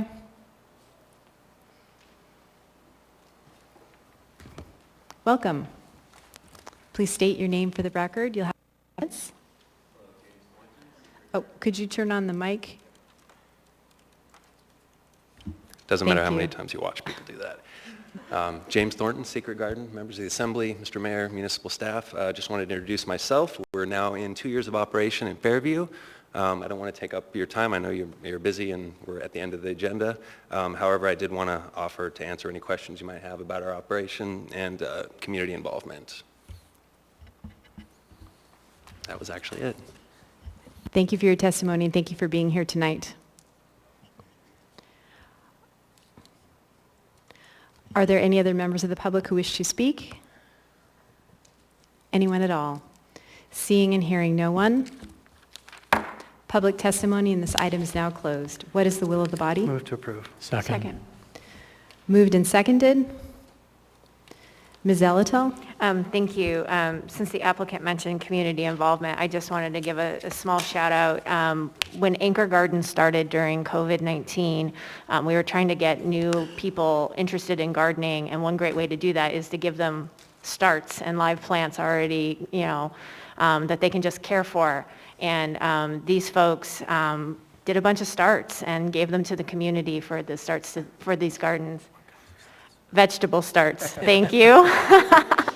And it was really successful. And I grew a pumpkin from one of the plants, and it was really amazing. So thank you for your community involvement and being active in the community. Thank you, Ms. Zalatel. Thank you for the clarification. Mr. Weddleton? Thanks. So the Community and Economic Development Committee reviewed this carefully on this last day, and we recommended approval. Thank you, Mr. Weddleton. Seeing no other members in the queue, members may proceed to vote to approve item 15C. Mr. Presbydia? Yes. That item passes 11-0. We will now go back and take up item,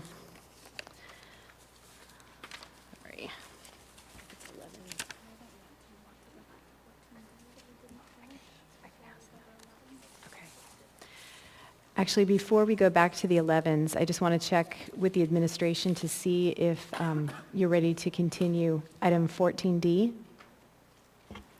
Thank you, Madam Chair. We would just ask to continue this item and hopefully put it on the agenda on Friday. You might have a longer than an hour meeting, sorry. Madam Chair, I would move to continue this item to Friday. Second. Moved and seconded. Is there any further discussion on continuing this item to the meeting on Friday? Seeing no discussion, members may proceed to vote.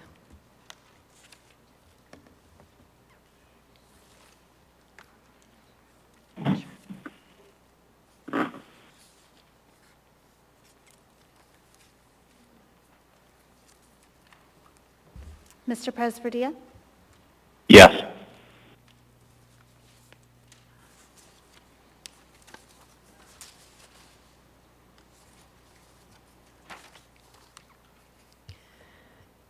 The motion to continue this item to the meeting on Friday passes 10-1. We'll now go back to the 11s, unfinished business and unfinished action on public hearing items.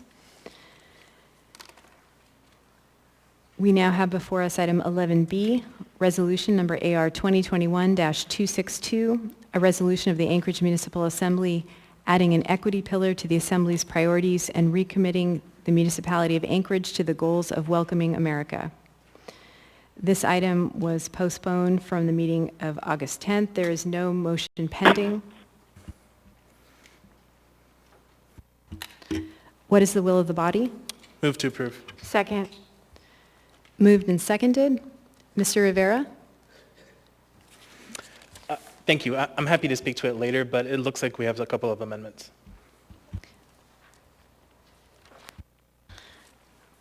Thank you. We do. We have 2 amendments. Ms. Kennedy? Thank you. Move Kennedy amendment number, I think it has a number 2 on it this time. Yes. Second. Moved and seconded. Ms. Kennedy? Thank you.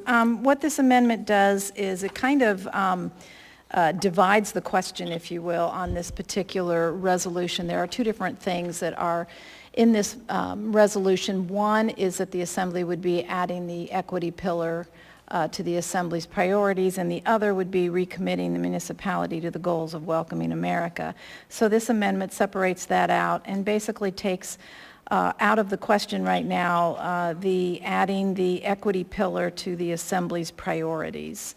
And the reason for doing that is even within the body of this resolution, it talked about how we had previously spent time really developing the Assembly's priorities and giving us the 5 that we currently have. And, that was quite a process. Unfortunately, we don't have that same process with adding this additional pillar. But what this resolution currently does is basically ask us to vote for a priority without actually having identified it, defined it. And I think it's just as important to spend the time doing that as we did with the the 4 key pillars, not 5. But to be able to take the time to actually identify the term equity. I think I had mentioned before that I believe there's a lot of kind of political backlash, if you will, about that term right now, and I wasn't very comfortable with the idea of what that might mean to someone else, what it might mean to the makers of the resolution, and so I think we should take the time to do that first rather than last. And so this would give us the opportunity to go ahead and stick to recommitting the municipality to the goals of welcoming America, but it would give the Assembly the chance to actually talk about what this equity idea means and to come up with some definitions. To a certain extent, the resolution currently, to me right now, it looks like we're making a plan to make a plan. And that doesn't make sense to me. So I think we'd be better off separating those 2 efforts out and coming up with the committee if we want to. We don't have to have a resolution to start that committee work, but they can move forward in that and work on those identification and definition ideas and then bring something forward that the Assembly would actually be able to know what we're really voting on. So this hopefully just defines the process a little bit better and gives us a better process. So thank you, Madam Chair. Thank you, Ms. Kennedy. Mr. Rivera? Thank you, Madam Chair. I appreciate the concerns brought up by my colleague. I'm going to be opposing this amendment because what this amendment seeks to do, which is to define equity and then really flesh out strategies and goals, is actually achieved by approving this amendment, this resolution without this amendment. It seeks to create that ad hoc equity committee that much similar to the process that we did a couple of years ago would simply do that, but in a narrowed scope specifically for the equity pillar, as it's not something that's been created or fleshed out. Last, I guess I will just add that what can be done by resolution can be undone by resolution. So I would suggest opposing this amendment and leaving it as written, and we can get to the work hopefully after we approve it. Thank you. Thank you, Mr. Rivera. Mr. Weddleton? Well, I support this amendment. It's really, I think, always important, particularly with this issue, because I don't think equity is well defined. It means everything from lifting people up who have been beaten down, which is a good thing, and it also means some people take it as beating them down. Potentially, or opening a door for that. And we just need to make clear that let's just have the pillar, written up and ready to go and then pass it. That shouldn't take too long, but we should definitely clear it up. Otherwise, it creates a lot of stress, it's inflammatory, and it doesn't have to be. It should be a really positive thing. Here's our pillar, it looks great, let's pass it, but we're not ready yet. Thank you, Mr. Weddleton. Mr. Perez-Verdilla? Thank you, Madam Chair. I will not be supporting this amendment. We've already had a discussion about this at our Rules Committee. We fleshed this out. I think it's pretty clear to most of the members of this body what this means, and the work ahead of us is really to define the work in a very practical sense, and that it's really about ensuring that we're making good decisions moving forward as a body and doing it in a way that supports all people in Anchorage. So I would encourage my colleagues to not support this amendment, and let's move forward with adding this as a pillar, and let's get to work. Thank you. Thank you, Mr. Perez-Verdia. Ms. Allard? Thank you, Madam Chair. Mr. Perez-Verdia just stated something that was factual, that most of the Assembly is on board and aware, and some aren't, and we should all be. So I just kindly request that we go back, talk about it, and then come back and vote on it so that we're all aware of the ins and outs and that there's no issue. So I would encourage those to vote to support Ms. Kennedy's amendment. Thank you, Ms. Allard. Seeing no other members in the queue, members may proceed to vote on Kennedy Amendment Number 2.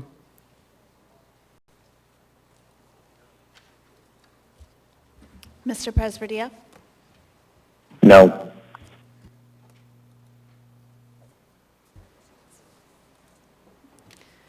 The amendment fails 4-7.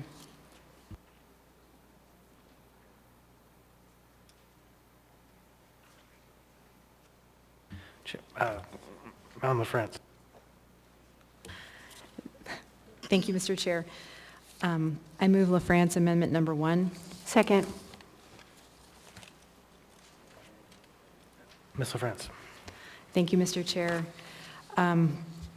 This amendment seeks to provide additional clarification, and it was actually after, I believe, the Rules Committee meeting that Ms. Kennedy, you had mentioned there was an instance with one of your constituents who is disabled, and you brought that up as, just asking for some ideas and suggestions, which I very much appreciated. And it got me thinking more about the notion of equity and how important it is when we craft legislation or devise any policies to consider those who are disabled, when we're considering even amending code that pertains to taxes, those who are elders, and so on. And so I'm putting this amendment forward with additional clarification in the hopes, and if I may just go ahead and read it, it's fairly short, whereas the Point of order.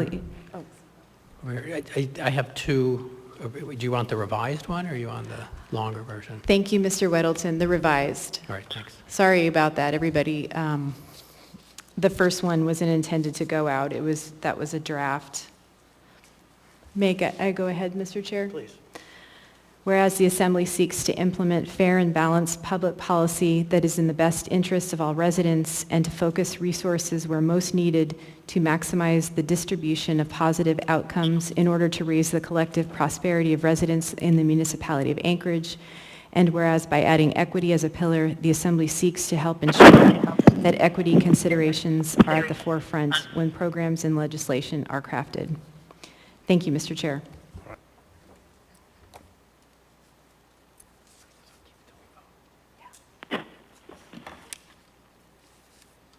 All right, anybody in the queue?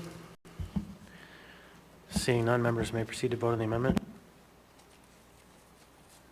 Mr. Perez-Verdia? Sorry, before we vote, Mr. Perez-Verdia actually would like to be in the queue for this. So you're recognized. Yeah, I'm sorry. I was trying to get into the queue. I just need a quick clarification. I have the old version in front of me, and so the extent to which you read, that's the amendment. Is that correct? That's correct, Mr. Perez-Verdia. It's the first paragraph plus 2.5 lines of the second. So the version that I have in front of me, that's the draft.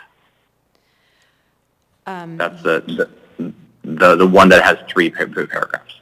That's correct. And so I see. Okay. Does that help? Yes. Thank you for the clarification. I vote Sorry yes. for the confusion. Thank you. Then members may now proceed to vote on the amendment. That amendment passes. Madam Chair. Thank you, Mr. Vice Chair. We are now back on the main motion as amended. Mr. Weddleton? I'd like to move LaFrance Amendment 1, not revised, just the third whereas. Second.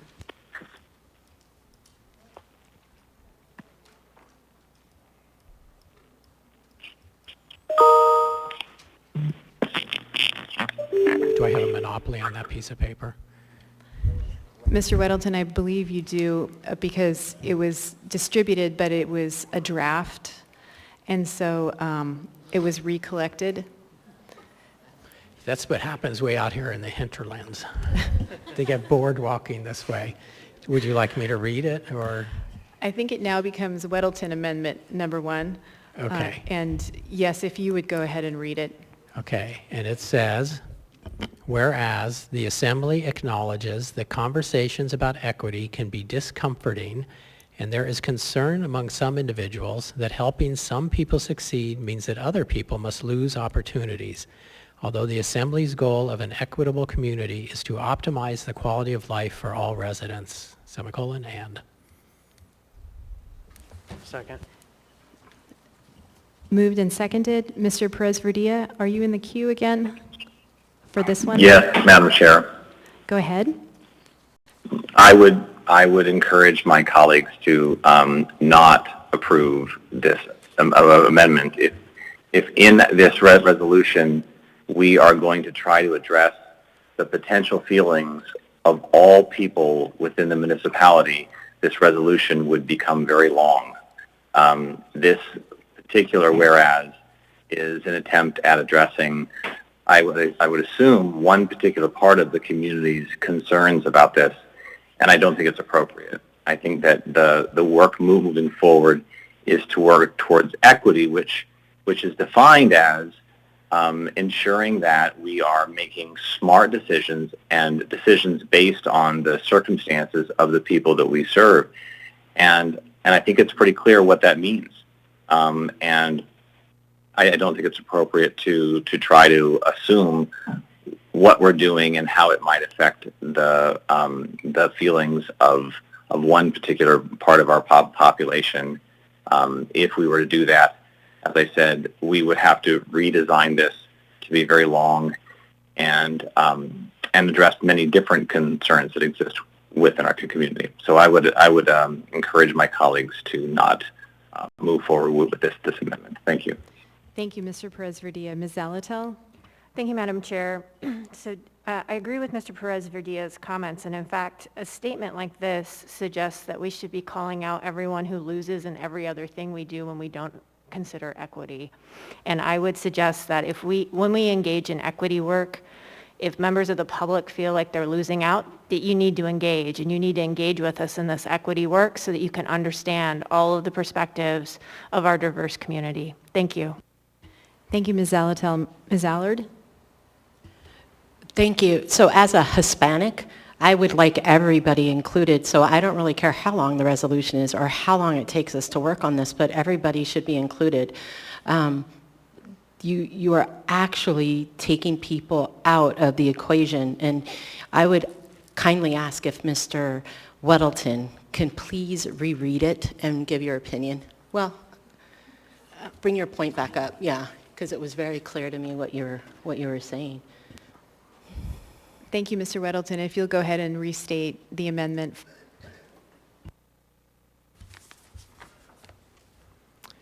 Whereas the Assembly acknowledges that conversations about equity can be discomforting, and there is concern among some individuals that helping some people succeed means that other people must lose opportunities. Although the Assembly's goal of an equitable community is to optimize the quality of life for all residents, semicolon, and. Thank you, Mr. Weddleton. Ms. Allard, did you have another question? I just encourage people to vote for this amendment because it's clearly giving equality to all, and it's about giving everybody the opportunity to succeed, not just a certain group of individuals based on skin color. Thank you, Ms. Allard. Seeing no other members in the... Mr. Constant. I just want to point out that skin color was just brought into the conversation, whereas it hadn't been before. What had been discussed before was everybody and elderly and seniors and all of this, and so I just want to make sure that the record reflects where that comment came from. Thank you. Thank you, Mr. Constant. Seeing no other members in the queue, members may proceed to vote on the amendment. Mr. Perez-Valdez? No.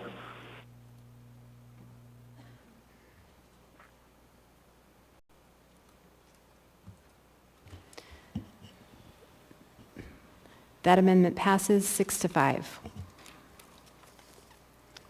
We now have the main motion as amended before us. Is there any further discussion on the main motion?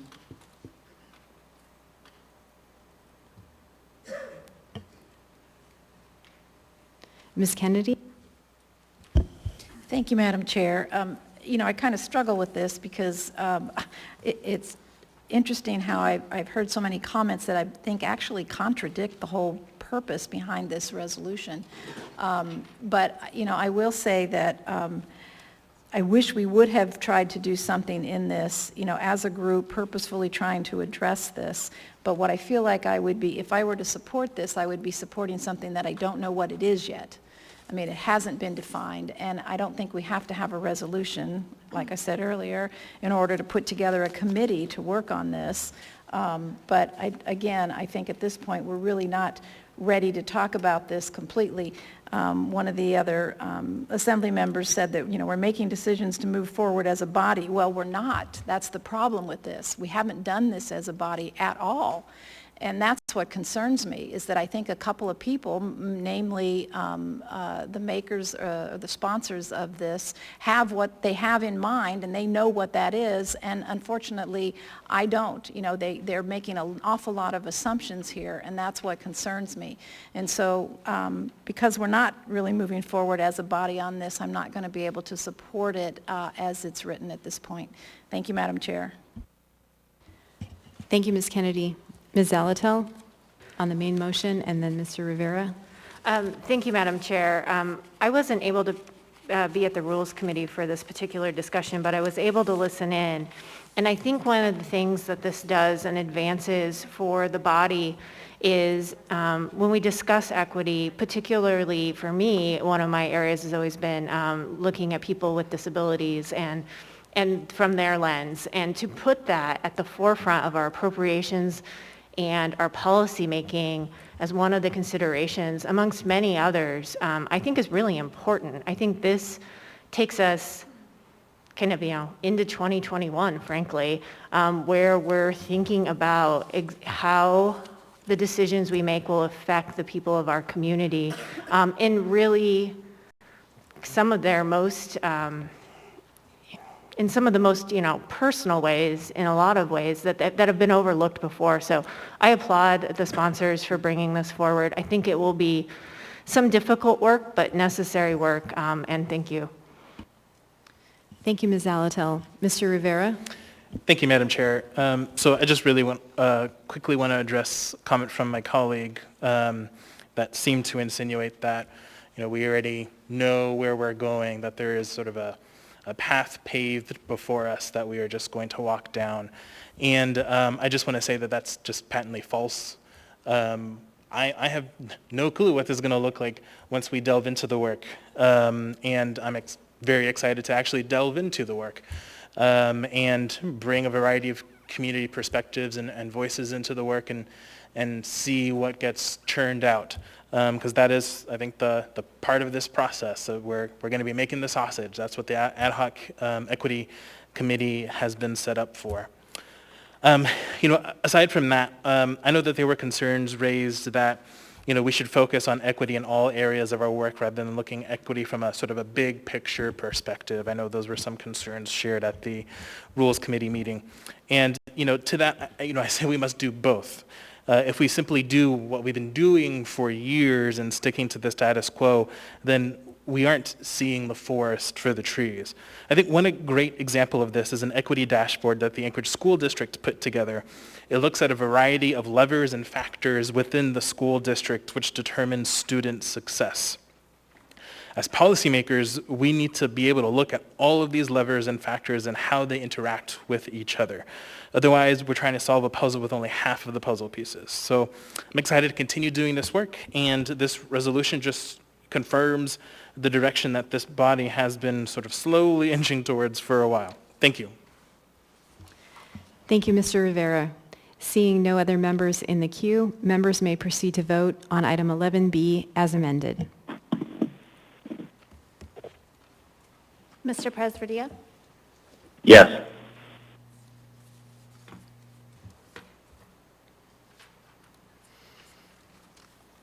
This item passes 8-3. For the next two items, 11C and 11D, I'm going to hand over the gavel to the Vice Chair, Mr. Constant. These two items are pertain to my district, and so he will be chairing this portion of the meeting. Thank you, Mr. France. Before us now, we will have 11C. I'm looking for my notes page. This has been a heavy paper night. Okay, so for 11C, before I ask for any motion on this item, for the record and information to the body, the municipal clerk's office received several petitions from property owners stating a protest for this item, which is a proposed amendment to the Hillside Land Use Plan map, an element of the comprehensive plan. Council advises that there's no process in municipal code or as a matter of law for a protest for comprehensive plan amendments and no requirement to provide one. Therefore, no action will be taken on the petitions asserting a protest of this item. They're denied as a matter of law. Now, what's the will of the body? Move to postpone to the meeting of September 28. Okay. Second. Moved and seconded. Ms. LaFrance? Thank you, Mr. Chair. I'm moving to, asking the body to move this item to September 28 because the next item, the rezone, is contingent on changes to the Hillside District Plan. And when we get to item 11D, I am going to move to reopen the public hearing for that item and set a date to September 28. Thank you, Mr. Chair. All right, Mr. Weddleton recognized. Oh, am I in the queue? You are. Oh, okay, well, I hadn't planned on that, but I'll go ahead. Oh, I'm sorry, I did. So they had filed a protest against the land use plan. Was there a protest filed against the rezone? Yes, but it's not. That's not what's in front of us now. What will be before us, it's not filed in a manner that is in comportment with the code. So, but we'll get to that when we get there. Okay. So I support the postponement. Thank you. And I hope you will too. Anyone else in the queue? I'm going to put myself in the queue briefly. I personally hope that members will consider not postponing this item. This and the next item have both been through 3 public hearings. They have been through us and then referred back to Planning and Zoning Commission for the Planning and Zoning Commission's review. They've taken months and months and months in this effort and conceded their plans to be even less than they were before. And so while I appreciate the members making the motion to postpone this item for another 3 weeks, the work we've been doing in recognizing the homeless crisis that we're facing in the long run is solved by housing. And every time we make housing more expensive in Anchorage, we make it harder for people to get into a place to live. Now, these aren't low-income houses that we're talking about here, but housing is a continuum. If we don't have housing available in that tier of the market, then it just keeps pressure on the lower tiers of the market until this kind of housing is available.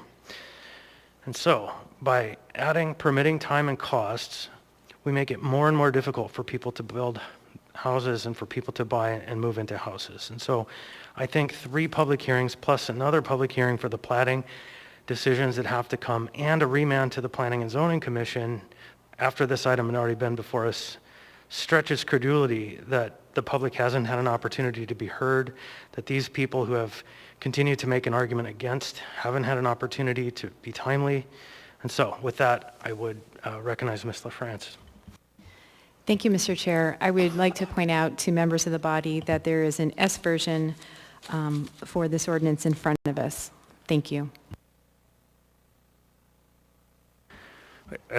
The mover and the seconder, was that what you moved, the S version?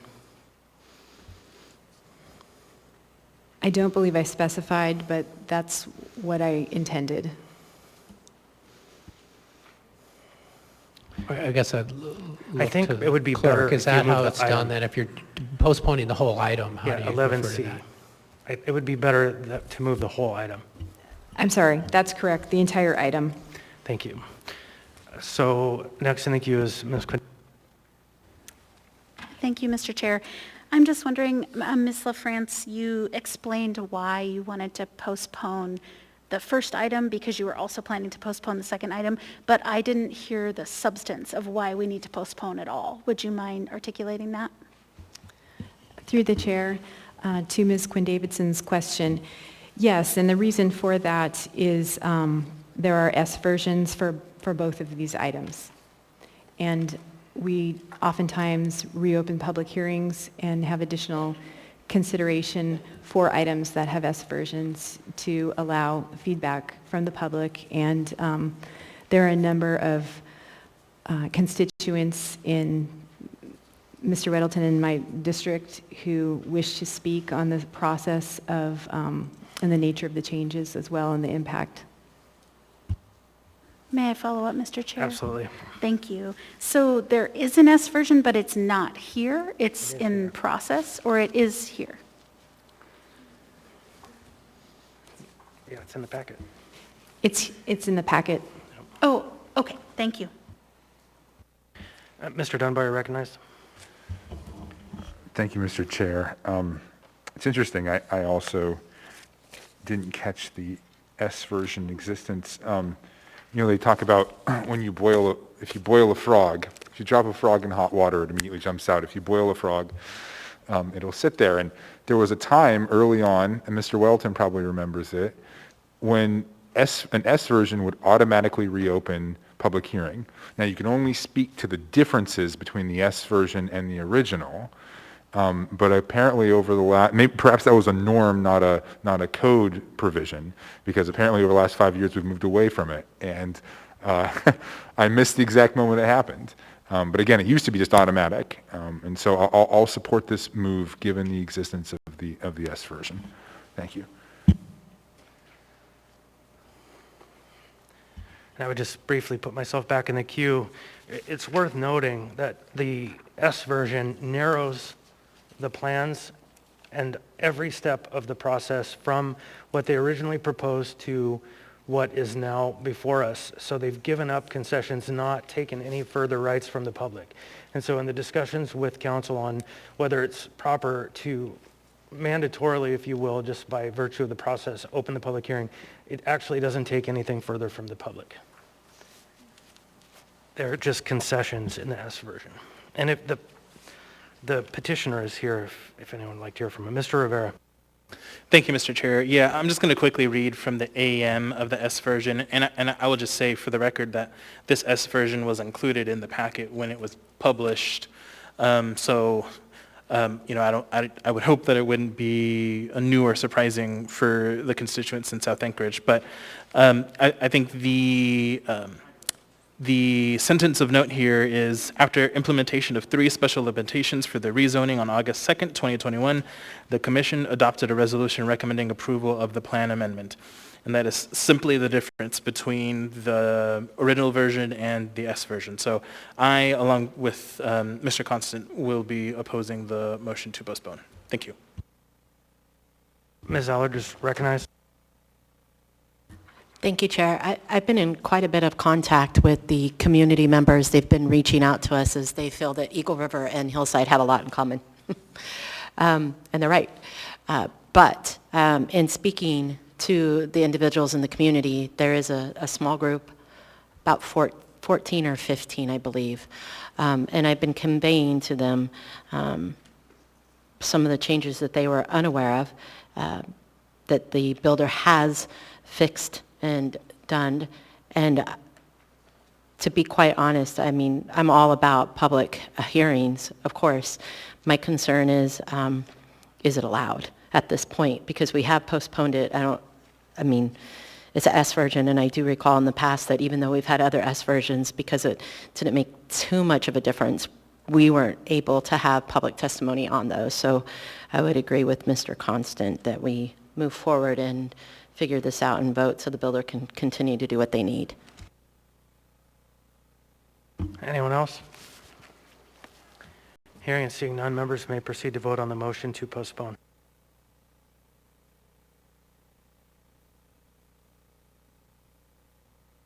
Mr. Presverdia? No.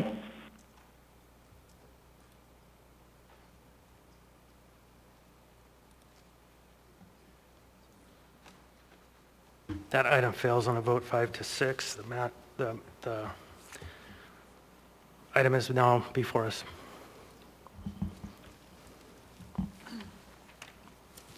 What's the will of the body? Move to approve. All right, is there a second? Second. Mr. Rivera seconds. Discussion? Moved by Ms. Alto, so I'll let you go first. Oh, well, thank you, Mr. Chair. I will respect the comments of my South Anchorage colleagues. I will say that in working through this, I've had my reservations about a rezone that does anything less than kind of what the maximum density in the area can be. As I expressed when this came before us previously, we have a housing crisis, and so the more houses we can build, the better. I am encouraged that, this would be an area where accessory dwelling units can be built. It's great to think about building accessory dwelling buildings from the very outset and rolling them into the cost of new construction. So I really hope that that option is one, made available should this rezone go through. I support it. I much would have rather seen a higher density project, but my understanding is that this is about as good as we can get, and I understand there's some compromises made with the neighborhood. So I would encourage a yes vote.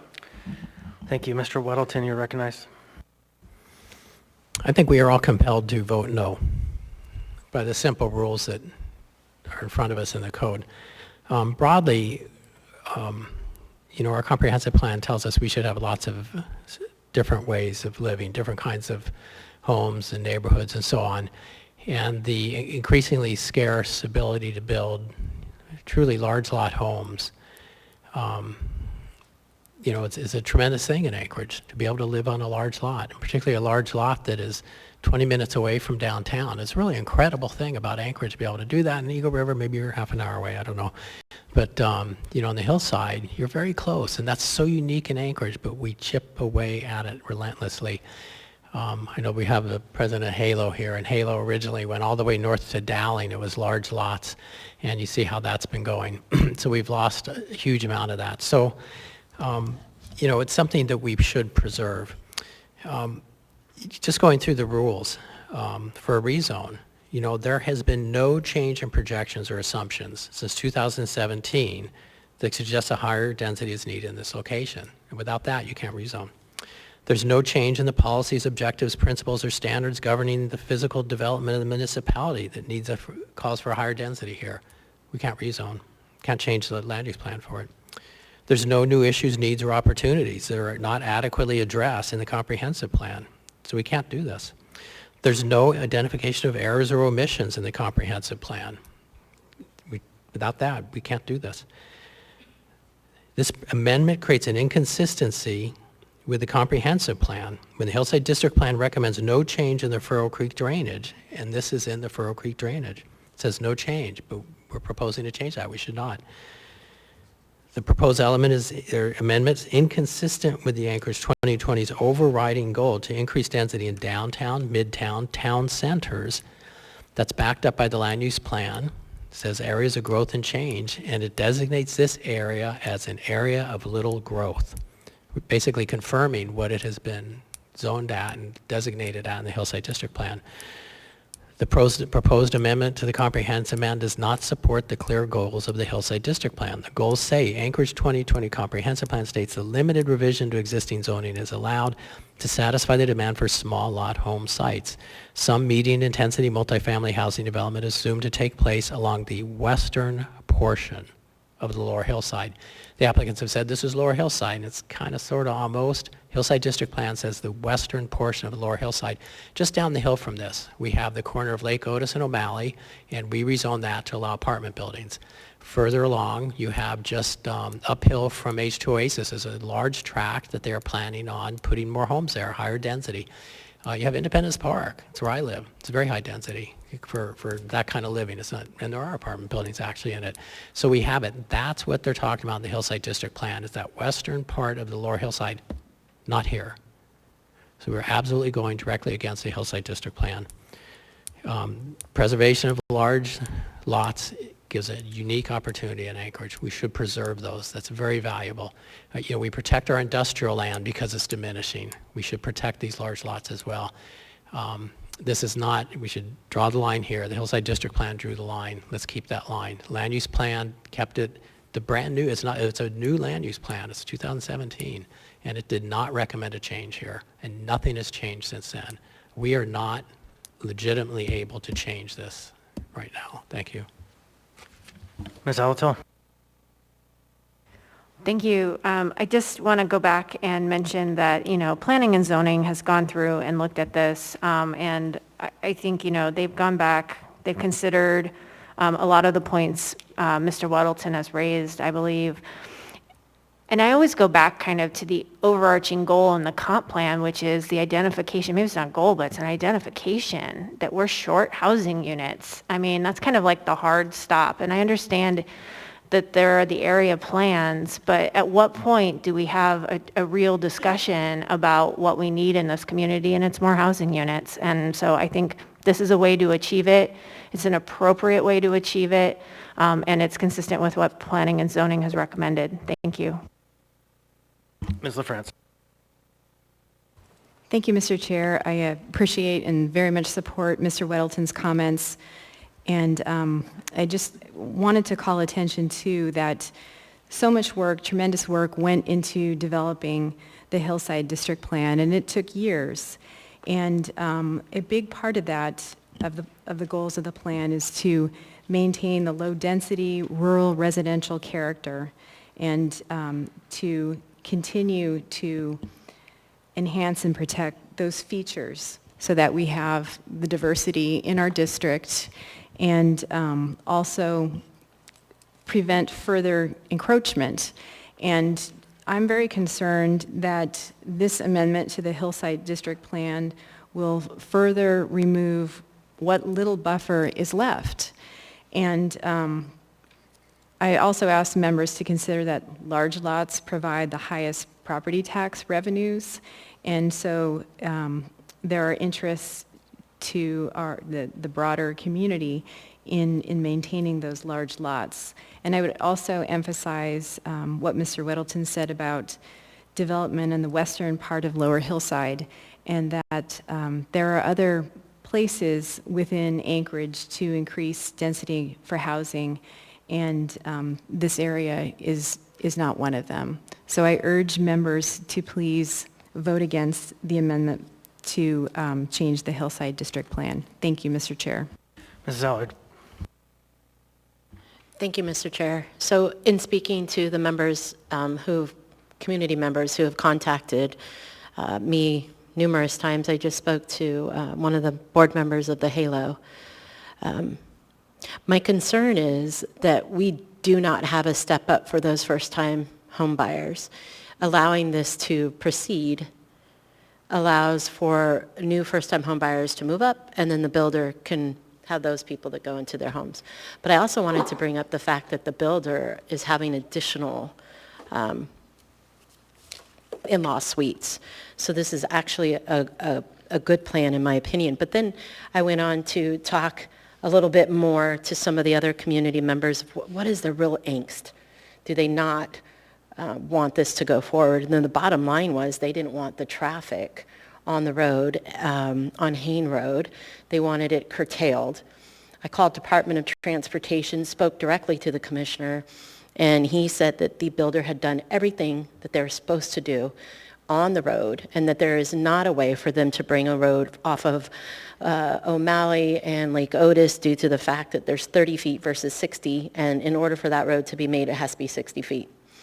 And so then I kept talking to the community members. They were concerned about the water and the wells. But that has been clarified to me by the builder, and they're following all the guidelines. In fact, the builder lives within 1,500 feet of where this subdivision would be. We have a housing shortage. We have a housing problem, and people are going to have to compromise and understand that our community is growing. And I would tell you, they asked me if I would welcome this into my district, and wholeheartedly I had the conversation with the builder that I would. I would absolutely welcome more housing into my district. So I'm going to support the amendment of this, so thank you. Mr. Waddleton. No, thank you. Ms. Zolotel asked an important question. When do we have the discussion about more housing? That discussion was going on for decades. It's nothing new. And when we did the Hillside District Plan, we addressed that very, very thoroughly. Where is it appropriate to increase the density on the hillside? And it is only in that western portion. And there is ample land there to put substantial smaller lot homes. And that's where we should begin. You know, our comprehensive plan is about prioritizing where we emphasize the housing, and it is to focus on town centers and downtown. And we've done that. We've done subsidies for downtown. You know, we've been working on that. We've got more coming, I think, that will focus on subsidies near town centers. That's the way to efficiently and sensibly grow your city. And to put higher density, and this isn't super high density, but definitely it's not compatible with the area and it doesn't match the plans.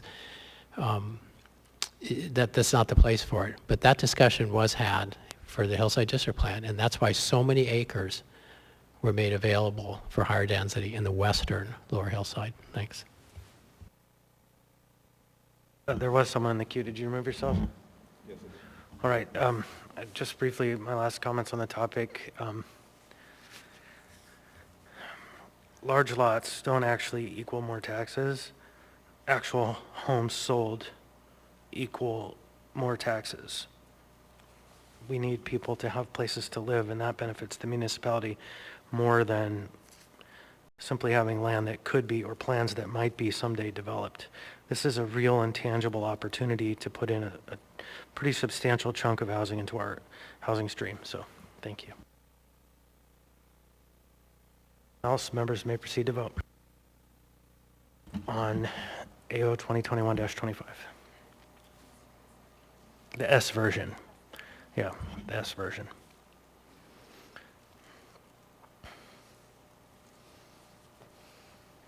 Mr. Perez-Verdia? Yes.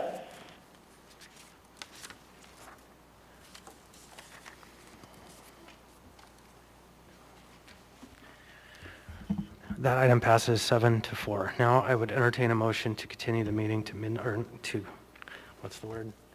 To not continue.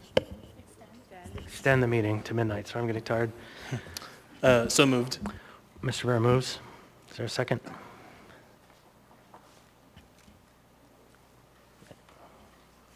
Second. Thank you, Ms. Ellard. This is an item that takes 8 votes, and that, of course, is a ceiling, not a goal.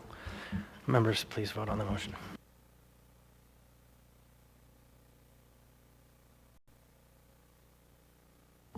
Mr. Perez-Verdia?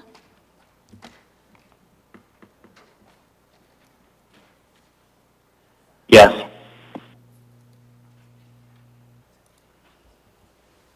That item passes 9-2. Next, before us, we will have item 11D. Looking for my notes.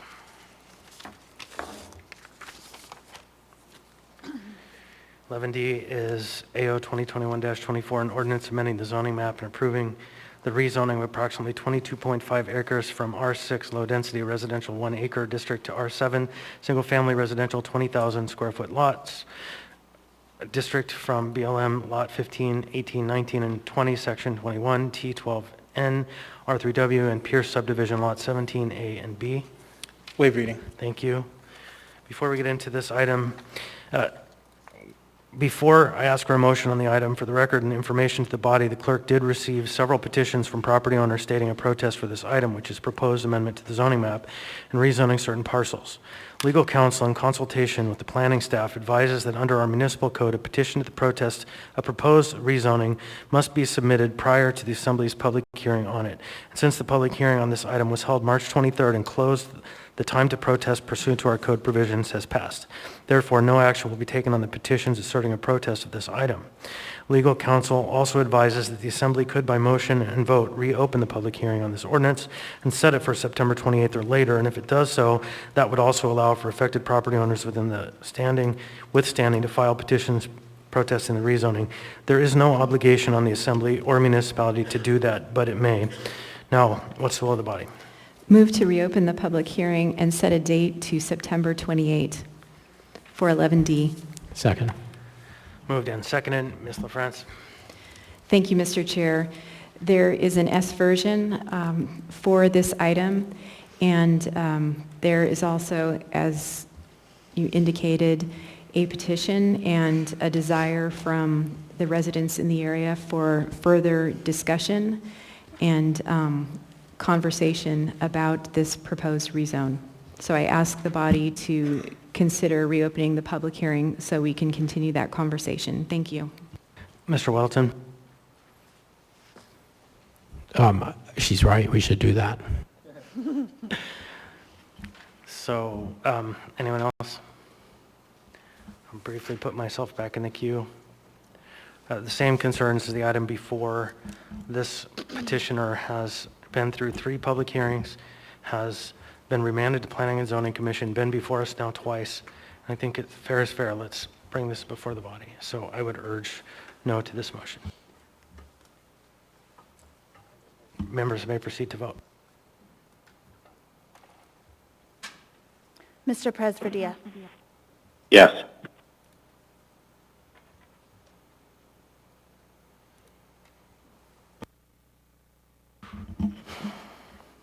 That item passes 6-5. So this item will come back before us on the 28th, and anticipate in the public hearing we will have a protest petition. So.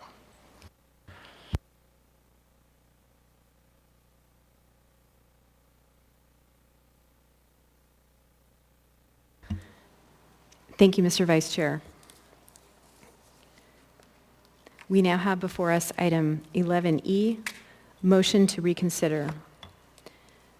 Assembly Memorandum number AM 437-2021, amendment number 1 to purchase order 2020005128 with Zen City Technologies US Inc., Zen City, for data analytics software support.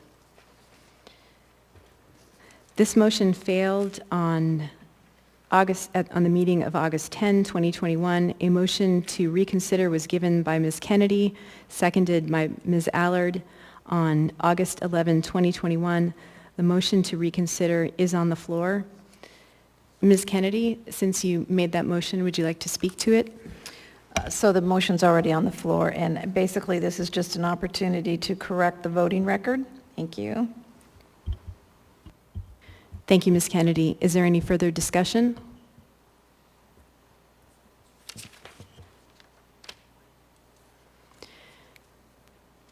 Seeing no other members in the queue. Oh, Ms. Allard? I just wanted to say something in regards to that.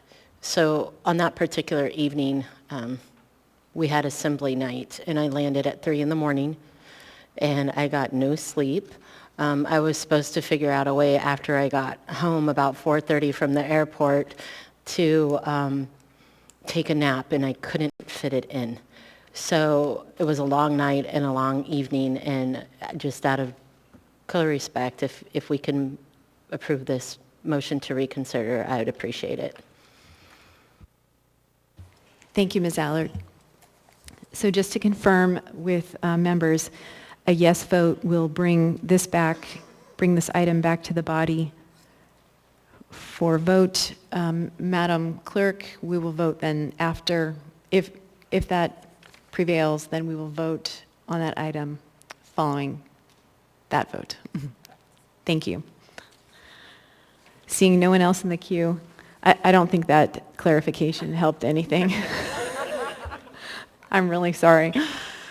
Seeing no one else in the queue, members may proceed to vote on the motion to reconsider. Mr. Presverdia? No.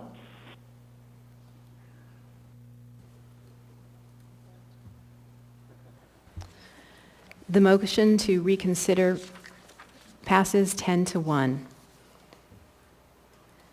So now we have before us Assembly Memorandum AM 437-2021, Amendment Number 1 to Purchase Order 2020005128 with Zen City Technologies US Inc., Zen City for data analytics software support. What is the will of the body? Move to approve. Second. Moved and seconded. Is there any discussion?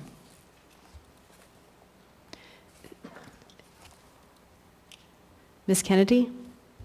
Thank you, Madam Chair. I'll just say that I voted against this originally, and that will be my vote again. Thank you. Thank you, Ms. Kennedy. Ms. Allard? I want to say that I was sleep deprived, and I will be voting against it this time. Thank you. Thank you, Ms. Allard. Ms. Domboski? Thank you, Madam Chair. Just to remind folks, the administration's position was that we did not support this appropriation, and the body, in its infinite wisdom, turned it down last time, so we encourage the same vote. Thank you. Thank you, Ms. Domboski. Seeing no other members in the queue, members may proceed to vote on AM 437-2021. Mr. Presverdia? Yes.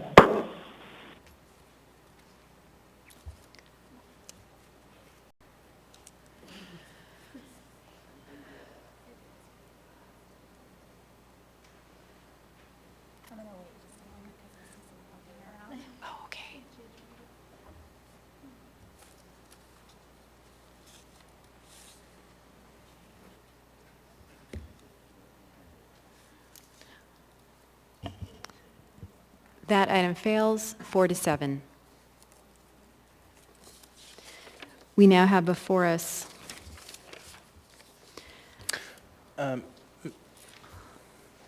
Mr. Rivera?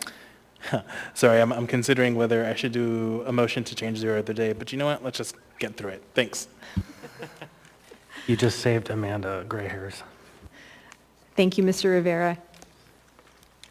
Okay, we're now back in the 14 section, new public hearings.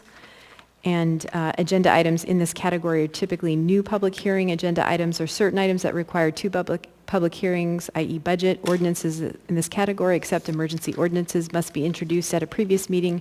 Resolutions in this category may be introduced at a previous meeting, but some resolutions by code are automatically set for a public hearing.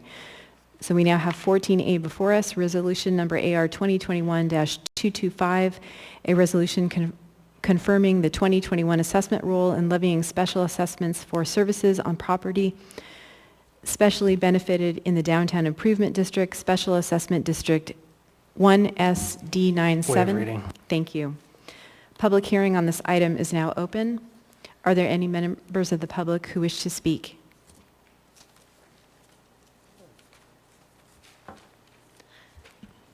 Welcome.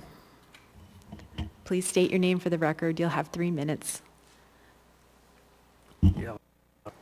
The yellow button. Okay, thank you.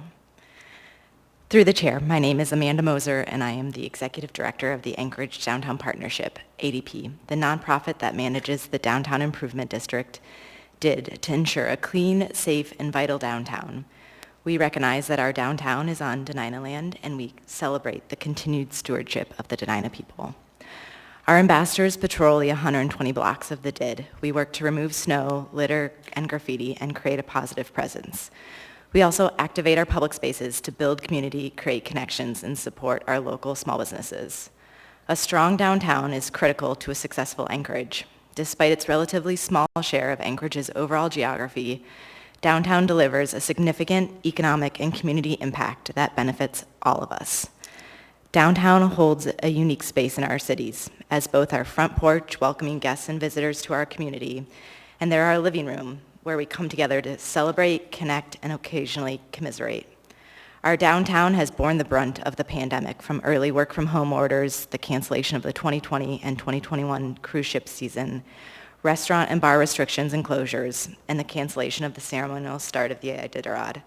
Through all these setbacks, downtown remained resilient. This spring, the roadmap to a vital and safe Anchorage, RVSA, a group of over 110 business leaders worked together to create a 3-year vision that as a result of our actions, Anchorage's economy will be open, thriving, and diverse. One of the top 3 areas of focus was activate downtown and get people there. And this summer, ADP activated downtown. We had over 120 events, bringing over 15,000 people to our city center. Free outdoor public events are good for the community, especially during a global respiratory pandemic. We know that outside is best and that we have that in droves downtown. Mental health is also a part of public health, and human beings are meant for connection. Physical distancing and social isolation was incredibly challenging on every level. This summer, we have brought our community together through live music, yoga, salsa, movies, and so much more. These events have additional returns on investment. Bringing positive activation to our downtown spaces decreases nefarious behaviors. When people come to our events, they're likely to support locally owned businesses. Last Friday night, we hosted Movie in the Park, and UAA economist Kevin Berry tweeted, "Free movie in the park turns into $35 in hot dogs, $40 in ice cream. Anchorage should have more of these things." When we bring people downtown, they support our brick and mortars. And of course, downtown is not perfect. Like any city, we are constantly working to make it and all of Anchorage a cleaner and safer place, which is the work ADP commits to every day. We keep moving our city forward from what it is to what we hope it can be. But part of building a great city is recognizing and celebrating what's already good about a place, learning what not to change so future generations know where they came from and what we value. That's what downtown does. It belongs to everybody, and it tells the story, imperfect and remarkable, of who we are. Thank you, Ms. Moser, for your testimony. Thanks. I've got a member in the queue for you. Please come back. Did you make it through? Mr. Constant. Okay, never mind. It's like perfect 3 minutes. Thank you. Are there any other members of the public who wish to speak? Please come forward. Welcome. My name is Eugene Carl-Haberman, and I live in the Matsu Valley. I follow the public process. When the public process is done appropriately, the decision made by the governing body is more likely in the public interest. Number one is I'm not against this proposal, but I'd like just to remind you of some history dealing with downtown Anchorage, going back to the days of George Sullivan, the first mayor of Anchorage. It was back when he was mayor, they believed in the idea of bringing federal, state, and city consolidations and moving those offices where? Downtown Anchorage.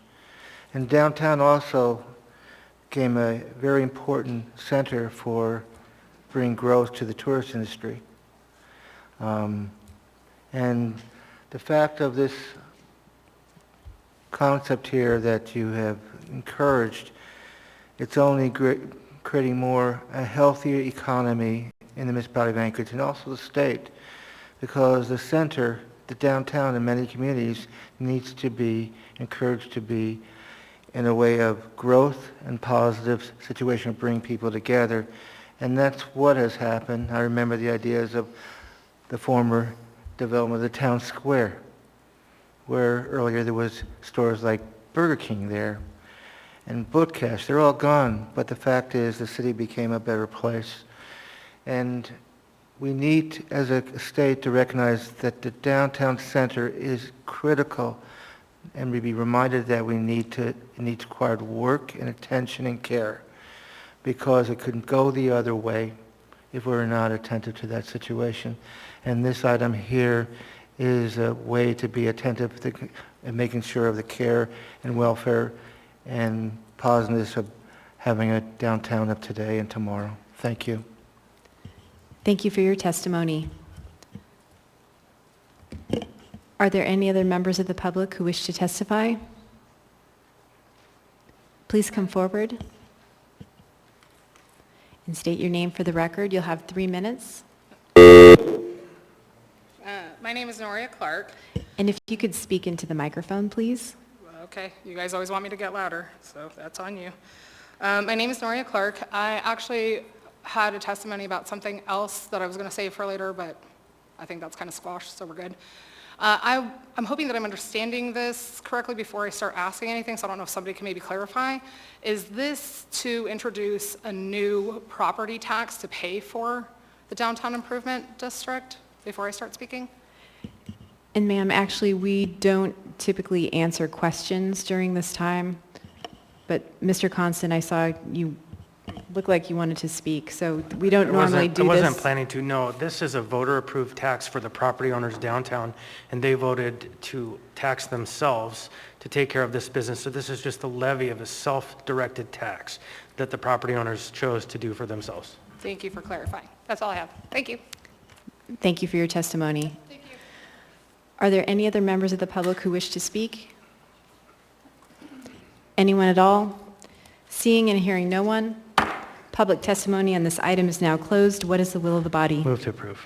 Second. Moved and seconded. Is there any discussion? Ms. Kennedy? Thank you, Madam Chair. And this might be a question for Ms. Moser, or maybe Mr. Constant wants to address it. But, you know, I was just noticing that this really is a reduction in their budget. It's a reduction in the revenues. And of course, obviously, that's based on the assessment for 2021. But I guess in a time when we've just recently started some conversations about how to improve and work on some of the problems that downtown area has been specifically experiencing due to homelessness, I just wondered if there was any real conversation about what the potential costs could be in terms of things that are going up and needing more attention versus the fact that assessments seem to be going down. So anyway, it's just kind of a general question about really what the situation might be in terms of keeping these 2021 level assessments and whether or not that's really fitting the bill for the kinds of costs and expenses that the downtown improvement district might be experiencing. Thank you. Thank you, Ms. Kennedy. Ms. Moser? Thank you, through the chair. The assessment levy accounts for about 60% of Anchorage Downtown Partnership's budget. So we are grateful for the support of the commercial property owners in the downtown area, and we use this sort of as our base foundation to leverage additional funds that sort of support our overall work. And definitely these conversations about the impacts that we are seeing downtown regarding homelessness and behavioral health concerns and stuff are a big part of the work that we do, and we are working with community partners to sort of come together and address these challenges. So. Thank you, Ms. Moser. Ms. Kennedy, do you have a follow-up? Go ahead, please. Yes, thank you, thank you. So does this concern you or not in terms of the reduction in the assessment? Thanks. I think, you know, as we've looked at the assessment over the last 10 years, you know, it has had some fluctuations, and so I think we've sort of anticipated, and especially recognizing the challenges that we faced downtown last summer with the pandemic, and especially downtown, I think we anticipated that we would continue to feel some of those impacts, you know, and our team has worked really hard to sort of punch above our weight class and find other opportunities. And I will take a moment to thank the Anchorage Assembly for supporting us through some ARPA funds, which will also help us as we navigate through this time. Thank you, Ms. Moser. Thank you, Ms. Kennedy. Mr. Constant? So Ms. Kennedy asked about concerns related to the assessment, but there are some other concerns. In particular, concern about a section of the code that talks about the municipality is not supposed to shift its responsibilities onto the downtown partnership, but it's hard to see how that's not happening. So can you talk a little bit about that at this time? Yeah, and sort of to thank both Assemblymember Kennedy, through the chair, to thank Assemblymember Kennedy and Assemblymember Perez-Verdia for allowing us to speak at the Assembly Public Safety Committee meeting a couple weeks ago. Anchorage Downtown Partnership, in collaboration with ACDA, have a partnership called the Safety First Hotline, and I think in the last maybe in the last year or so, we've really recognized that we are taking about 10,000 calls, and when we look at those calls, we recognize that a significant portion of those calls should be going to 311 or 911, and we are responding to things that are sort of beyond what we are guided and directed to do through our agreement with the municipality of Anchorage. And so we've been working closely with the Anchorage Police Department, the Anchorage Fire Department, as they roll out their new mobile health intervention. And I think sort of understanding, this additional work that our organization has taken on, and like what, as a special assessment district, are we supposed to provide as far as our services go, and where is the space where the municipality is working alongside of them providing services to. So. Thank you, and I just want to keep pointing out that if they're responding to 311 calls, essentially, 311 calls aren't happening because they're there and people know and are trained and conditioned to call them, then there is no tracking of data. Our police are data-based in their responses, so they program where the police go based on how many calls they're getting in an average day or week, month. And so I can't find a universe in which we haven't shifted our responsibility onto the partnership. And so that's a deep area of concern that we're exploring options right now. Thank you, Mr. Constant. Thank you, Ms. Moser. Seeing no other members in the queue, members may proceed to vote on the motion to approve item 14A.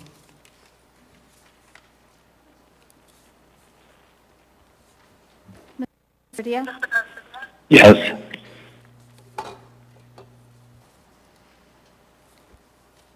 Item 14A passes 11-0. We now have before us item 14B, resolution number AR 2021-254, a resolution approving a collective bargaining agreement between the municipality of Anchorage and the Public Employees Local 71. Public hearing on this item is now open. Are there any members of the public who wish to testify?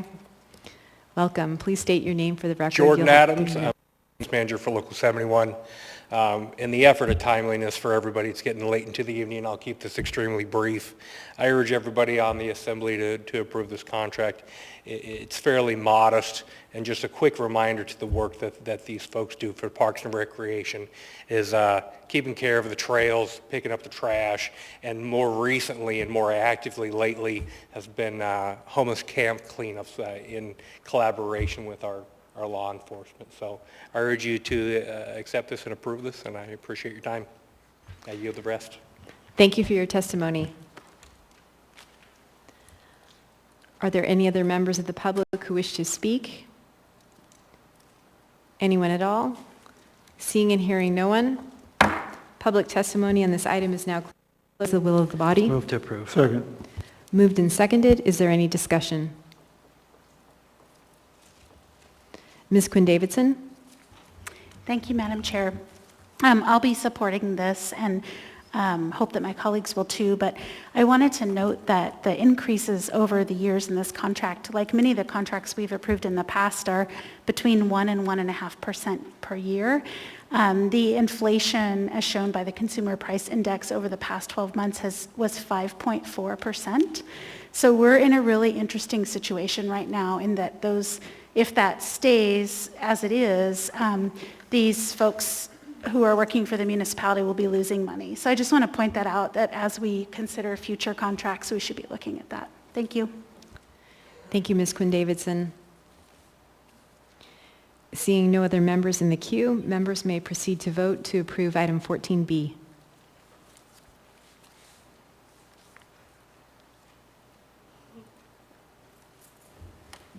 Mr. Perez-Verdia? Yes.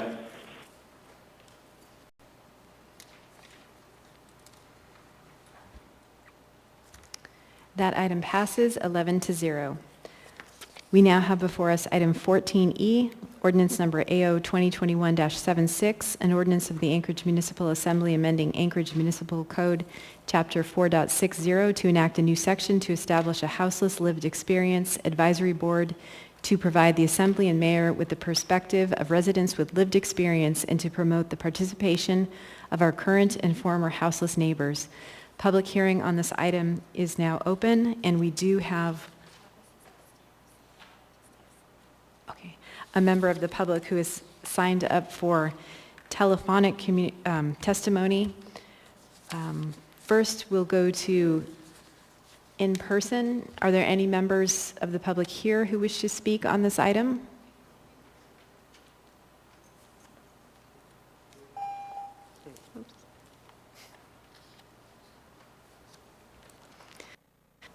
Welcome. Please come forward and state your name for the record. You'll have 3 minutes. Hi, my name is Yarrow Silvers. I'm a member of the Scenic Foothills Community Council, but I speak for myself. You probably already know what I'm going to say, so I'll keep it short. I want to thank Felix Rivera for introducing this resolution and indicate my support. It's actually kind of a no-brainer that we seek out the expertise and experience of people who have endured homelessness when trying to come up with practical and effective solutions for current homelessness. In fact, I can't really imagine that we could reach an effective and comprehensive solution that most efficiently utilizes our resources without the inclusion of people with this knowledge. I urge your yes vote. Thank you. Thank you for your testimony. Welcome. Hi, I'm Andrew Gray. I'm from Campbell Park Community Council, but I speak for myself. I want to say everything that Yarrow just said. Thank you, Felix Rivera. Homeless people should have a say in what we do for homeless people. And I think this is a great ordinance. Thank you so much. Thank you for your testimony. Hi, welcome.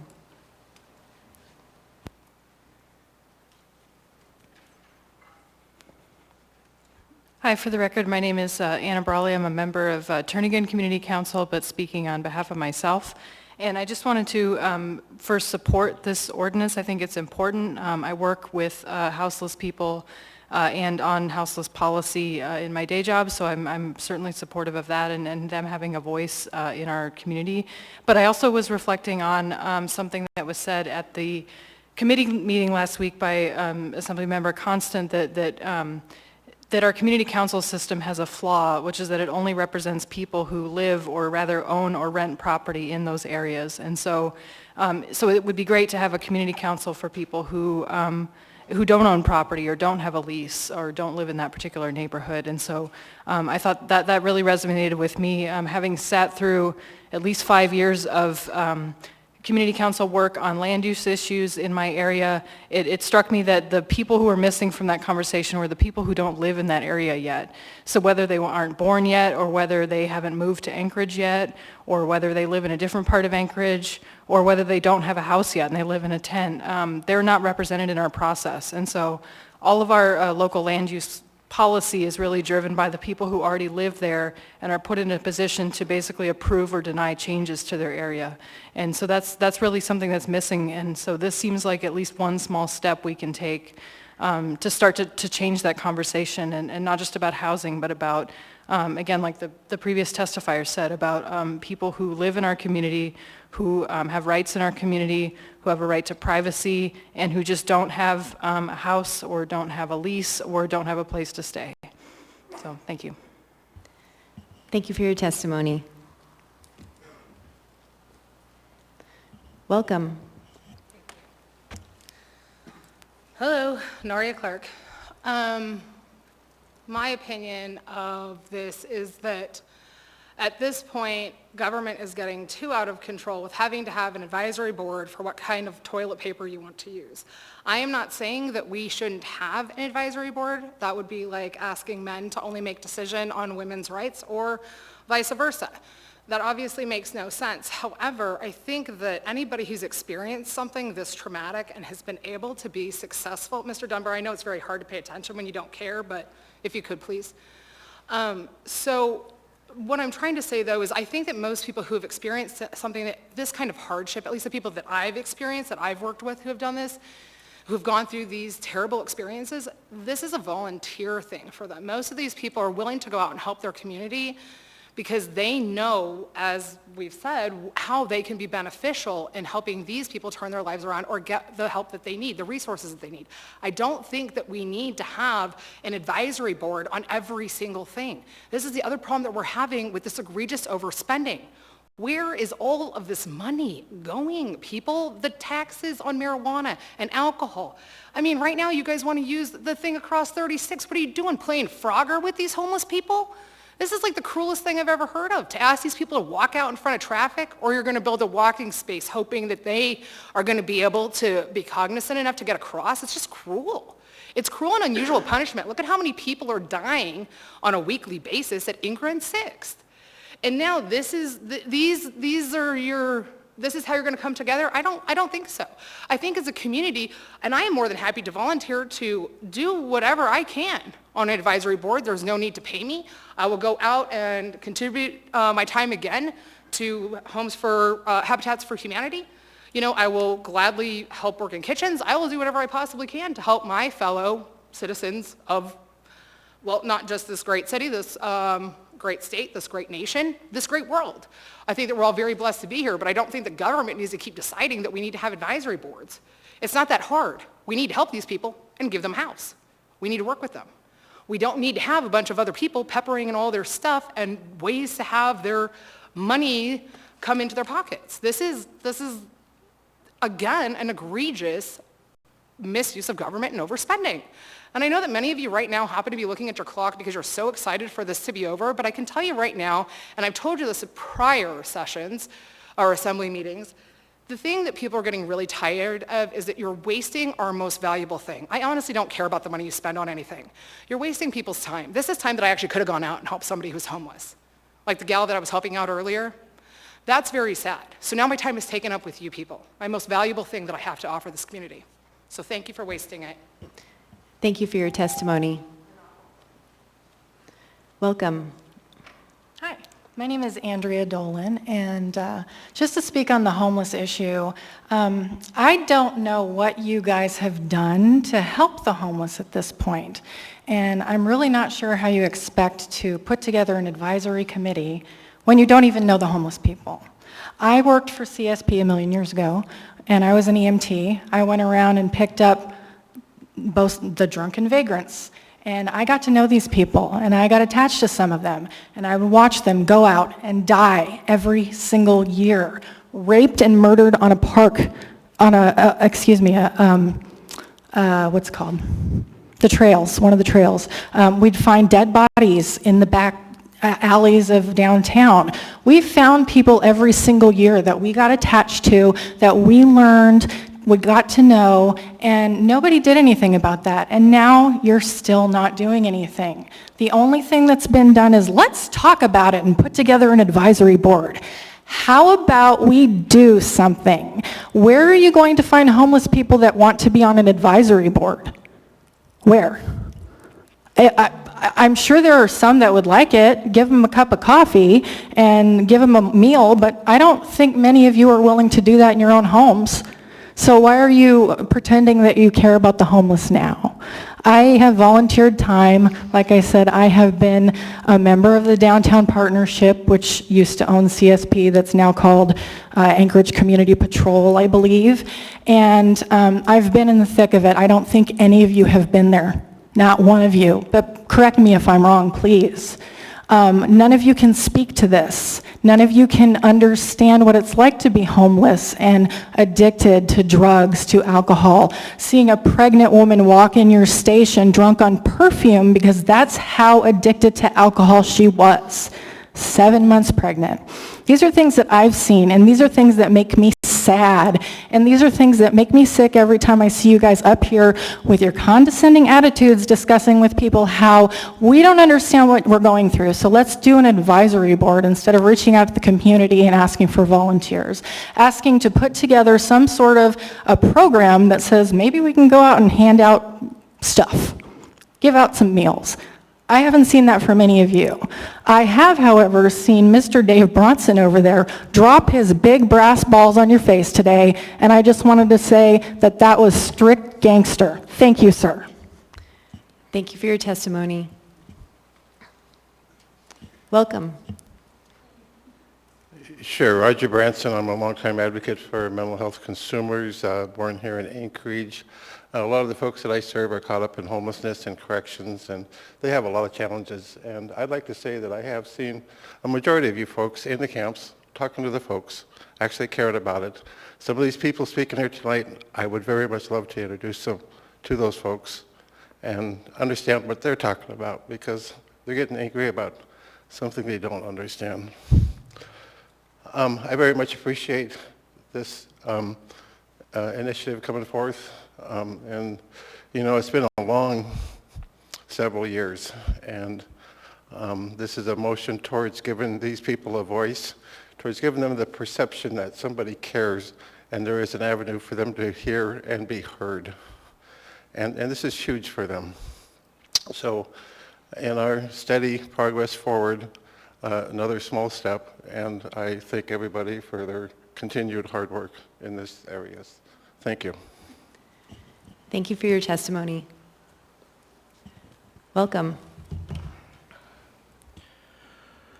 My name is Eugene Haberman. I represent myself, follow the public process. When the public process is done appropriately, decision made by the governing body is more likely the public interest. I attended meetings with the Assembly Committee on Homeless. I've addressed from time to time, remind you that you have a committee on homeless and dealing with homeless, but are you hearing from the homeless? I guess this is probably a result of my concerns that you're not including the part hearing from those very people, and then you're hearing from a distance from other people who are saying this is what they're saying at those so-called meetings. I do like to give a credit to the administration and Assembly over the years that at least you have the word homeless in your vocabulary at these meetings versus the second largest populated area in the state, the Manitoba Borough Assembly. I don't recall the last time they've used the word homeless. Homeless exists now. It's not getting any better. And with COVID, it's getting more complicated for everyone. Now, as far as setting up this so-called board, commission, I have not much hope of that because of my years of experience witnessing boards and commissions in the municipality of Anchorage. I yet to see the compliance with those laws that the Assembly and the administration failed to comply with. And you're wanting to bring people in the homeless and be on a board or commission, and the end result is who's going to give them guidance. The most recent scenario was the result of, I'll give you an example, the camera issue.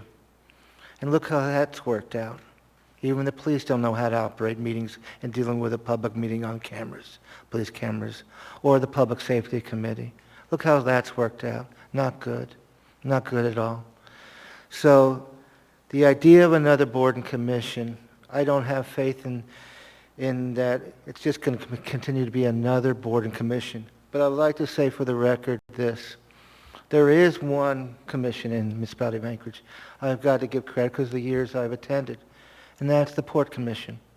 Both staff, who are very professional from administration to the next, and commission have been attentive to my concerns of open and transparency and involvement, and I see hope there. I wish it could be duplicated elsewhere, but I don't see it elsewhere. But I'm glad it's there with the Port Commission of Alaska. And but homeless issue is, we can't ignore it, but the way it's being handled throughout the state, and particularly in Anchorage and the Valley, it's being mishandled. And by setting up this concept, it's not going to work because you proved yourselves as municipality of Anchorage with not being able to do the proper management of the boards and commissions outside. Thank you very much. Thank you for your testimony. We'll go back to the telephonic list. And Mr. Turner, would you give Tiffany Hall a call, please?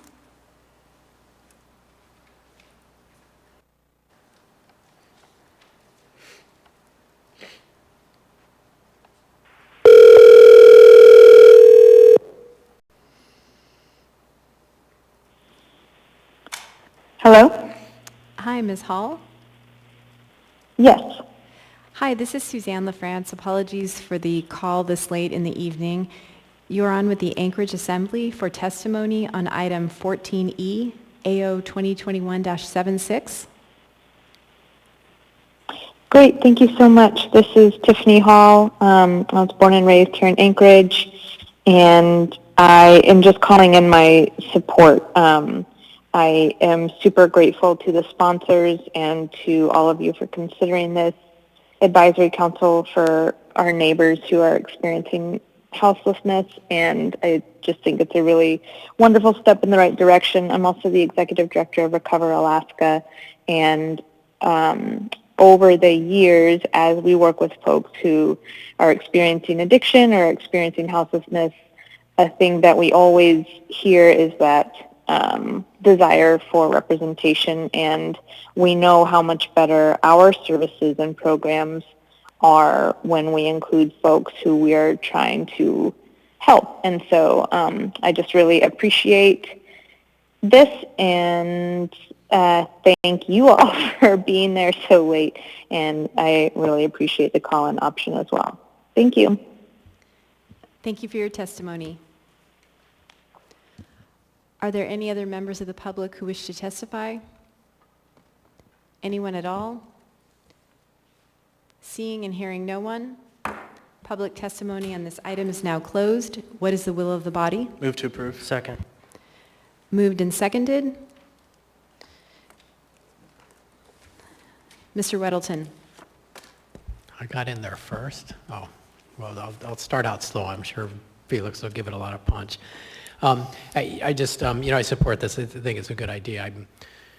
We may be challenged to get people to show up for it, but I know there's a homeless advisory committee and I think another one that Roger's involved with that are very active, so we get some of those people on it. It should be pretty good. I want to make sure a few things are clear from the comments. There are, I think, about 600 board seats in Anchorage, most of them filled, none of them paid. And it's a real credit to this town that we can get people to do that. Some of those take a huge amount of time, and very thankful of them. This is one of those, unpaid, no cost except for some staff time. It's not substantial. There's also the question, points were made that how can we do this when we don't know what they want? It's kind of why we're doing it, to get them to have a formal way to talk to us and get the information that we need. And there's also the comment that we've done nothing for homelessness. We have actually done a substantial amount for homelessness in my 5 years on the Assembly. We will do substantially more very soon. I really appreciate the mayor's keen focus on it, and it's a challenge, and we will continue to work on it. I think we'll see great improvement in the next few years. Thanks. Thank you, Mr. Weddleton. Mr. Rivera? Thank you, Madam Chair. So I don't really want to repeat myself too much today. I think I made very clear arguments as to why this ordinance is important for our work on housing and homelessness last week at the committee meeting. I want to address first, though, two of the points that I heard during public testimony. First, I think Mr. Weddleton did a great job addressing, which is the fiscal note. There is no fiscal note for this ordinance. These are not paid positions. These are voluntary. And then second, on recruitment, I actually did have a meeting planned for recruitment for tomorrow. Unfortunately, that facilitated meeting was scheduled over that meeting, so probably going to have to reschedule my recruitment meeting. But the people, I think, who have the best relationships with this particular community will be helping to recruit for this board. So I feel very confident at this point that recruitment should not be too much of a hindrance. There is a clear reason why providers, people with lived experience, and other constituent groups are excited and have lended their voice in support of this ordinance. There is an obvious gap that's going to be filled by this board. I think it's high time that we give people with lived experience a seat at the table, and this ordinance provides a mechanism to institutionalize this work and provides clear guardrails and expectations. I know that some might be skeptical, and I can understand that, and we heard some of that skepticism during the public testimony. I've tossed around this idea for a while, but delayed bringing anything forward until now. But what better timing than now to create this space? So even if you are skeptical, what possible harm could creating this board do? I suggest absolutely no harm, so I urge your support. Thank you. Thank you, Mr. Rivera. Seeing no other members in the queue, members may proceed to vote. I don't see you, but go ahead, Ms. Allard. I apologize. I might have clicked it on a different Oh, I did. Anyways, so I do have some questions, and somebody can answer them, probably Mr. Rivera. Who's going to staff this board? We're looking at individuals that are homeless, so are we going to run it with people that aren't? Because that's kind of pointless. It seems that you would have those who are homeless run their own board to have that perspective. We're in the middle of a pandemic, so my question would be, are these individuals coming to a certain location to form their board? And if not, we do a Zoom. How are they going to be able to Zoom if they're homeless? Are you going to be able to have that set up? How many other boards and commissions or advisory groups do we have to advise the homeless already? Will this be the first board made up with only homeless individuals? And let's see, the Homeless Advisory Committee, how come you currently don't have individuals that are homeless on it? And if you do, that's great. And if you do, then why do we need another board? And how many empty board and commission seats, this would be directed to the administration, do we have that have still gone unfulfilled that anybody could, well, not anybody, because they might not be approved by the assembly, volunteer to be on? I don't know who wants to start. Thank you, Ms. Allard. Mr. Rivera, would you like to start? Yeah, thank you, Madam Chair. So I addressed some of these last week, and I'm happy to do that again. So first, regarding staffing, so there's two different aspects to staffing. First, there is sort of the logistical part of things, and that will be in the legislative branch. The chair will designate someone to do that. And then the second part of that staffing is the more sort of the policy work. And I think, like I said last week, I am working with third parties who will come in to do that policy work. And, I think there is, a little bit of differentiation between... to determine our path forward. Could I get folks on the line to please mute? Thank you. Go ahead, Mr. Rivera. Yeah, thanks. So, so Ms. Allard stated a question to elaborate on third parties. And at this point, because I am not done with my discussions with these third parties, I don't really want to give you the name of who that might be. But there are third parties who are interested in staffing this, and I'm just going through the final process of getting them formally on board. So I'm happy to let this entire body know once that process is done. But regarding staffing, I think there's two aspects to it, right? There is leadership of the board and then staffing of the board. Leadership of the board will obviously be the people who are on the board, right? So it's going to be people with lived experience in leading this space and not staff that are necessarily leading this space. In regards to location, yeah, that's a really important piece here, right? We need to make sure that we have a location that's accessible and that is consistent. Those are, I think, the two main factors. We can't really change it from one place to another place to another place. It's really important that we have a consistent location. So I myself have not really delved into the specific location because I want to talk with the folks who have been advising me on this. So the Houseless Resource Advisory Council, the Anchorage Coalition to End Homelessness, and others who have been advising me on this to really figure out what the best location might be so that we can be both consistent and accessible. So from my perspective, I don't think that's going to be too much of a hurdle. I just need to work with our partners to figure that out.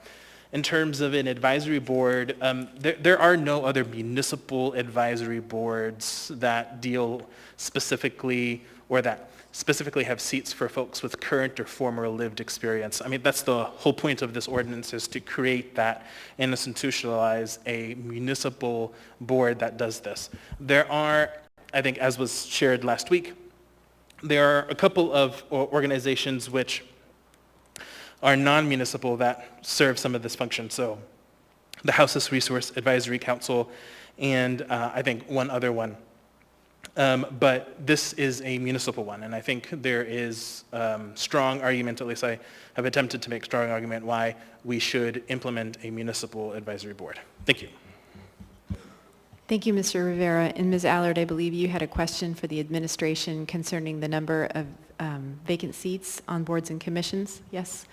Is there someone from the administration who would like to address Ms. Allard's question?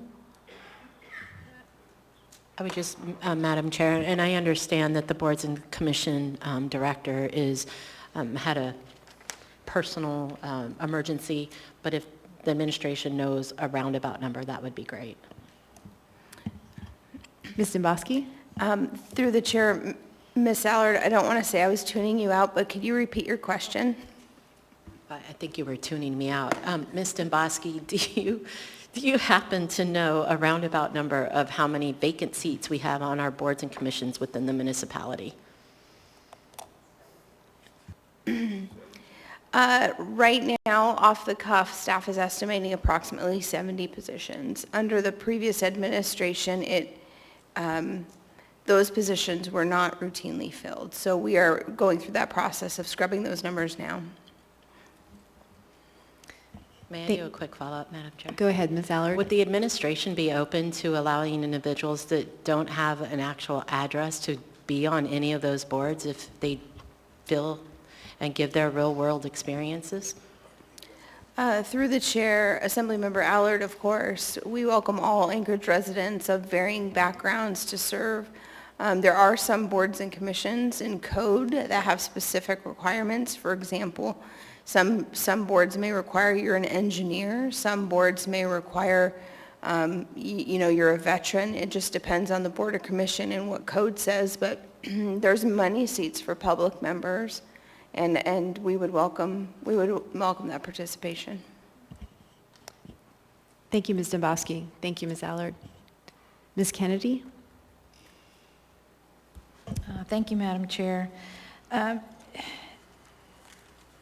Well, I appreciate kind of the conversation about this, but I'm still really challenged by this idea that that we have to have a board when I think we do have access to groups in this community that already are established.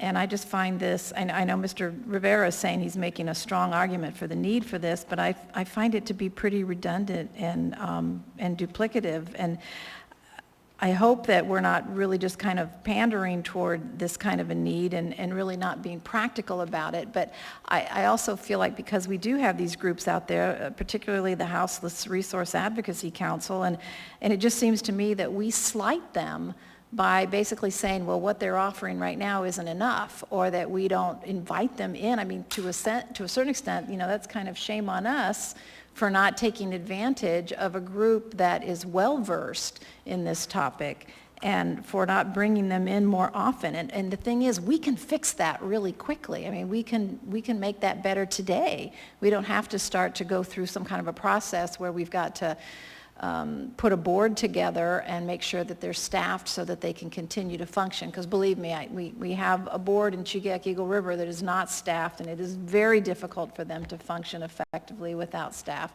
So you do have to have somebody that really can help do all the administrative portions on that. But, I'm concerned that we actually spread a lot of our volunteers and participants too thin. That we really do have people out there that have the expertise already, and we should just be taking advantage of that. So I really think we're almost trying to recreate the wheel here rather than trying to take advantage of what we know is already here, which we could do so much quicker and easier. So I guess I still, even though I know Mr. Rivera believes he's making a strong argument for the need, I still don't really see the need. Like I said, I think organizations and individuals already exist, and we just should be taking advantage of them rather than shoving them aside and using a whole new group to try to reach the same end purpose. So thank you, Madam Chair. Thank you, Ms. Kennedy. Mr. Constant? Thank you. Having individuals who are houseless sit on the Health Policy Committee might be good to have one voice there. They couldn't get probably on the Planning and Zoning Commission. I'm trying to think, there are probably dozens of boards that are fairly absurd to think that having an individual without a home on there does anything of value to the individual or the communities of people who experience homelessness. Similarly, community councils actually do allow people who are without a house to come and participate in their process.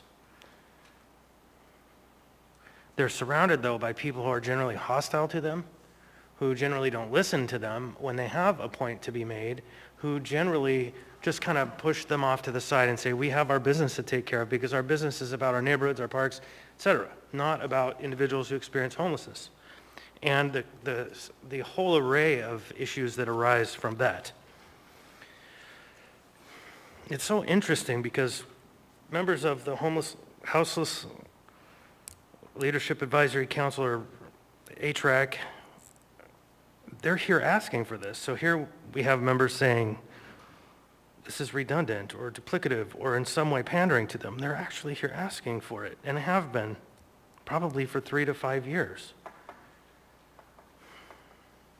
We don't slight them by creating a dedicated board that creates a dedicated time and place where members of the assembly and the administration can be, they can show up and have a dialogue with their government that's supposed to represent them, but as far as I can see, doesn't have a place for them to come speak, only has a bunch of ways for us to tell them how to be. So I'm confounded by arguments against this simple action that provides a simple pathway for people who have been left out of the conversation as long as I've been around. And so to Mr. Rivera, I take off my hat to you for fulfilling a promise that I tried to make a long time ago, but I just couldn't wrap my head around it because I had too much going on. I think the strong argument is that our government should be representative of the people. And these individuals are also the people. Thank you, Mr. Constant. I just want to point out that it is 11:44 p.m., so we have about 16 minutes left. Ms. Kennedy? Thank you. And I guess I just want to reiterate my point being that if we don't really have to create another committee, we need to just basically be inviting enough into what's already out there to let those people come in and be a regular part of the conversation. I mean, I don't think that that's that difficult at all. I think, like I said, the group exists, the people are there. I think it just behooves us to actually make the effort to give them more credit and more credence when they come in and talk, when they want to come in and talk, and particularly that we should invite them in all the time to have something be part of the conversation. Again, I don't think we need a whole new group to do that. If anything, we have slighted our responsibility to invite those folks in on a regular basis. And I think what really does concern me is the fact that if we aren't doing that right now, then why does having a special board make that any better? Why does that make the Assembly's response any greater? And I think that's what we risk, is actually having a commission where we don't really give it any more attention than we've currently given the organizations that already exist. So thank you, Madam Chair. Thank you, Ms. Kennedy. Mr. Rivera? Thank you, Madam Chair. I appreciate some of the concerns raised by my colleague, but I will just point the body to the AIM that was laid on the table for this item as a supplemental, in which it has a few various letters of support, one from HEART, the Homeless Action Response Team, one from the Anchorage Coalition to End Homelessness, one from HRAC, Houseless Resource Advisory Council, and one from the Alaska Black Caucus. There was also one that was in our email, but I forgot to add it on this AIM from the Board of Catholic Social Services, which is one of our largest providers in this arena. So I think if there was any feeling that certain groups or individuals were being shoved aside, I do not suspect that there would have been this wide level of support for the action I hope we will take tonight. Thank you. Thank you, Mr. Rivera. Ms. Zalatel? Thank you, Madam Chair. 2 points. One is this board is made up of individuals with lived experience, so that can be past or current experience of homelessness. So that's, I think, an important distinction to make, particularly when you look at some of the categories. Someone who is currently experiencing homelessness as a result of domestic violence may not want to serve, but someone who has overcome the circumstances may have some very valuable information. 2, this is an important step for us to take because it provides structure and recognition. So while there's HRAC, and I very much value the Homeless Resource Advisory Council, it is not a recognized board and commission of the municipality. So while HRAC often has prepared a resolution before. It doesn't carry the same weight coming forward to us as a community council resolution or a resolution from a duly formed board and commission. And I think that's important. It's recognition and structure, which then is also recognition and structure that it asks them to advise us. We've never been in that position. We've asked for informal advisement, but this is saying, this is important. We want your advice formally. And, you know, I can't underscore enough the importance of that. And I really thank my colleague, Mr. Rivera, for bringing this forward. It's long overdue. Thanks. Thank you, Ms. Zalatel. Seeing no other members in the queue, members may proceed to vote on the motion to approve 14E AO 2021-76. Mr. Presverdia? Yes.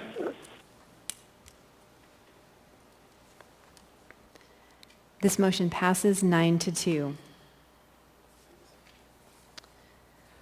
We are now at final audience participation.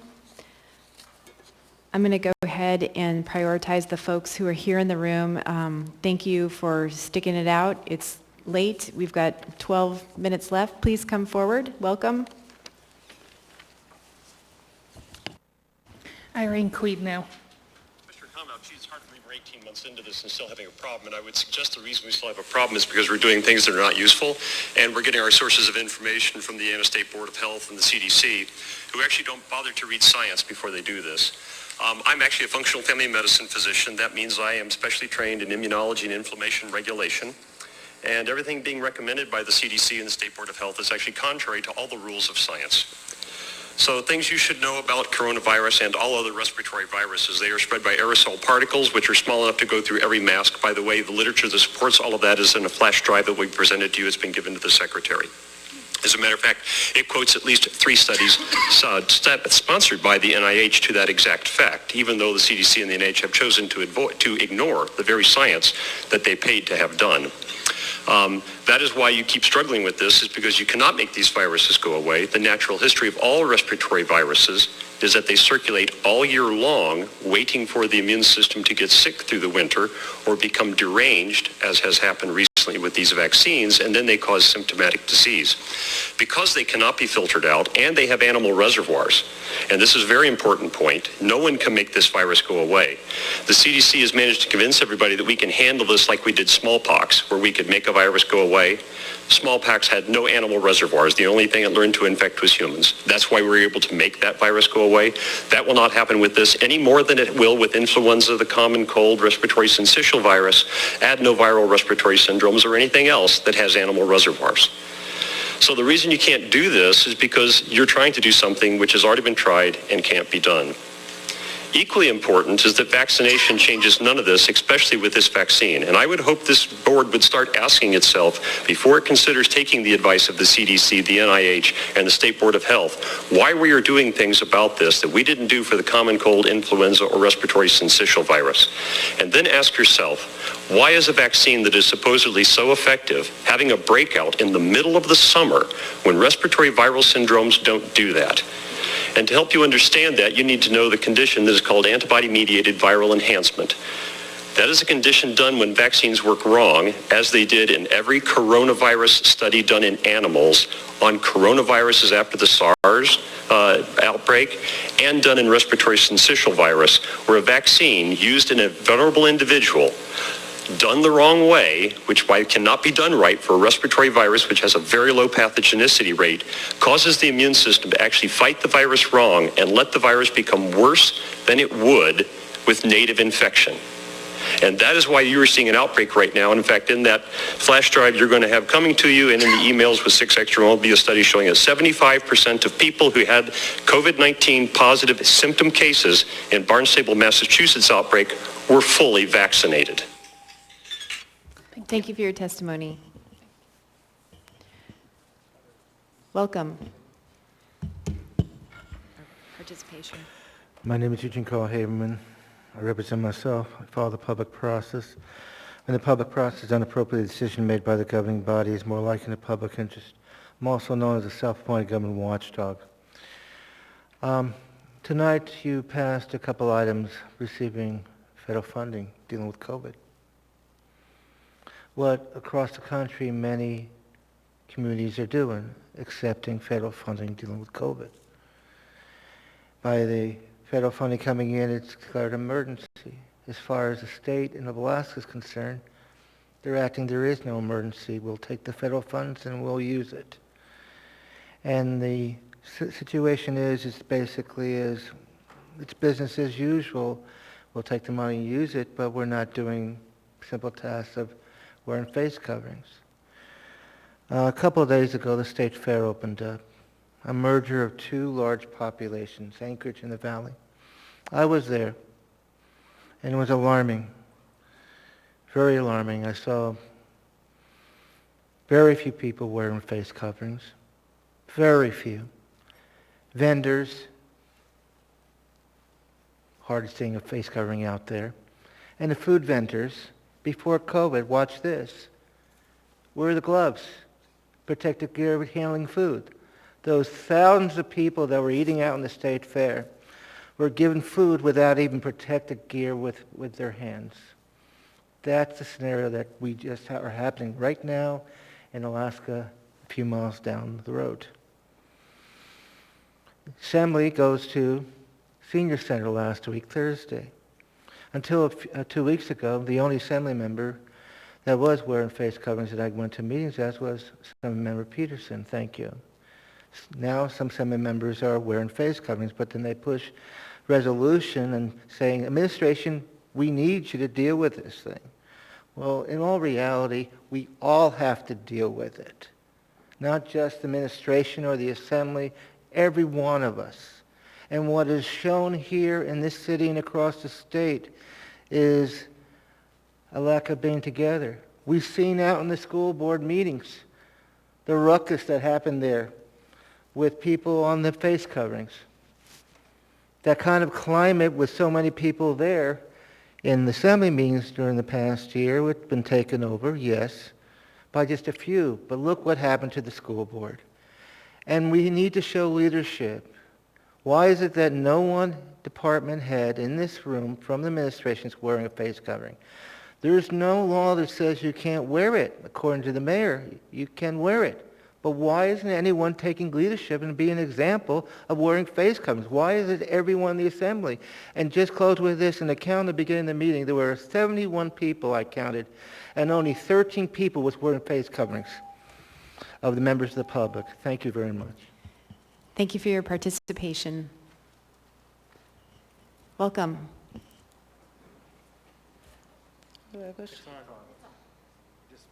This? It's off now. Thank you. My name is Michelle Martin. I'm here because I'm concerned about the experience that many people in the community that I know have of feeling compelled by their employers to receive the COVID vaccine. I and many people have concerns about the vaccine and the safety of the vaccine in their own bodies. I feel that we can't say that we live in a free society if we're not allowed to make medical decisions for ourselves. So I've heard conversation among the Assembly members this evening about encouraging employers within the municipality to be pressed even further to compel their employees, to compel their customers to comply with vaccines. Through the chair, I would encourage the Assembly and the administration to please support people's freedom to make medical decisions for their own bodies, and not to encourage employers and businesses to press their employees and their customers in terms of what those decisions are for themselves and their families. Thank you. Thank you for your participation. Is there anyone else here who'd like to participate? We have 3 minutes. Okay. I'm just briefly going to go through the queue to see if there are any last-minute comments from members. Mr. Perez-Verdilla, or around the dais. No comments. Thank you, Madam Chair. Thank you, Mr. Perez-Verdilla. Mr. Weddleton? Nothing, thanks. Thank you, Mr. Weddleton. Ms. Allard? Nothing, thank you. Thank you, Ms. Allard. Mr. Peterson? Thank you, Madam Chair. Wash your hands. If you're tired of singing happy birthday to you twice all the way through, switch to take me out to the ball game. You all have to sing it once. Thank you. Thank you, Mr. Peterson. Mr. Rivera? Thank you, Madam Chair. 3 quick things. 1, Ms. Zalatil and I will be hosting a constituent coffee this Saturday from 2 to 3 p.m. at Midtown Sagaya. 2, next Tuesday, August 31st, I will be hosting the next in a series of public transit roundtables on Route 20. So we'll be meeting early in the morning at ANMC to catch the bus, or you can watch us on Facebook Live. The subject of this roundtable is a conversation with the director. Looking forward to that. 3, on Thursday, September 9th, I will be hosting another public transit roundtable on Zoom during the lunch hour. The topic will be 2022 public transit priorities. Thank you. Thank you, Mr. Rivera. Ms. Kennedy?